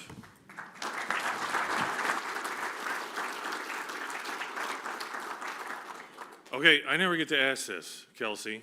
Is it okay to keep rolling? We're early, so we can keep rolling. It doesn't affect, Andrew's here, doesn't affect our recordings or anything like that. Okay, good, we'll keep going. All right, our next speaker is Dr. Andrew Margenot, soil scientist and associate professor here at the U of I, PhD from UC Davis, and has a global perspective in his work. He's knowledgeable about soil fertility in Latin America, East Africa, and really is doing valuable work at the U of I, and some things that should very well be celebrated at the U of I that he is bringing back into place. He is focused on nutrient management and loss mitigation in corn soybean systems and believes that soybeans can play a leading role in conservation across Illinois and the Corn Belt by serving as a key entry point for conservation practices. He directs the Soils Lab, has a team of more than 40 researchers, grad students, and technicians, and serves as a technical lead on soil health methods for USDA's Natural Resource and NRCS. Conservation Service, and is director of the Agro-Ecosystem Sustainability Center at the University of Illinois. Sorry to cut you off. Sorry. Please welcome Andrew. Come on out. Thanks. Appreciate it. Thank you. Sorry about that. We'll get back. Clicker is right here. Perfect. Thank you. You're welcome. There we go. Alrighty. Well, good afternoon, and sorry about that. Den and I were engaged in a very vivid conversation about vacation. An important one. So thanks to ISA for the invitation to be here. I'd like to share with you some updates on some work that I think exemplifies what ISA does with the U of I, but also what ISA has been doing by pulling together different kinds of stakeholders. And this is a project on liming. It's a project on pH, which is always this awkward aspect of fertility insofar as that there's lots of, I think, misunderstandings on what is buffer pH, what's reserve acidity. And my goal today is to walk through an example of the kind of research that we're doing at the U of I with ISA and with on-farm partnerships to try to both get good data, but also to demystify what actually happens when lime goes onto fields.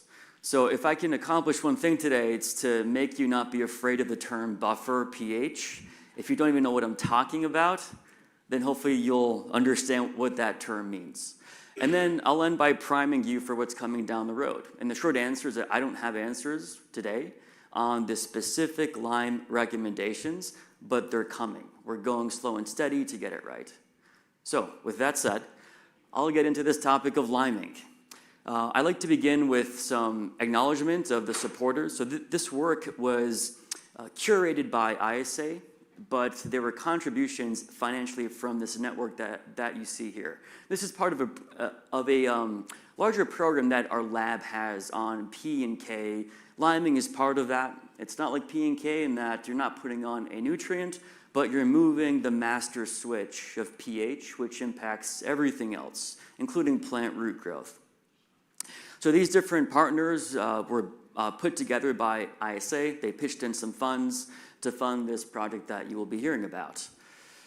Alrighty, so with that, I want to begin by pointing out that the on-farm section was then additional funding where we leveraged the ISA stewarded investment, and then we said to other folks like Growmark, like iCorn, INSA, a new group that was founded at the U of I last year, and said, hey, ISA's put in this amount of money, can you match that? So we've been able to grow this investment, leveraging, to do an on-farm component.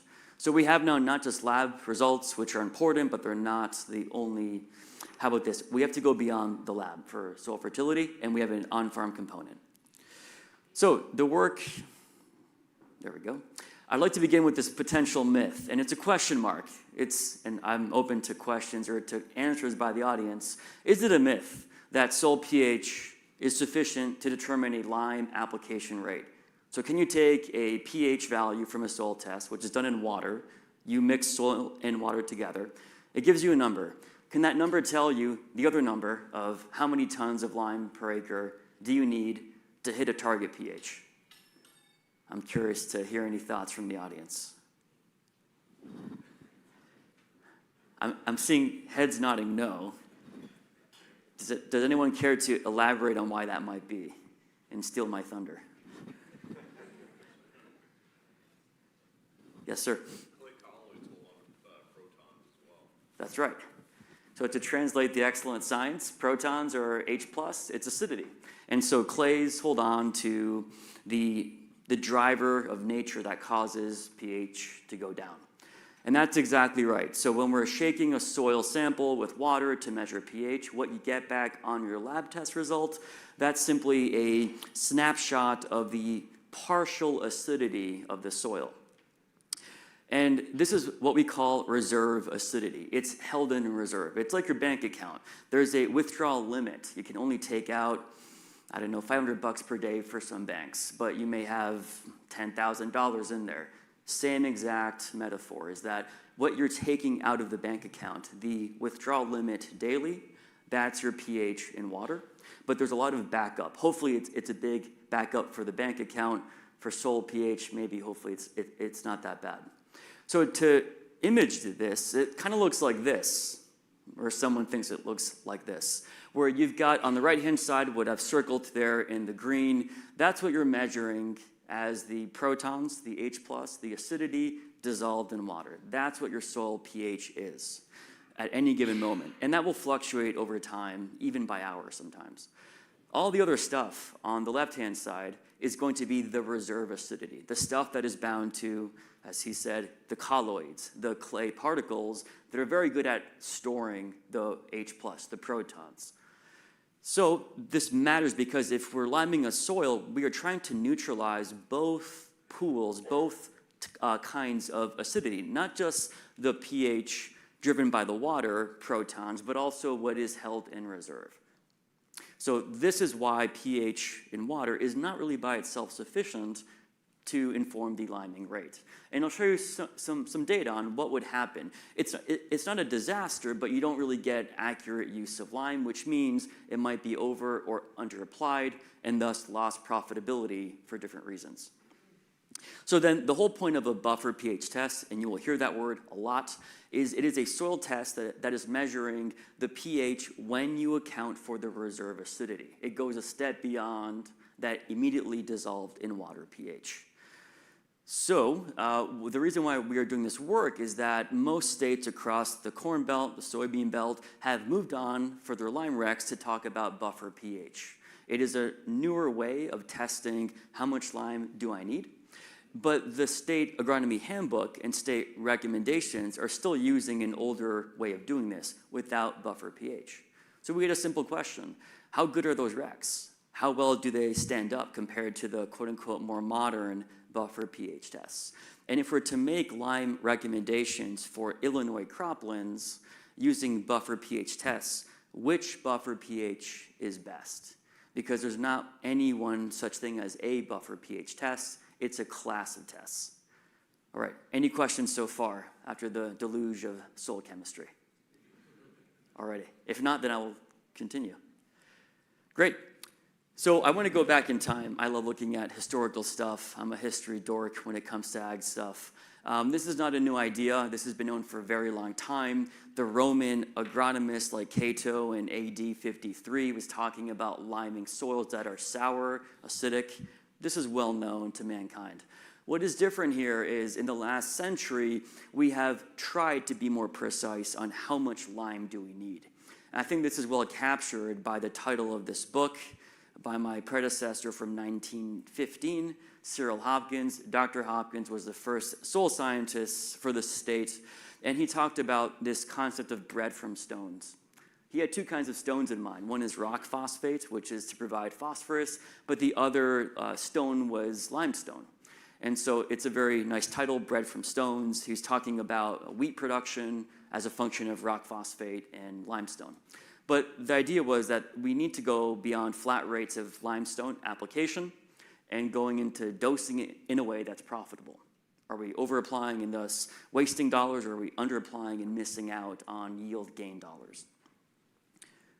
Wrong direction. And so if you crack open these writings by Hopkins over a century ago, he's got some pretty basic yield response trials. And so they were trying to calibrate liming rates based upon yield response. It's clever. It's very clever when you have no way of measuring pH. So think about that. Soil pH was not measurable until about the 1920s with accuracy and with low cost. The first ever measurement of soil pH, any guesses what year or what century it was? The first time that a human measured protons in the soil was, any takers?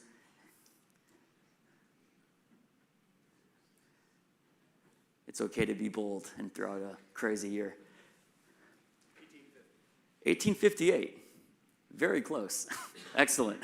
So 1858, the British report the first measurement of soil pH. We knew that pH mattered for things like stomach acid, for the manufacture of steel and iron. So by the 1820s, pH was understood. It took a long time to measure. Now it takes us 30 seconds, and it costs basically just the labor of the student to do it. So 1858 was the first routine, or let's say reported measurement, but really the routine testing of soils for pH was not until about the 1920s. So this is penned in, I think, 1913? There's no real way to offer farmers or crop advisors a way of measuring soil pH. And now we know that, by the way, you can't even use soil pH to predict the lime rate. So pretty clever. When you don't have a tool, you have a workaround. That workaround was yield-based calibration of lime rates. So fast forward to about the 1980s, and since then, we've had this table, which is from Chapter 8 of the Illinois Agronomy Handbook. Chapter 8 is titled pH, P, and other nutrients. I think K's in there too. But it deals with the non-nitrogen inputs to soils. So this is the current state recommendations. There's been various iterations since the first edition in the 1950s. I forget which one we're on, but it's been basically unchanged for a while when it comes to this section that you're seeing here on lime. This table looks like the Rosetta Stone to me. There's a lot of different angles you have to match up, and you need a ruler to match them up. But the principle is pretty clever again. It's simple. The whole idea is that if you have one of 6 different kinds of soils, A through E, based upon organic matter and CEC, you find out where your soil type is, A through E, and then based upon the soil pH that you measure versus the target, you can kind of estimate the tons of limestone per acre. So it's using 2 easily measurable or even visible attributes of a soil type. CEC, which is part of routine lab tests, and that even itself can be estimated by the texture, how much clay there is. More sand, lower CEC, etc. So again, this is not unlike Hopkins in 1913, and I'm a fan of simple. I don't think we need to over-engineer everything. This works pretty well. But the question then is, should we, as a state, move on from this simple and usable approach, that's not going back, to the buffer pH? So reasons to go to buffer pH is everybody else is doing it. And my dad would say, well, if they jump off a bridge, would you do so too? So there's not a good reason to do it because all of our neighboring states are doing it, but it would raise an eyebrow that we're the last state to not be officially recommending lime rates on buffer pH. Second is that it might just be more quantitative. 5 soil types for the state. As a soil scientist, it's probably workable, but we have 57 major soil types. So there's reasons to go for a numerical approach, so measuring a buffer pH number, then a categorical, categorizing soil types into groups based on 5 different entities. And it comes back to this, is that we want to be measuring the pH in water in green, but also this other thing, this reserve acidity. And how you get that is by a buffer pH test. Now then this presents the question, which buffer pH test? If you didn't know, now you know that there is a thing called buffer pH, and also that there are 9 different types here, major types. Some of these are on the books, they're hardly used. Some of these are specific to one state because the professor there made it, and it's their baby, and you're gonna use it in Georgia, for example. And there's also not any harmonization of not just which test is used across states or regions, but also how you interpret those results. So it's the state problem. Every state does things differently. That's good, but this is an example of the not so good. So In our region, in general, we use the most variety of buffer pH tests, further complicating the issue. We also have pretty high soil diversity across the Corn Belt, so I think that this would make sense. Now, they all have the same goal. There's just different pathways, and some of these are more appropriate for different parts of the country. So on sandy soils, Adams-Evans might be better. In Georgia, the Melick buffer pH, not to be confused with the Melick p-test, is more appropriate. They were made for those soils. But still, we wanted to check out, could some of these work in Illinois systems? So 3 things to think about and 3 takeaways before I talk about what we found. The first thing is that buffer pH is not a single test. It is a category of tests. So that's important because different tests will give you a different number for the same soil and thus a different lime recommendation potentially. So always ask, what buffer test are we talking about? Second, that the lime rate is partly coming from your buffer pH, but you want to think about what your pH goal is. If you're trying to get up to 6.8 versus 6, the same test won't tell you how much lime unless you specify what the end goal is. So you, the human, must decide where are you going with the final pH target. And third is that the calibrations that we have made, as I'll show you, depend on what they're calibrated on. So ideally, the entire US bands together every 50 state, and we do a massive study with 3,000 soil types, and now we have a way of having a universal buffer pH test. That won't happen. It doesn't make sense either, I think, for good reasons. I bring this up because if you see lime recs from, say, Kentucky, just be aware that even though they use the same buffer test as Illinois labs do, they're based on Kentucky soil type calibrations. So buffer pH test type, your target pH, and then the region of calibration are all things to consider. So to boil this down as 3 takeaways, what buffer pH test is being used? Find that out. Second is use a regional calibration when possible. We don't have them yet for Illinois. You're about to see them for the first time. And third, what's your pH goal? And this is kind of arbitrary. Once you're above 5.5, you avoid aluminum toxicity to roots. Under 5.5, there's a real problem. 5.5 to 6, pretty good gains. Above 6.5, arguably not a huge deal. That depends on experience, on cultivar and hybrid, but in general, getting at least up to 6 is probably a safe bet. Depends on the price of lime. If you get a good deal, get up to 6.8 and coast downward for a few years. So what we did here is that we took soils across the state. We took 48 soils and then we thinned it down to 24 for what you're about to see, but there's a twice the size data set. And you might be thinking 24 seems pretty thin for the soil type diversity of the state. It is and it isn't when it comes to the reserve acidity question. So these soils definitely differ in organic matter content, CEC, but they encompass a range, and it's the range of properties that we're chasing, not all possible combinations of those properties. So we've got pH from about 3.8 to about 6.5. We didn't go above that because who's going to lime a 6.6 to 6.8? At least for our purposes, that's not of interest. We looked at CEC as a property, getting under 5 for CEC, so that's basically just sand up in Kankakee, up to about 30, so pretty good. And same thing for clay content all across the spectrum, and same for organic matter by about a 5x range, from almost none to 5% OM. So these are pretty representative in terms of the range of properties. Okay, so what we did in the lab to compress 2 years into 30 seconds is we take soils and we add lime in controlled conditions.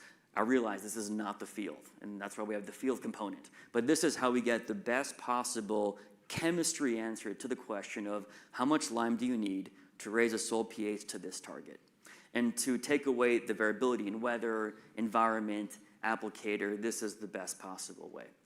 So we do this over the course of 8 days with slaked lime. Slaked lime reacts much more quickly than calcium carbonate, so limestone, or than quicklime. And we do it over a range of rates that are equivalent to 0 to 8 tons of lime per acre. That's the equivalency on a CCE basis. Basically, it's done in 8 days. We keep them wet and warm. The reaction happens quickly. Again, the point is that this is highly controlled, so it's the highest confidence chemistry answer to how much lime do we need. So let's talk about these results. The first question that we oftentimes get is can I just put on a flat rate of lime? And I want to start here before we show you these results on calibrations of buffer pH. This is a fair question. Maybe there's an opportunity to spread lime. It came to you pretty cheap. The weather turned out to be in your favor. And the question that we get is, what's a safe blind rate? So blind meaning you don't know even what the water pH is. It's just a field and you have a chance to spread lime. You suspect it's under pH 7 and that's about it. And what we did is that we looked at if you want to stay between 6.5 and 7, those two horizontal red lines on that figure, if that's the sweet spot to get to, and we don't want to go above 7 and certainly not above 7.5 because things get very weird very quickly, what would happen if you applied lime from 0 to up to 10 tons per acre without knowing the pH beyond it's under pH 6.5? And what we find is that 1 ton per acre of lime gets you to pH 6.5 for half of these soils, which are a range from 3.9 to 6.5. If you were to put on 2.5 tons, then most of your soils hit pH 6.5, and by the way, most also get above 7 at that point. And if you go up to 3 tons per acre, all of your soils hit pH 6.5, and now nearly all of them are above pH 7. So this is just to illustrate that the flying blind approach can be dangerous because it's easy to overshoot pH 7, and once you're above pH 7.2 to 7.5 onwards, you get tie-up of phosphorus, of micronutrients like zinc, copper. It can be not exactly agronomically safe. So this is why the whole dosing matters. All right. So then the next question is, what if we just use water pH, soil pH on the test? There's no buffer pH here. And what you're seeing here is a graph of the soil pH on the x-axis, so from 3.9 to about 6.4. And then on the y-axis is the amount of lime that you would need to get to pH 6.5. So the R-square is the metric for this discussion. It's crude, but it gives you a rough sense. You want the R-square number to hit 1. So it's about 0.43, which is saying that you've got a pretty low ability to explain, to predict what your final pH is going to be. Meaning that this is better than flying blind. You get a really rough approximation of how much lime you might need based upon the pH. But why not use a buffer pH? Now, you might, if you've got a keen eye, you note that there's this outlier. So the soil that's pH 3.9 looks to be off that line. So if we drop that from the data set, and now we're talking soils that are in the range of, pH 4.8 to 6.4, which is arguably most soils. I have seen soils of pH 3.5 down south, around Effingham. But for most intensive uses, this is not the case. So in this context now, the R-square goes up. So this is not terrible. In other words, if you have the option to spread lime in a way that makes sense, profitably speaking, the water pH might be reasonable, but it better be cheap lime because you're going to be more or less 60% there, accuracy. Okay, so to summarize this, soil pH in just water is a poor predictor, but it is a predictor versus flying blind. You're just throwing lime out there, good luck. Can we do better? We think so. And so this is the next part of the talk is let's talk about how to precise this beyond soil pH. So this is where the current state recommendations come in, and then the buffer pH comes in. Again, buffer pH accounts for more of that acidity than this approach that you're seeing. So the question is really simple. Are the current state agronomy handbook recommendations reasonable? Are they accurate? Can they beat out water pH? Can they even hold their own against buffer pH-based recommendations? So to break this down in a bit more detail, we've got the soil types A through E, 6 types of soils. No, my math is terrible, 5 types of soils. I'm a soil scientist for a reason, folks, not a mathematician. And so we can categorize these based upon texture and color, because color is a proxy for organic matter and the CEC very roughly. Long story short, we then looked at these. I'm going to get right through these assumptions. And we looked at the lime rate that we know that we need, which is the x-axis. So this is what we measure in the lab. This is what we know to be as true as possible. And then on the y-axis is based upon the agronomy handbook. And you can see that there's actually a pretty good R squared compared to water pH, which was about 0.4. If we drop the outlier acidic soil, it went up to about 0.6. So the state agronomy handbook recs are doing a decent job, especially at the lower lime rates. The points are closer to that line. This is overall encouraging, right? But can we get that R squared up higher to 0.8, to 0.9, to 0.95, almost to 1, which would be incredibly high accuracy? That's a good question. So I would say that under the lime rate of 1.2, these handbook recs are reasonably accurate. So more acidic soils are less accurately predictable for lime rate by handbook recs than less acidic soils, to put that differently. All right. We also looked at these based upon two ways of measuring the CEC. So the left-hand graph is on what we measure as CEC the best possible way. The right-hand side is what you get back from a commercial lab. It's a quick and dirty estimate. It gives you about these same numbers, so that's good news. So the takeaway is that these recs work pretty well without a buffer pH. They're pretty good. They certainly beat out the water pH. Good news. So next question is, how do buffer pH tests compare? So for this, we have 3 of the 9 buffer pH tests that we had looked at. The 1-to-1 line is comparing the known lime rec with the lime rec based upon the buffer pH test. And so a good buffer pH test for Illinois soil types would be exactly along that 1-to-1 line. So we've got 3 of these, and they're out of order, I apologize. Adams-Evans, modified Melick, and the Socorro/S&P that we grouped together for this purpose. So a few observations. Adams-Evans is way off that 1-to-1 line. So the points cluster well with the decent R squared, but they're going to be underestimating the lime rate. So Adams-Evans is not a tenable buffer pH test for lime recs in our state. They underestimate the lime rate by a factor of 2. You're half under. The modified Melick from Georgia and the Socorro S&P made here in the Midwest, these are pretty good. R scores of 0.83, 0.86. Remember, the handbook was 0.76. Water pH was 0.6 at best. So we're nudging closer to more and more accurate tests. Leaves a lot to be desired, right? I'd like to see 0.95 to have full confidence, but if you know about soils, that's probably not going to happen for a wide array of soil types such as this. So the takeaway here is that the current widespread use by most commercial labs that service this state, they tend to use the Socorro and or the S&P. That's in fact adequate. They figured it out, of course, but that's a fine test. But what we've overlooked is that the modified Melick test made in Georgia works very well for this state, and it's a lot cheaper to run for commercial labs. So there might be cost savings on the soil buffer pH testing, and thus saving the advisor or the farmer on testing for lime rate.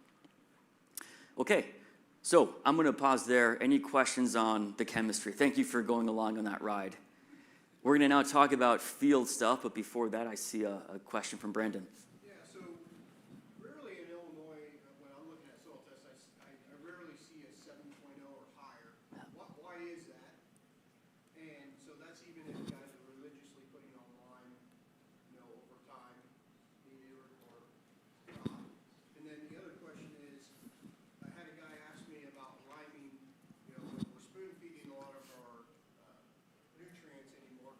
Would it be better to spoon feed this lime 1 ton per year on every acre, or put a large amount, maybe 3-4 ton at 1 time, so the benefit of Great questions. First question is, could you recap that just a little bit for those online? Yep. The first question, I believe, was why don't we see pH above 7 for most soils?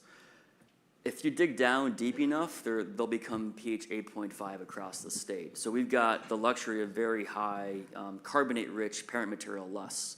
But you're right, for the surface depths, we don't really see above 7 anymore.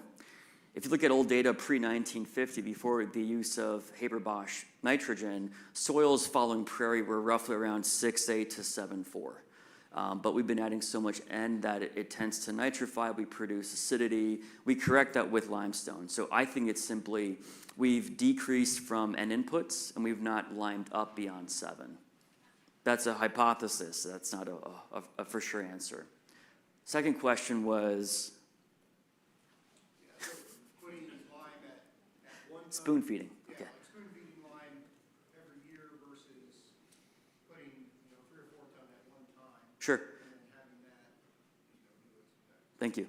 So for the audience online, the question is about why not spoon feed, or what if you were to split apply lime over many seasons versus putting it all up front as 4 tons versus 1 ton over 4 years? That's a great question. I don't have an answer for you. Some thoughts.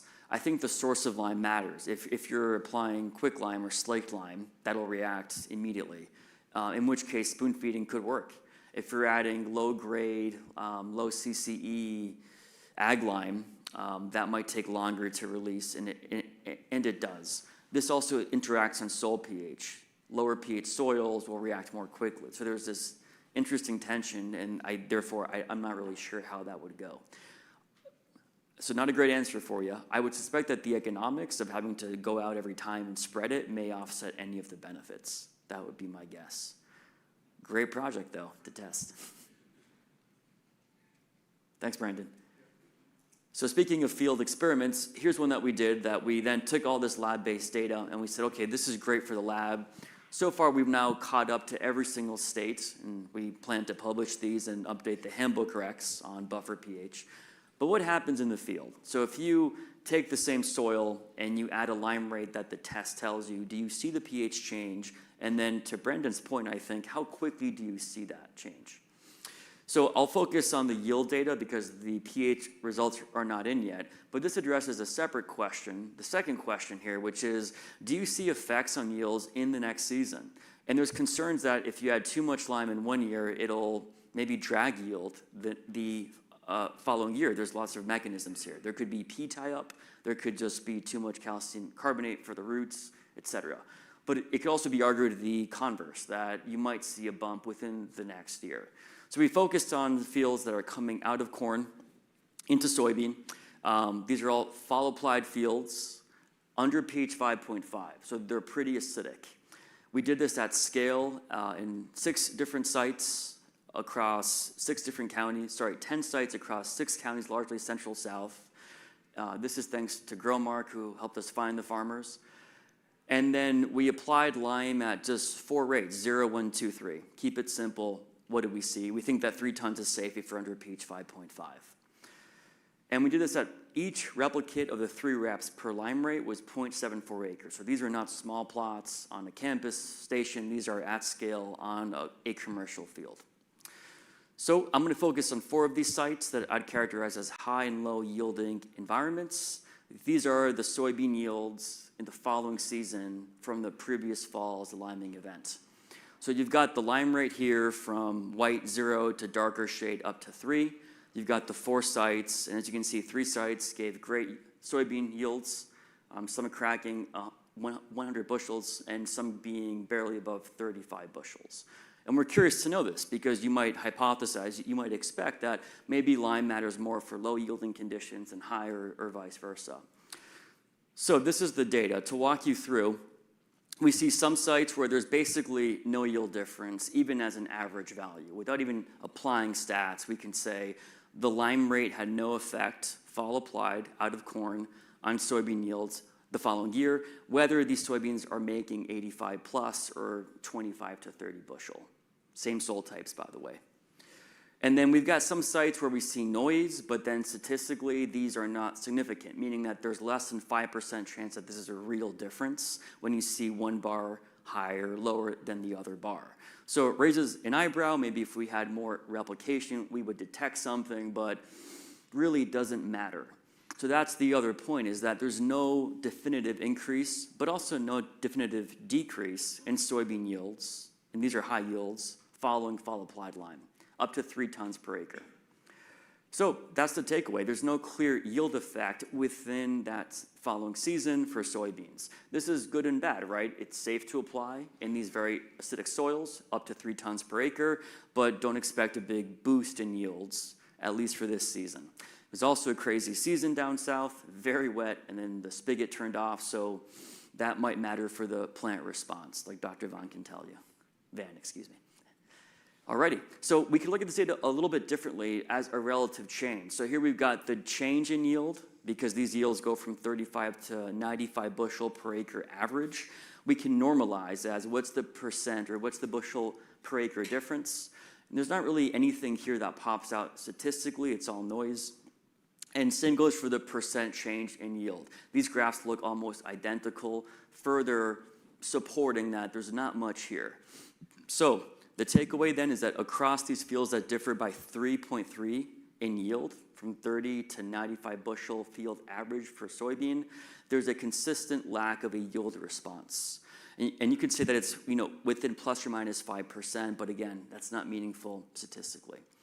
So again, takeaway to hit home is that soybeans are safe following fall lime in sufficiently acidic soils, up to 3 tons per acre.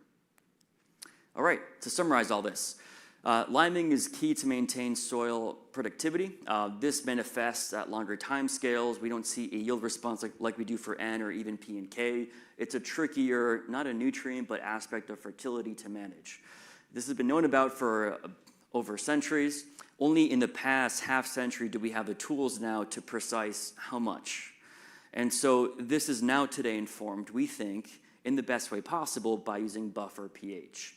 So what we've been doing with this project is confirming that pH just in water, as we opened on that potential myth, it's decent, beats flying blind, but we can do better. And that's where the buffer pH tests come into hand, but also the current agronomy handbook rates. They're decent enough if you don't have a buffer pH test. And for our region, it turns out we've confirmed that the S&P in Socorro works, like what Iowa uses, but we've also identified a new and a cheaper test, the Melick buffer test, for lower cost buffer pH testing in this lime Rex. The field trials point out that there's no yield response of soybean following fall applied lime from 1 to 3 tons per acre. Good and bad, depends on how you cut that. It's neutral. So what's next? Well, we're continuing on this project, which is in collaboration with a bunch of groups, including Growmark and USDA as well. They're trying to breed soybeans in alfalfa for low pH, so we're layering on these lime rates with them. We want to understand in the next 2 seasons of these on-farm trials the economic returns. So what pH does it make sense to lime up to and to hold that economically speaking? Just like P and K, I think we have to shift from yield response to net dollar per acre response. Lime is no different. So these will continue, and the final aspect is soil health. There's lots of good evidence that acidity is a real problem for soil health. And so what we don't know is how that might matter. So one reason why we know that liming improves soil production in the long term is that it's not just the liberation of fixed phosphorus, it's also probably due to increasing or fermenting more active microbes. So we're hoping to understand, is there any water held by that theory when it comes to liming soils in this part of the world? Alrighty, well that's all that I have. I used up a bit of extra time, but it's still ending early, I think. With that, happy to take any questions. Thanks for your time.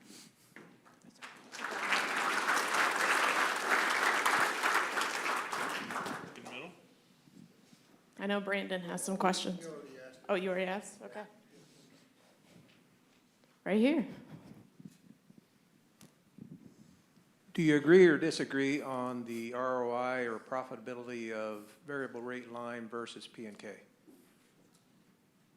When you say versus, you mean if you had to pick one to VRT? Well, that's a good one. You'd have to balance the prices of P/K versus lime. You got me there. I would say it depends on your time scale, right? So I think in the long term, lime is going to be as important as P and K for investing in VRT. But in the short term, if you had to pick one, you have a 2-year lease, I'd just go for the P and K, in my opinion. Behind you. Oh, go ahead. Yeah, quality of lime, you talked about different lime throughout the state. I heard some mag problems in some of the lime that we're getting from some of our quarries. Can you talk on lime quality and where? Thanks, Brandon. Yeah, so broadly speaking, there tends to be 2 major types of lime. There's calcitic, which is more calcium-based. CaCO3 is the formula for the nerds in the crowd like me. And then there's dolomitic lime, like the Dolomites in Italy. Those are magnesium-rich limestone, where you've got magnesium and not calcium that's pairing up with the carbonate.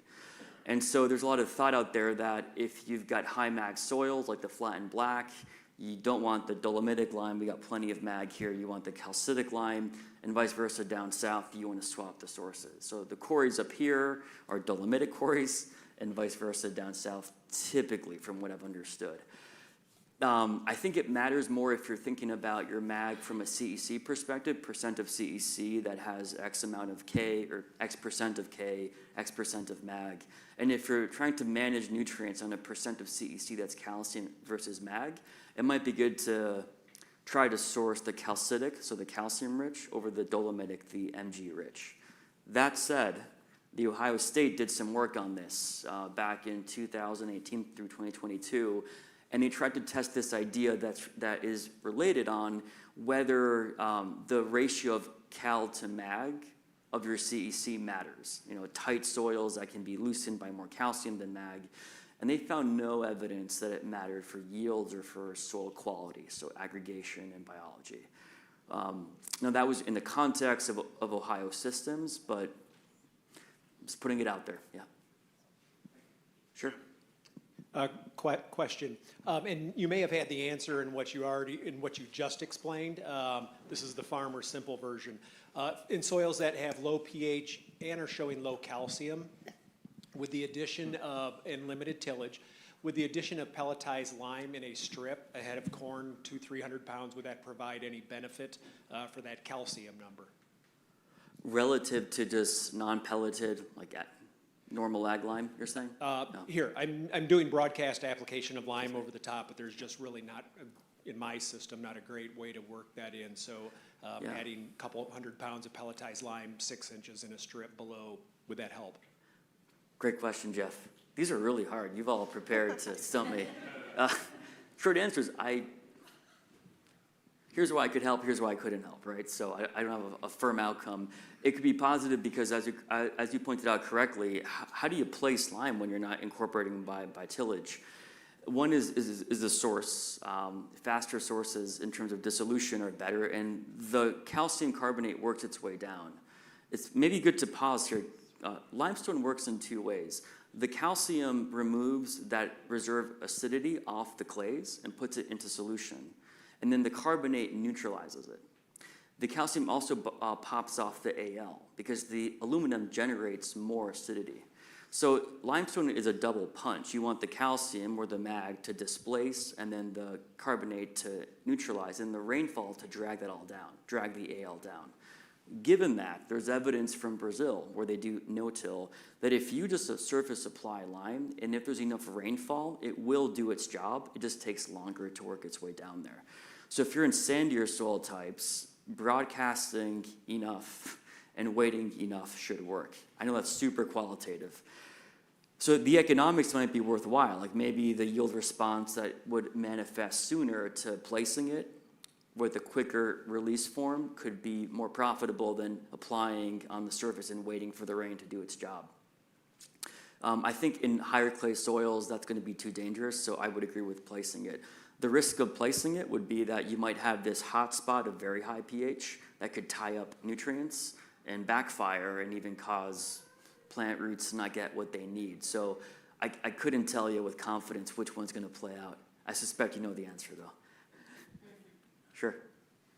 Do you have a question in the middle? I did, but it was answered. Oh, good.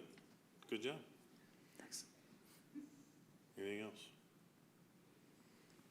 All right. Andrew, good to see you again. Thank you very Likewise. much. Thanks very much. Okay. 2:05, we're at break time. Kelsey? 2:30. Okay, we'll come back at 2:30.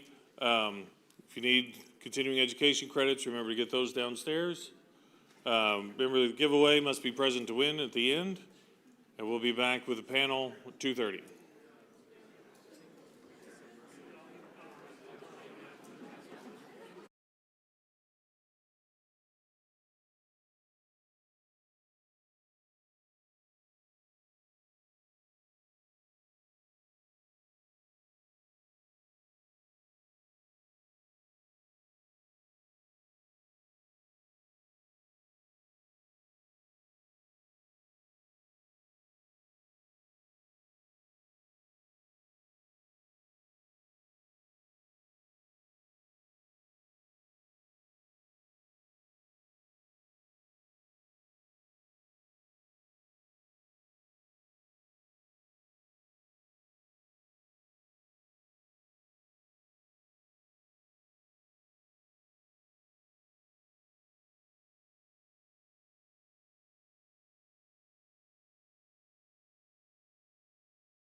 Nick, come on up. Boris is coming in.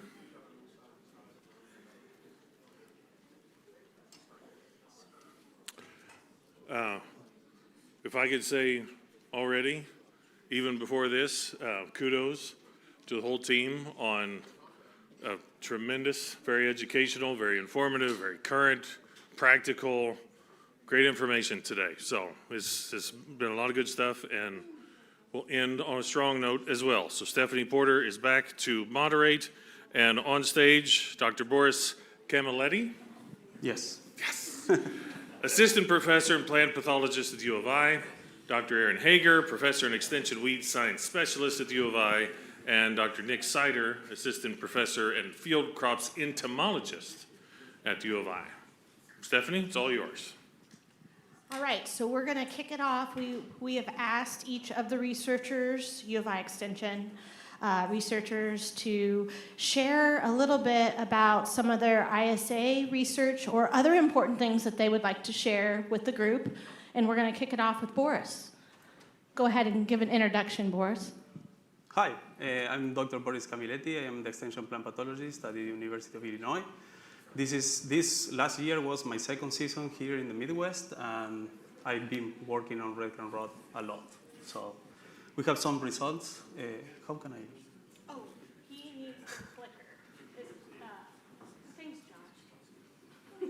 So I will just provide a brief summary with some results that we got last year.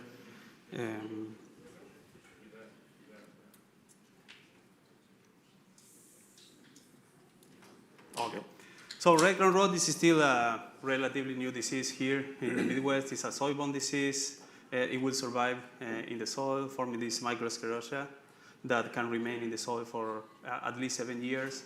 And these structures will start infecting the root right after planting. So this is the Illinois map. We added some more new counties last year. This is the Midwest map, so it's not only here in Illinois, it's in Indiana, it's widespread in Missouri, Kentucky.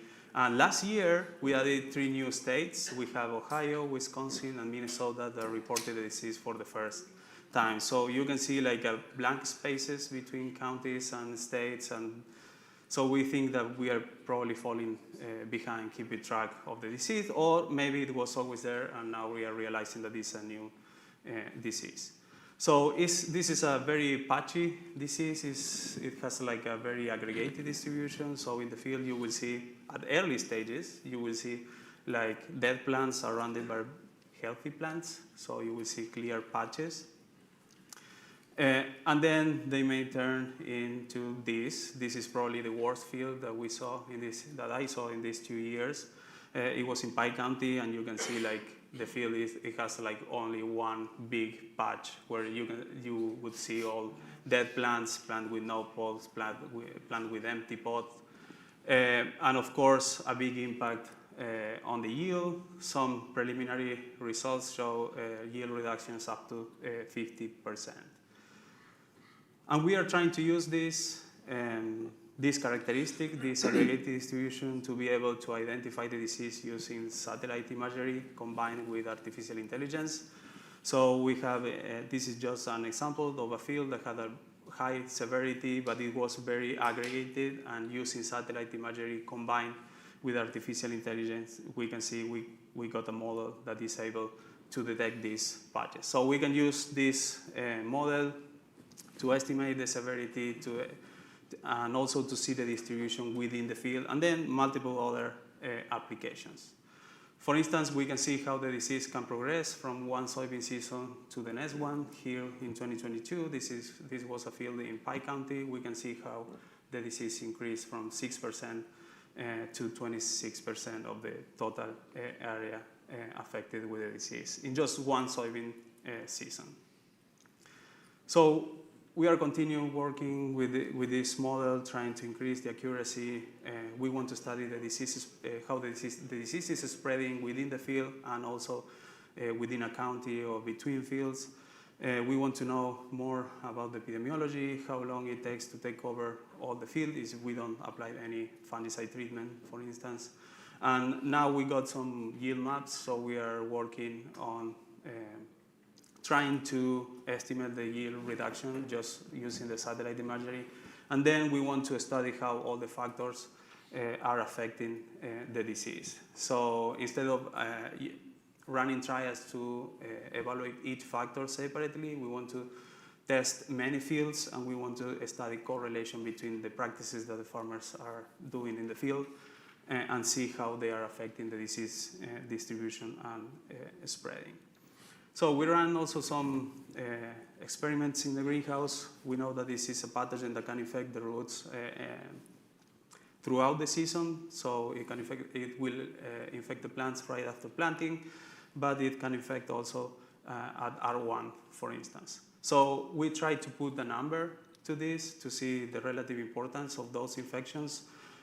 So if we check the seed weight after the experiment, we observed that that infections at planting were having the lowest values for the seed weight, but also with infections at B2, B6, and R1, we see some impact on the seed weight. So in the future, if we have some product that we can apply at the early vegetative stages that can help the plant to fight infections, probably could be also an extra practice on top of the seed treatment. We ran field trials. We had field trials throughout the state. We had 3 commercial fields with natural inoculum, and we also had our experimental plots here. And in Pike County, we tried different seed treatments, biologicals, in furrow, 2x2 applications, and including some varieties too. So I took the results only from one trial that I think that will illustrate. We had the 3 products that were registered last year. For red crown rot, we had Saltro, we had Ceramax, and Ilivo. And here, this was the field with the highest disease pressure, and you can see how it's reducing the disease and how Saltro is increasing the yield. Saltro was the most consistent one. With Ilivo and Ceramax, we got some intermediate efficacy that was also reflected on the yield. And then we are also exploring the interaction with soybean cyst nematode. In the literature, you can see that there is some correlation between sudden death syndrome and SEN. So we wanted to explore that with red crown rot. These are all the data from the same fungicide trial. We counted the eggs after planting, and then we correlated that with the disease level.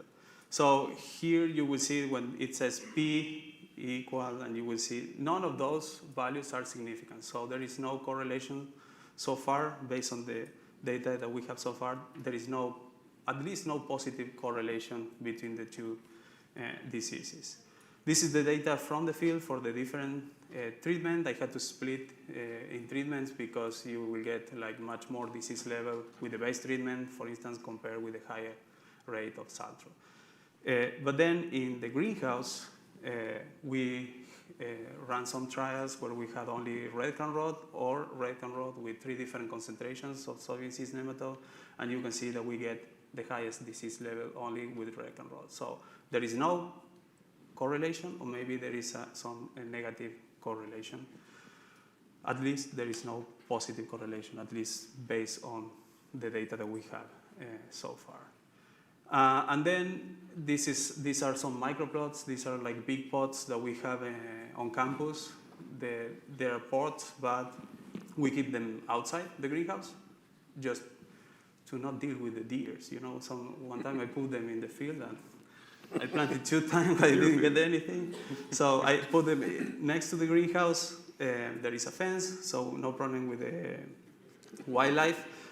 And I compare diseased plant with healthy, and I put Saltro. And you can see that Saltro gives you like 40% more seed weight. But if we compare still with what would be a healthy plant, we are still like 35% below. So there is still room for improvement, and also maybe other practices other than using the seed treatment that will help us to keep this disease under control. So that's it. Thank you very much to the association for all the funding. Thank you. So we'll take questions afterwards. We're going to go next with Dr. Hager.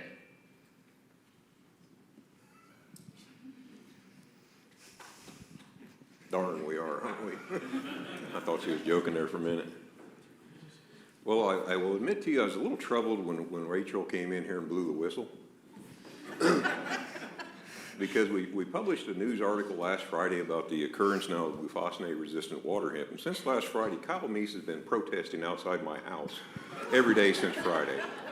And I know damn good and well right now he has no reservation about throwing penalty flags at me as we go through this. So we'll see. So what I want to do is actually give you a little bit of update on some ISA-funded work that we started clear back in 2023 to try to determine how common or how extensive is the occurrence of group 15 resistance in the water hemp populations we have here in the state of Illinois. Now, I will tell you right now, this was not set up to actually confirm resistance in all the populations that we sampled, but to rather give us an idea what type of response across a fairly large geographic area might we or might we not expect to see with our group 15 products. Now, again, group 15s, especially in soybean, they're very important as pre-products, but they're also about the only group that you can use in your layered residuals.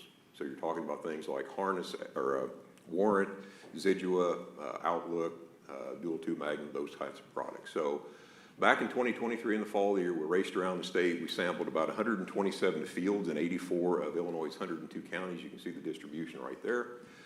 To be completely honest, we trespassed on everyone's field. So if we trespassed on your field and collected water hemp, if you would like that seed back, see me at the end of the meeting. We'll be happy to refund your seed and probably give you a little extra.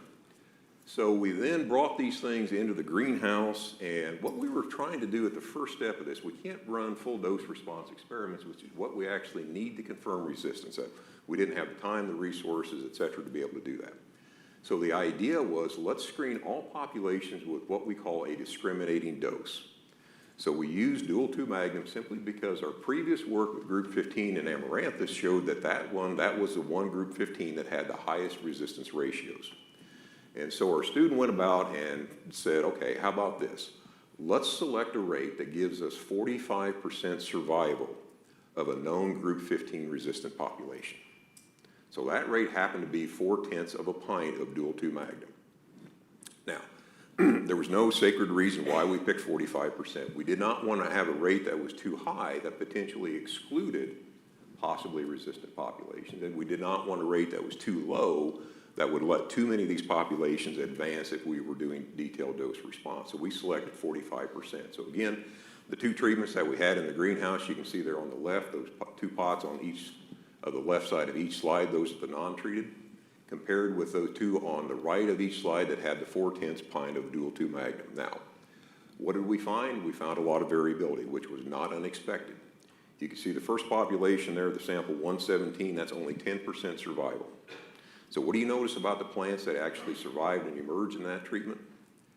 They're not only there, but they're quite reduced in size relative to the non-treated, right? When you go from left to right, now you're looking at the populations, sample 303, that was 62% survival, and those plants are not nearly as stunted as what the 117s are. And then finally over 305, that's one we're really interested in 305. That had over 90% survival, and those plants can appear to be completely unfazed by that particular rate of dual 2 Magnum. So this is basically the summary work of the project. What you're looking at here across the vertical axis, those are all the 27 populations. Across the y-axis, you have the survival percentage of these populations. That vertical yellow line, that's 45% survival. So basically, to summarize, out of the 100, we ended up being able to use 104 of the total populations. Of the 104 total populations, 44 of those, we would actually advance to a detailed dose response experiment and calculate a resistance ratio. If I did the math correctly, that's around 42% of the samples would have advanced, and we more than likely would have declared those as group 15 resistant. We really had no preconceived percentage in mind when we started out on this project, but I will admit to you, full transparency, whatever you want to call it, that's higher than what I thought it was going to be. I thought we may be around 20%, maybe 25%. I had no basis for that. That was just a wild guess on my part. It's quite a bit higher than what that is. So out of the 44 populations that would advance to it, we had 21 that had 70% survival. We had 15 that had 80% survival, and we had 2 that were completely unfazed, greater than 90% survival at that discriminating dose. And again, that was the dose that we knew based on a previously characterized group 15 resistant population, actually one from here in Champaign County, literally 5 miles east of where we are right now. Okay. So we did do some calculations. We did advance some of these through the dose response experiment, just to throw up some of the ratios right here. You can see these in this table. Remember that 305 population that said was really interesting to us? That's the highest ratio that we've ever seen screening for group 15 resistance. We got a ratio over 100. We've not seen that before. The highest I think we had before was around 64. So that thing is interesting. Let's just leave it at that. The other ratios that we calculated for these populations tend to fall in that range that we had characterized a couple of other populations previously.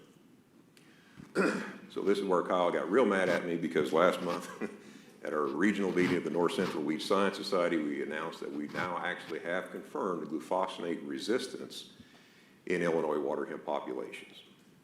So the way that this was actually done, we had 4 populations that we were very interested in. These were based on essentially complaints that we had received a phone call about. Somebody said, hey, look, we used a Liberty, we used an Interline, we did not get the level of control that we thought we should have. Can you investigate this a little bit further? Of course, this is a collaboration between our group here at Illinois and Dr. Carla Gage's group at Southern Illinois University. So there was 2 components of this. There was a greenhouse component looking at these 4 populations. As you can see, there is no geographic center point or origin of this.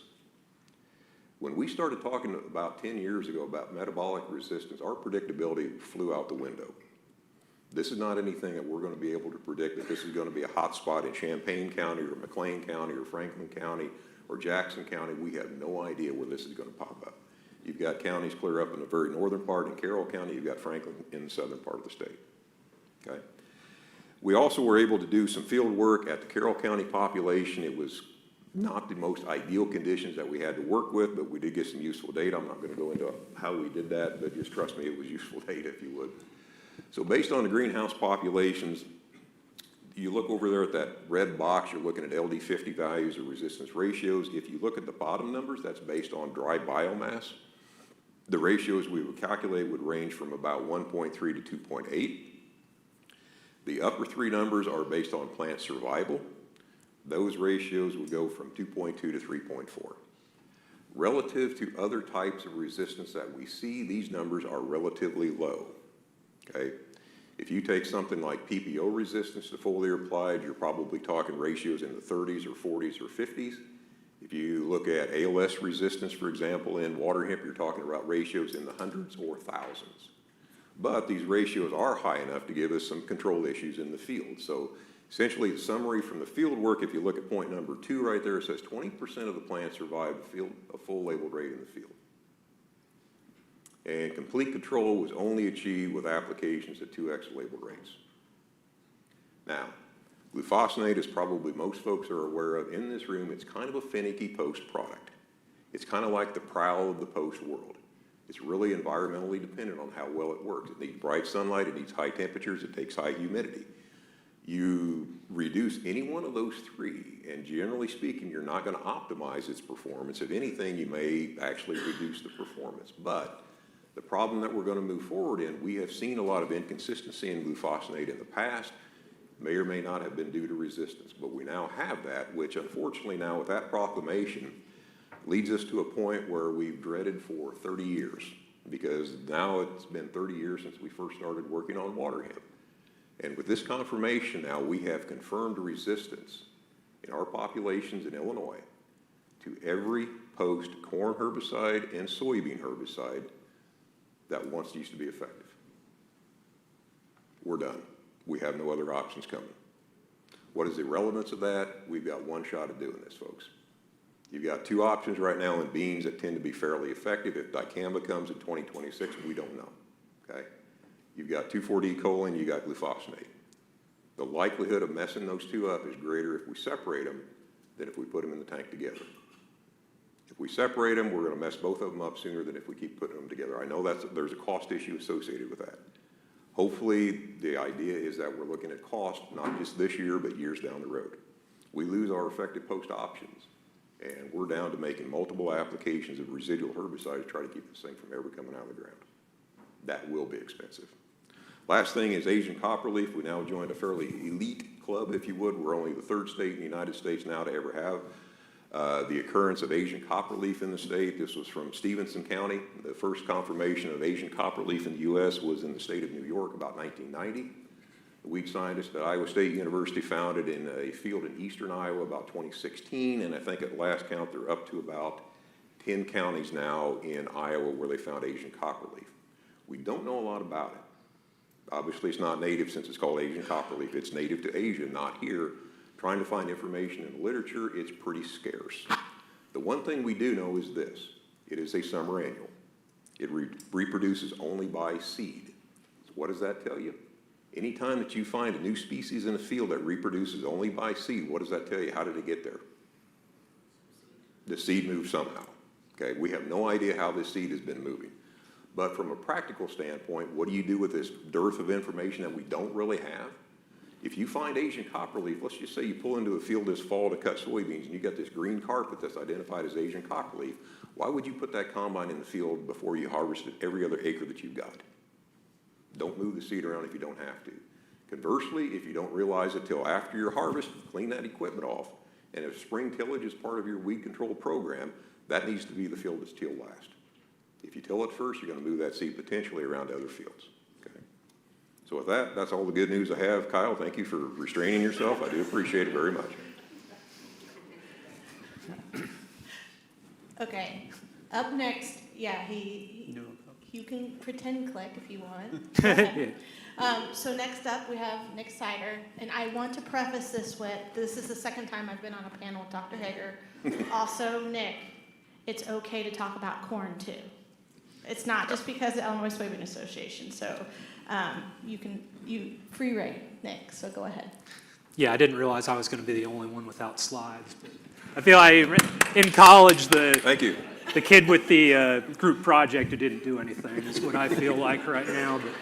But so some of the ISA-funded research that I've been working on, I'd say the main project is one where we're looking at, it's titled Return on Investment of Soybean Insecticides. And so we're looking at insecticides, particularly as they're often used in soybeans in Illinois, which is either applied to the seed or applied, typically in combination with the fungicide based on a growth stage. We're looking at how long that gives us something in terms of protected yield.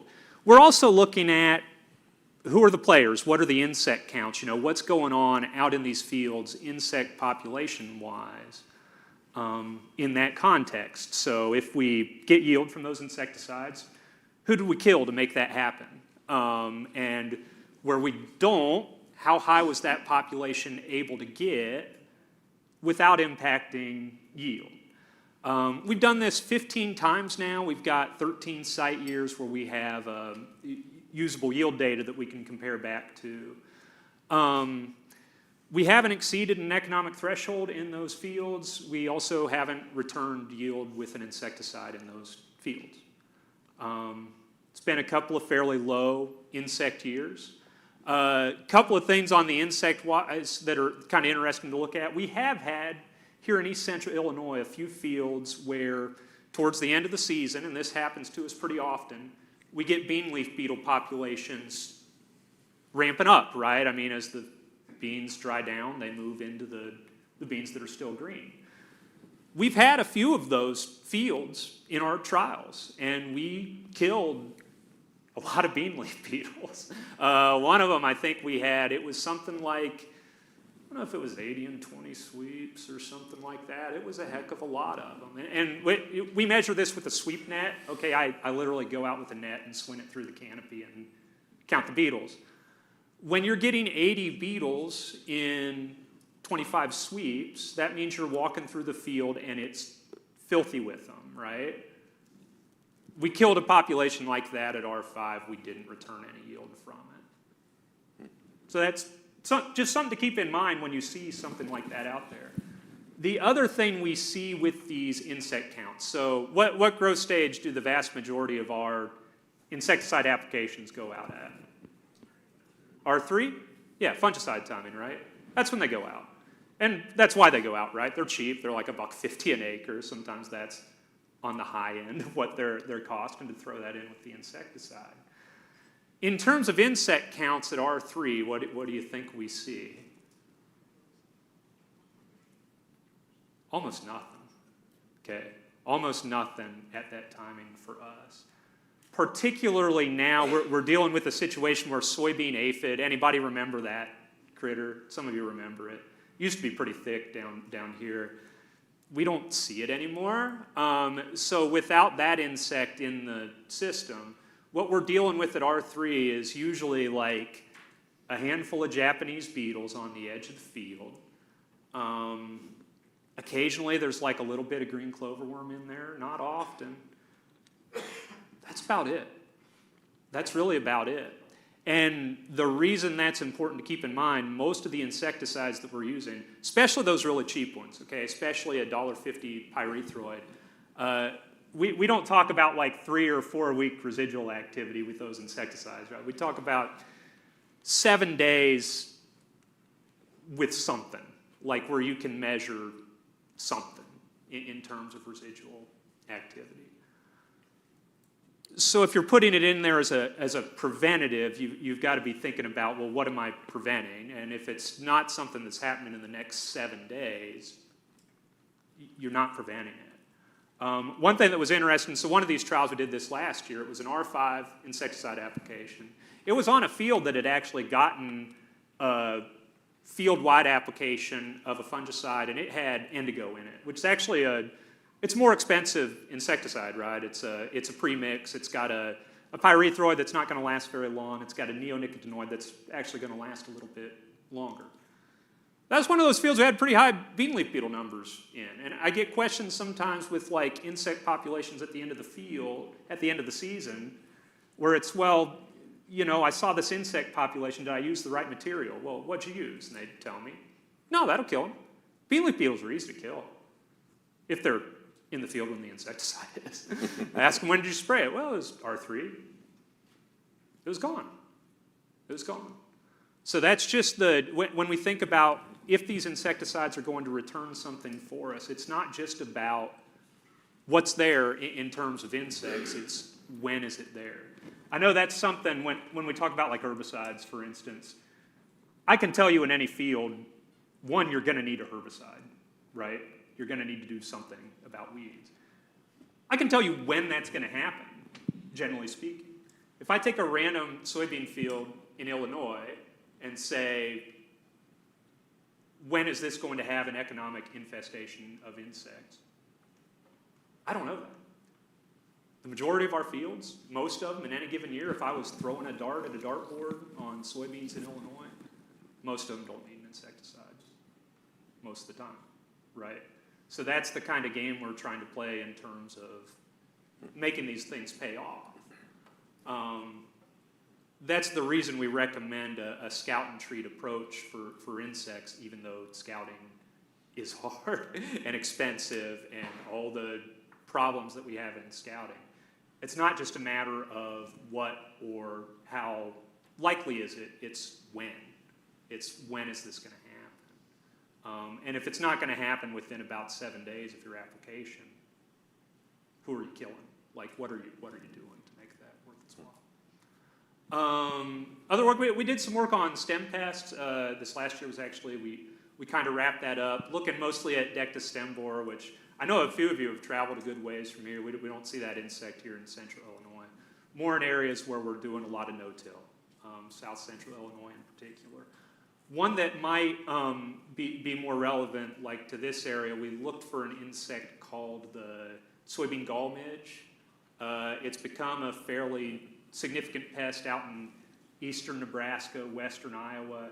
Couple of significant things about this insect. One, we don't know if it's an invasive species or not because it's actually new to science. Like when they found it damaging soybean fields out in Nebraska, no one, including like the gall midge taxonomy expert that they found in Japan who worked on these things, had any clue that this insect existed. Two, they can't kill it. And so the control methods they're looking at are things like hilling soybeans. So like taking a device you would use to hill potatoes, like throw soil up on the base of the stems, running that through a soybean field to prevent them from entering the base of the stem. The reason I bring that up is not so much to say like that's something they're doing widely out there. It's to say when they're looking for control measures, they are grasping at straws, right, to do this. That wasn't their first idea. The hiller was not the first thing they reached for. We've looked for it really thoroughly here in Illinois, and we haven't found it. We'll continue looking for that. This is something that if we do find it here, we really want to know about it. It's something that we'll need to address. The good news on that front is unlike some of these, some of these invasive type species, they come in and they just move all over the place really, really quickly, right? Or people start looking for them and they start finding it all over the place really, really quickly. This one, the area where it's really causing significant yield loss, doesn't seem to be expanding very rapidly. It seems to be staying pretty limited to that kind of western Iowa, eastern Nebraska geography. I'm very hopeful that it stays out there, or at a minimum that by the time it gets here, my colleagues out there have already solved it, so we can just hand you whatever they did. Like, hey, here you go, Justin says this. But that's kind of where we're at on that. The symptoms of this, by the way, it's plants dying early, and then you go back and you peel the epidermis back on that, and there's these little tiny orange fly larvae in there. Pretty distinctive. There's not a lot of other things that look like that. So if you ever see anything like that, please do let somebody know. But we've looked for it pretty extensively in Illinois and haven't found it, which is good. I've never been happier to not find something than I was that. So you have good news to share. Yeah, exactly. Yeah, I don't know why Unlike everyone else Dr. is so Hager. upset. I'm psyched. All right, I want to give the audience an opportunity to ask any questions. Yes, I have a lot of questions myself, but I want to give you the chance. This is your chance to ask questions. Do we have any?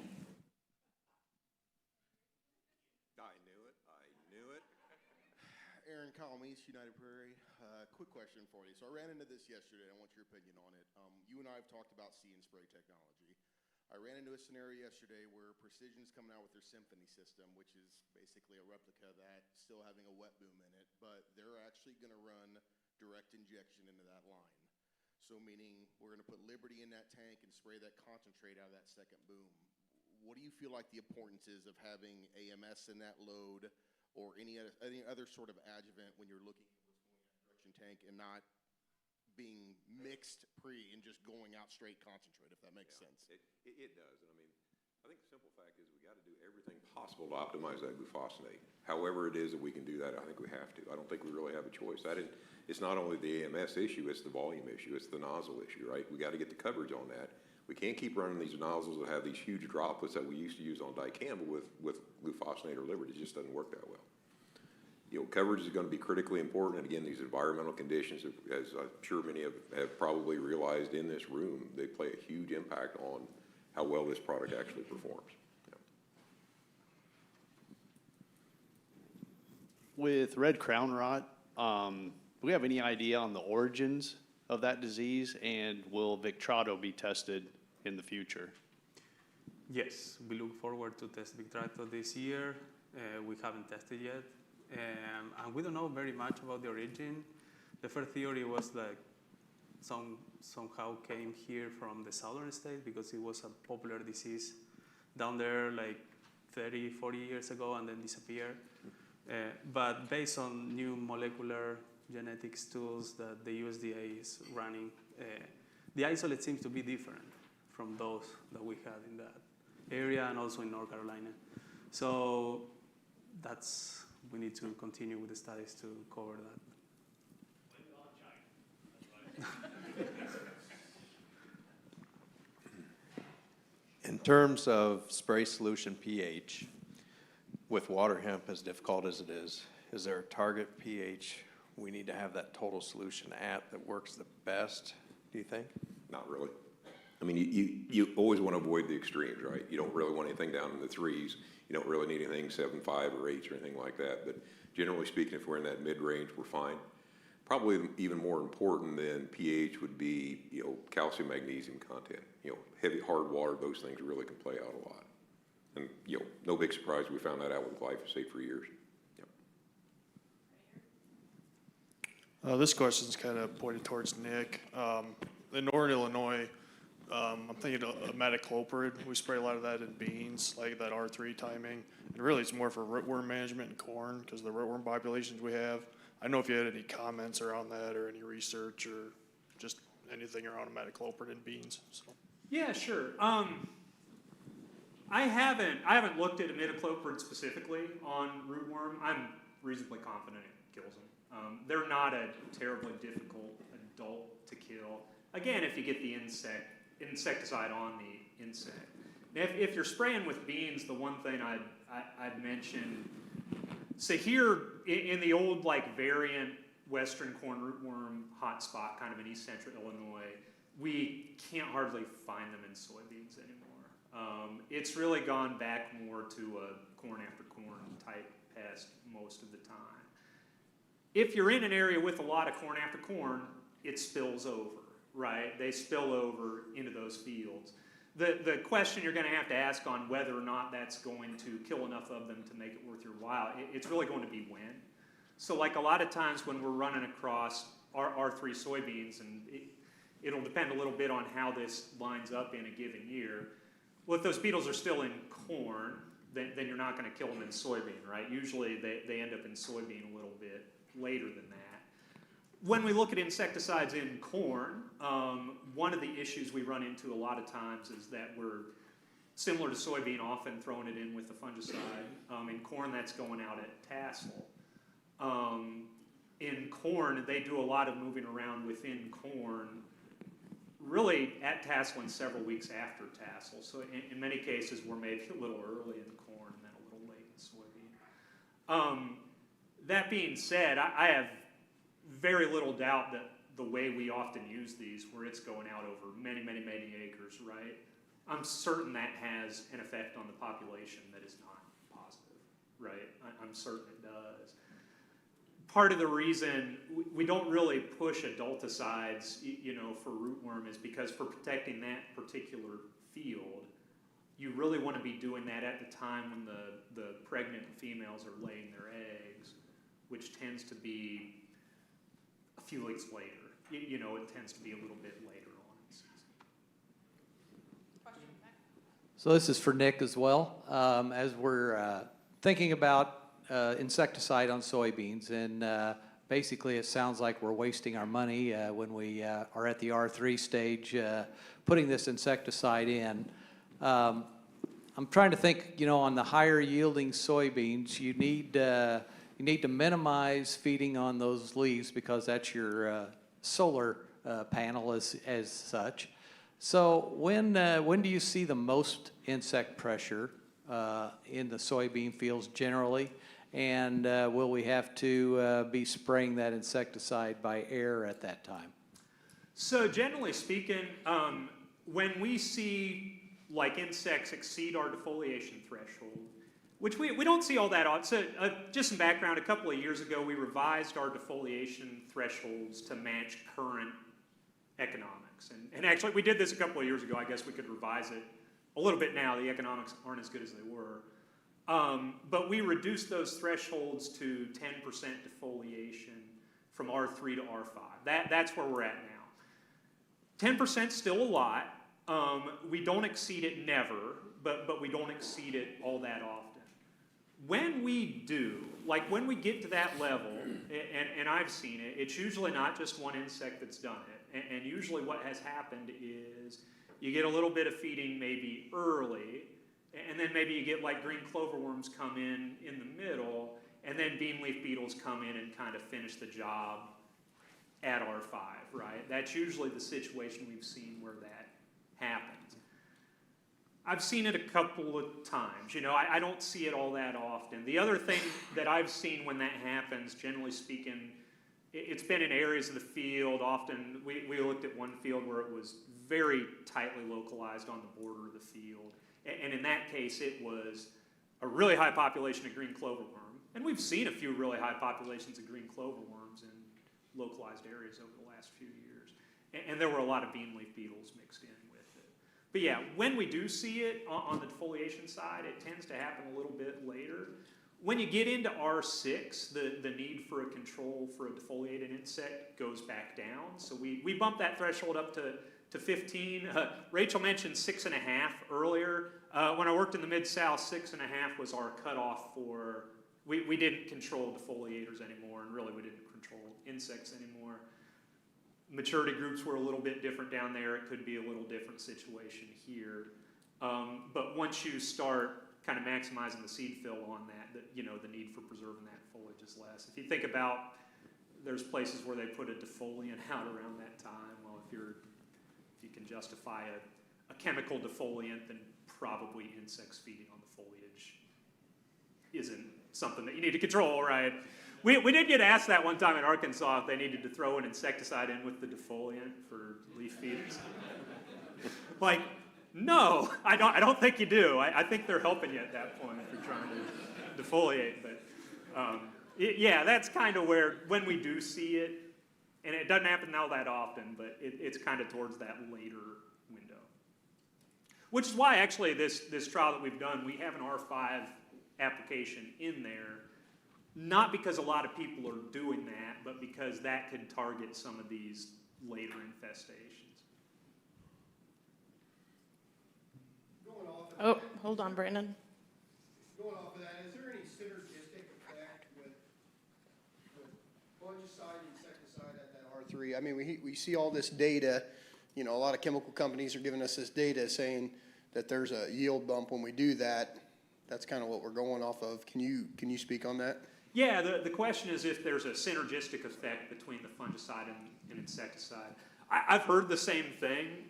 We haven't seen it in our stuff. I've heard different reasons for that. I think the most creative reason I heard for it, my colleague up in Wisconsin said it might act as an adjuvant for the fungicide. Sometimes it's cheaper than the adjuvant, so But I haven't necessarily seen it in my data. I don't know what I'm always skeptical when I don't know what the mechanism would be. You know what I mean? I don't know what the reason for that effect would be. So without having a good feel for what that reason would be, it's hard for me to kind of speculate on it. But yeah, in our data, we haven't seen it. Incidentally, that's part of the reason we do an on-farm version of this protocol that we're running, in part so we can look at issues like that. Whereas in a lot of my trials on the research farms, we're isolating the insecticide.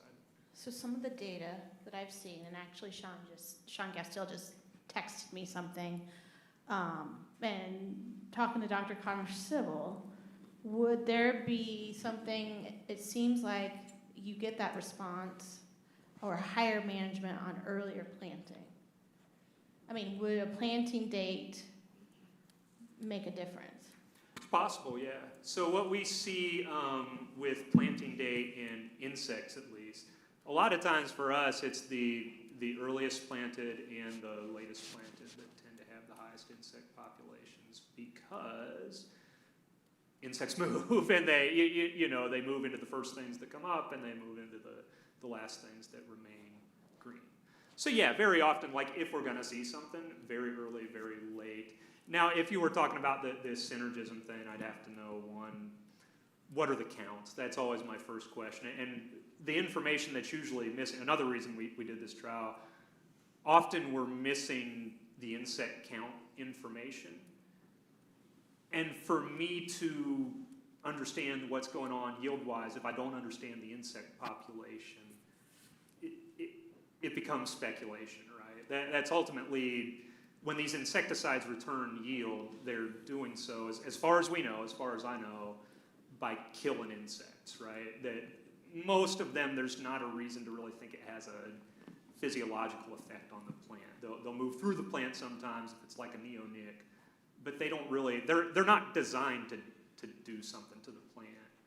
The way that even like some, I don't know. They're not designed to do something to the plant. They're designed to do something to the insect.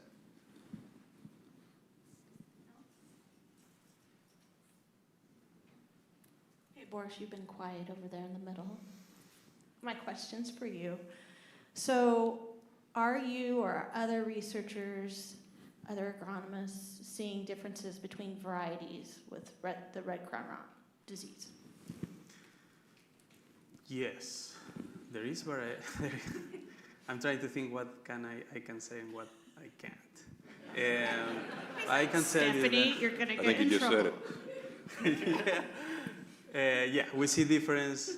That's all I can say. But we also had trials where we were looking at the fungicide seed treatments. So, but we had the same trial, one variety next to the other one, and you will see like much worse symptoms in one variety, and it's not associated with a maturity group. So you will see like much earlier symptoms and with a much higher severity and less yield in one variety compared to the other one. I had one slide that I removed it. I don't know why, but yeah, we are seeing. We look forward to test more varieties this season too. Okay, so would you be wanting to call out maybe some seed companies to give some varieties to you? Yeah, we are open. Just wanted to throw that in. Yeah. To be tested. Yeah, testing different maturity groups seems to be a challenge. Like you may see the symptoms in one variety much earlier, but might not be that bad, and then you see like a later maturity group, the symptom will show up later, and we have a much higher impact. So that having different maturity groups in the same trial means that we need to go every week to the trial to rate symptoms. So now I think we found a way to do it with using drones and imagery. So we just need to go take the imagery and then we can do the work on the computer. So we would like to expand that area this season.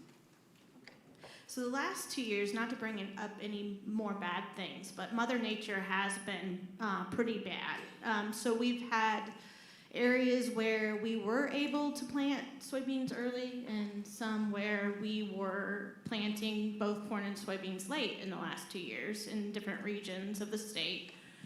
And I'll mention 2 years ago, because I like to give a hard time about the corn. We talk about the corn aphids on the late planted stuff. I like to bring that up just to get Nick riled up. So can all of you comment, because I know there's been a lot of talk about weather, planting dates. So Boris, can you give us some comments on what you think based on research on red crown rot, if it's worse or better or the same? And same with you, Dr. Hager, planting dates. We've had some just horrible weed issues, lots of wind.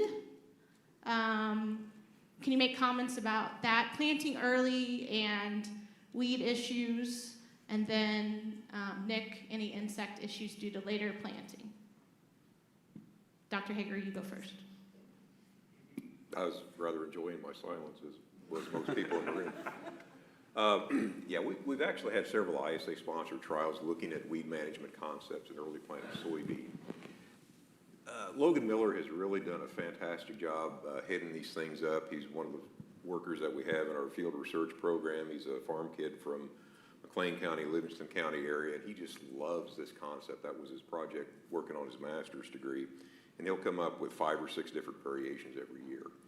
But in essence, if you boil down basically everything that we've learned so far in weed management and early planted soybean, probably the one thing that comes to the forefront every time is that we cannot leave out a residual herbicide. It's an absolute must. If you think about this time frame when we're planting this early, if you think of something like water hemp that has this extended germination and emergence event, Logan in the first couple of years, he was very optimistic that this is going to be a fairly straightforward idea of weed management in early planted soybean. He doesn't think that way anymore.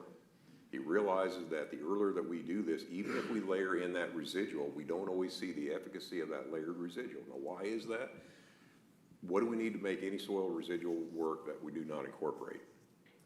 You got to have moisture. You got to have precipitation. So it's a gamble. Obviously, any growing season, the probability of receiving precipitation in X number of days is always higher in the early part of the year as it is when we're putting on the layered residuals, even in the early planted soybean.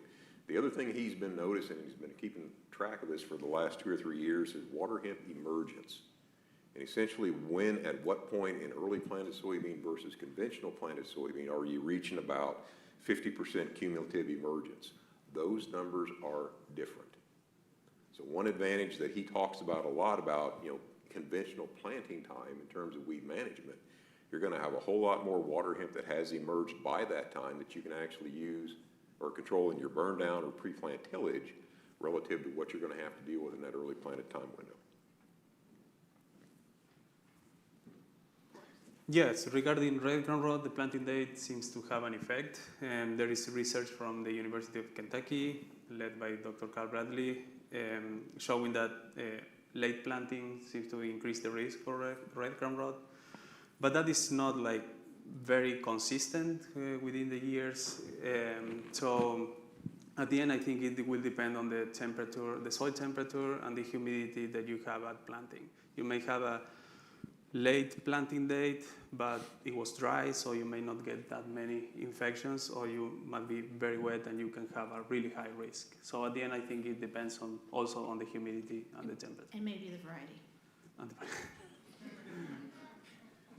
Okay, Nick, you're up. What about late planting and insects? Yeah, and so when we look at soybean especially, I mean, anything that's still active late that is mobile and is a pest of soybean, generally speaking, it's going to be a little bit worse than later planted soybeans, because as all the beans around it dry down, they move to what's green, right? If they're mobile enough to do that, they're going to move in. That for us is especially stink bugs and bean leaf beetles. Those would be the two primary ones. If you go further south, things like corn earworm and soybean looper start to enter into that fray.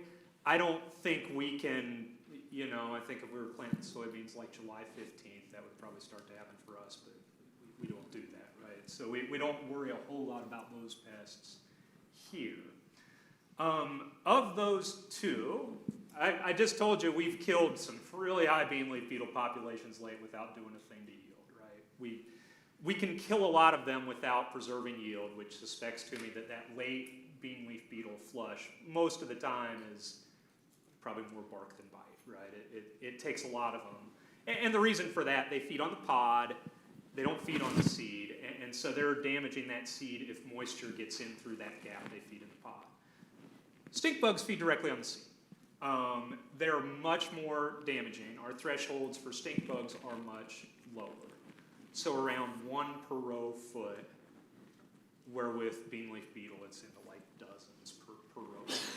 So if you got 1 stink bug per row foot, what that means is you're walking through that field, you're seeing stink bugs.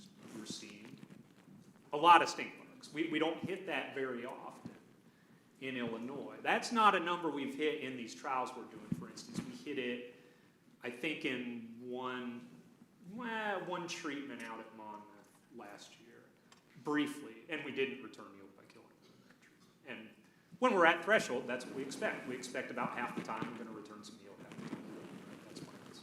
That's our threshold. So those are the two that you're kind of on the lookout for in that way. I have a question, Stephanie. Okay. Before, and we're about wrap-up time. What you do, all of you seems to be so hands-on. Is there room for artificial intelligence? Are you already incorporating it? Are there ways to incorporate it? Is it something that fits in what any of you do? Well, we use it to process satellite imagery. It can do a really good job getting all the data from those imagery and processing and identify pixel by pixel where the disease is. So I'm pro AI, and I will continue using it. Mm-hmm.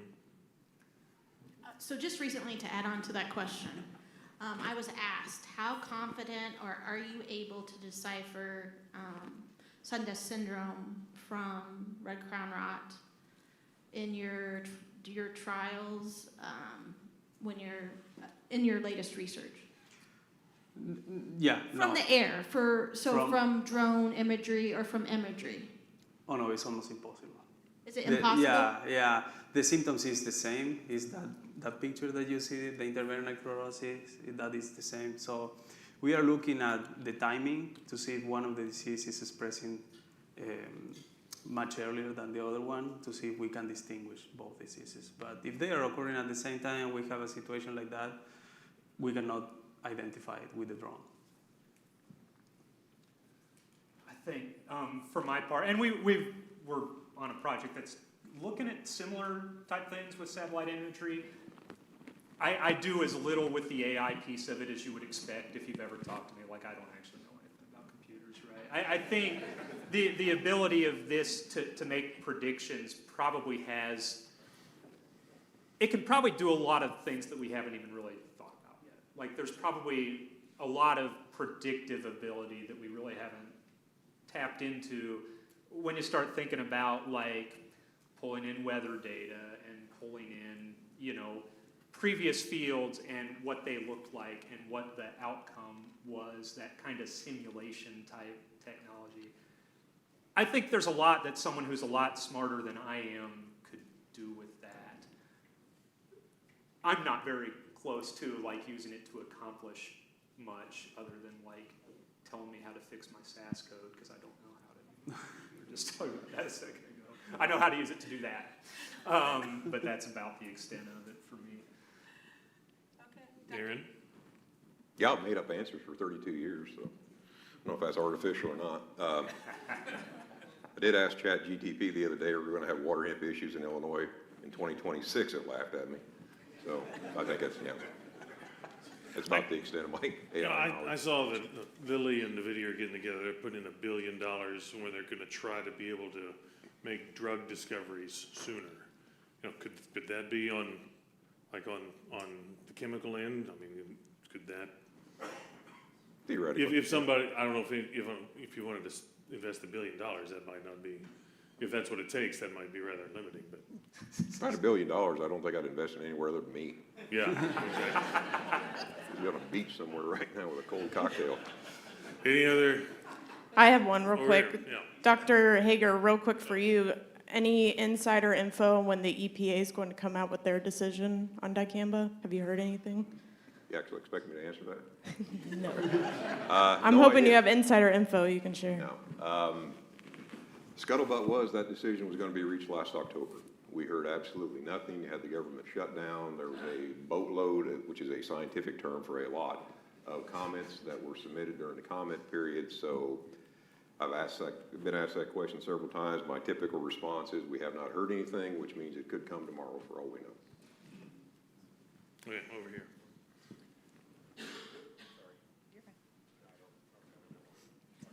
Don't worry. Nope. I have one Stephanie, last- go ahead. Yeah. Oh, is there another question? No. So this is based on Field Advisor. This was on social media. This was Dr. Hager. This is after we posted your Asian copperleaf identified in Illinois in Field Advisor. A farmer from Southern Illinois asked that there in Southern Illinois they had a weed called Virginia copperleaf. What are the differences? There's actually several native species in that genus that we've had here in Illinois, had them for years. Usually that particular copperleaf species we see more in pasture areas, non-crop areas. One that's very common in this area, Kyle, I know that you know it, is hophorn beam copperleaf. We've had that around for years. We actually worked on that 25 years ago. And one thing we did on hophorn beam, we looked at the emergence characteristics. I never saw hophorn beam copperleaf emerge before June 1st. So from a competitive standpoint with the crop, it's not. But one of the challenges with Asian copperleaf is we just don't know that much about it. It's obviously native to Asia. Finding stuff in the literature is kind of a dead end search. So we're going to have to learn a lot about it just ourselves, boots on the ground here in Illinois. So I just want to go ahead and wrap up before I get the hook from DeLoss. I just want to thank each of you for all the work that you do, and we are very proud of you and all the research that you've done, and get really excited or upset whenever you give us your results, whether good or bad. And with that, I guess, I also want to give one last opportunity for Nick, you help us coordinate with on-farm trialing. Do you want to, can you tell us a little bit about an on-farm trial that you're going to take part with ISA about in 26, and if you're looking for growers? Yeah, well, that's a leading question. But yes, we are looking for growers. We're looking for growers. So the trial that we're doing, it's similar to the return on investment work that I was talking about, and we're doing two different things. One, we're looking for people who simply want to test an insecticide or insecticide fungicide combination of their choice. You know, replicated strips across the field. You basically plant it or put out the insecticide, we come out and sample it. We count insects. It is kind of the deal there. The other one is looking at insecticide seed treatments in combination with a cover crop in particular, and looking at sort of the effects on pest insects and also on beneficial insects in that system. Again, replicated strips, you've got seed with whatever fungicide package you typically use, you've got seed with that plus an insecticide, and we're going to look at what the insecticide does by counting bugs, so you don't have to. That's our piece of it. Well, thank you. Thank you all. Thank you. Thank you. Thank you all for being here, especially to be here throughout the day. It's been a very enjoyable and informative day. By being here, you will get a short survey. That'll be in your email soon. Certainly appreciate your feedback. And as well as those who attended online, and certainly thanks to the speakers for being here today. These were all recorded, so if you want to share them or if you want to go back and watch them again, you'll certainly be able to do so. Stay connected with Field Advisor with a weekly e-newsletter. They have a podcast, they have a blog, and you can subscribe to all that at fieldadvisor.org. And finally, the winner of the Milwaukee compressor funded by the Illinois Soybean Checkoff program must be present to win. And the winner is Wyatt Wessel. Already back there. Very good. Congratulations. All right. Thank you very much. Safe travels home.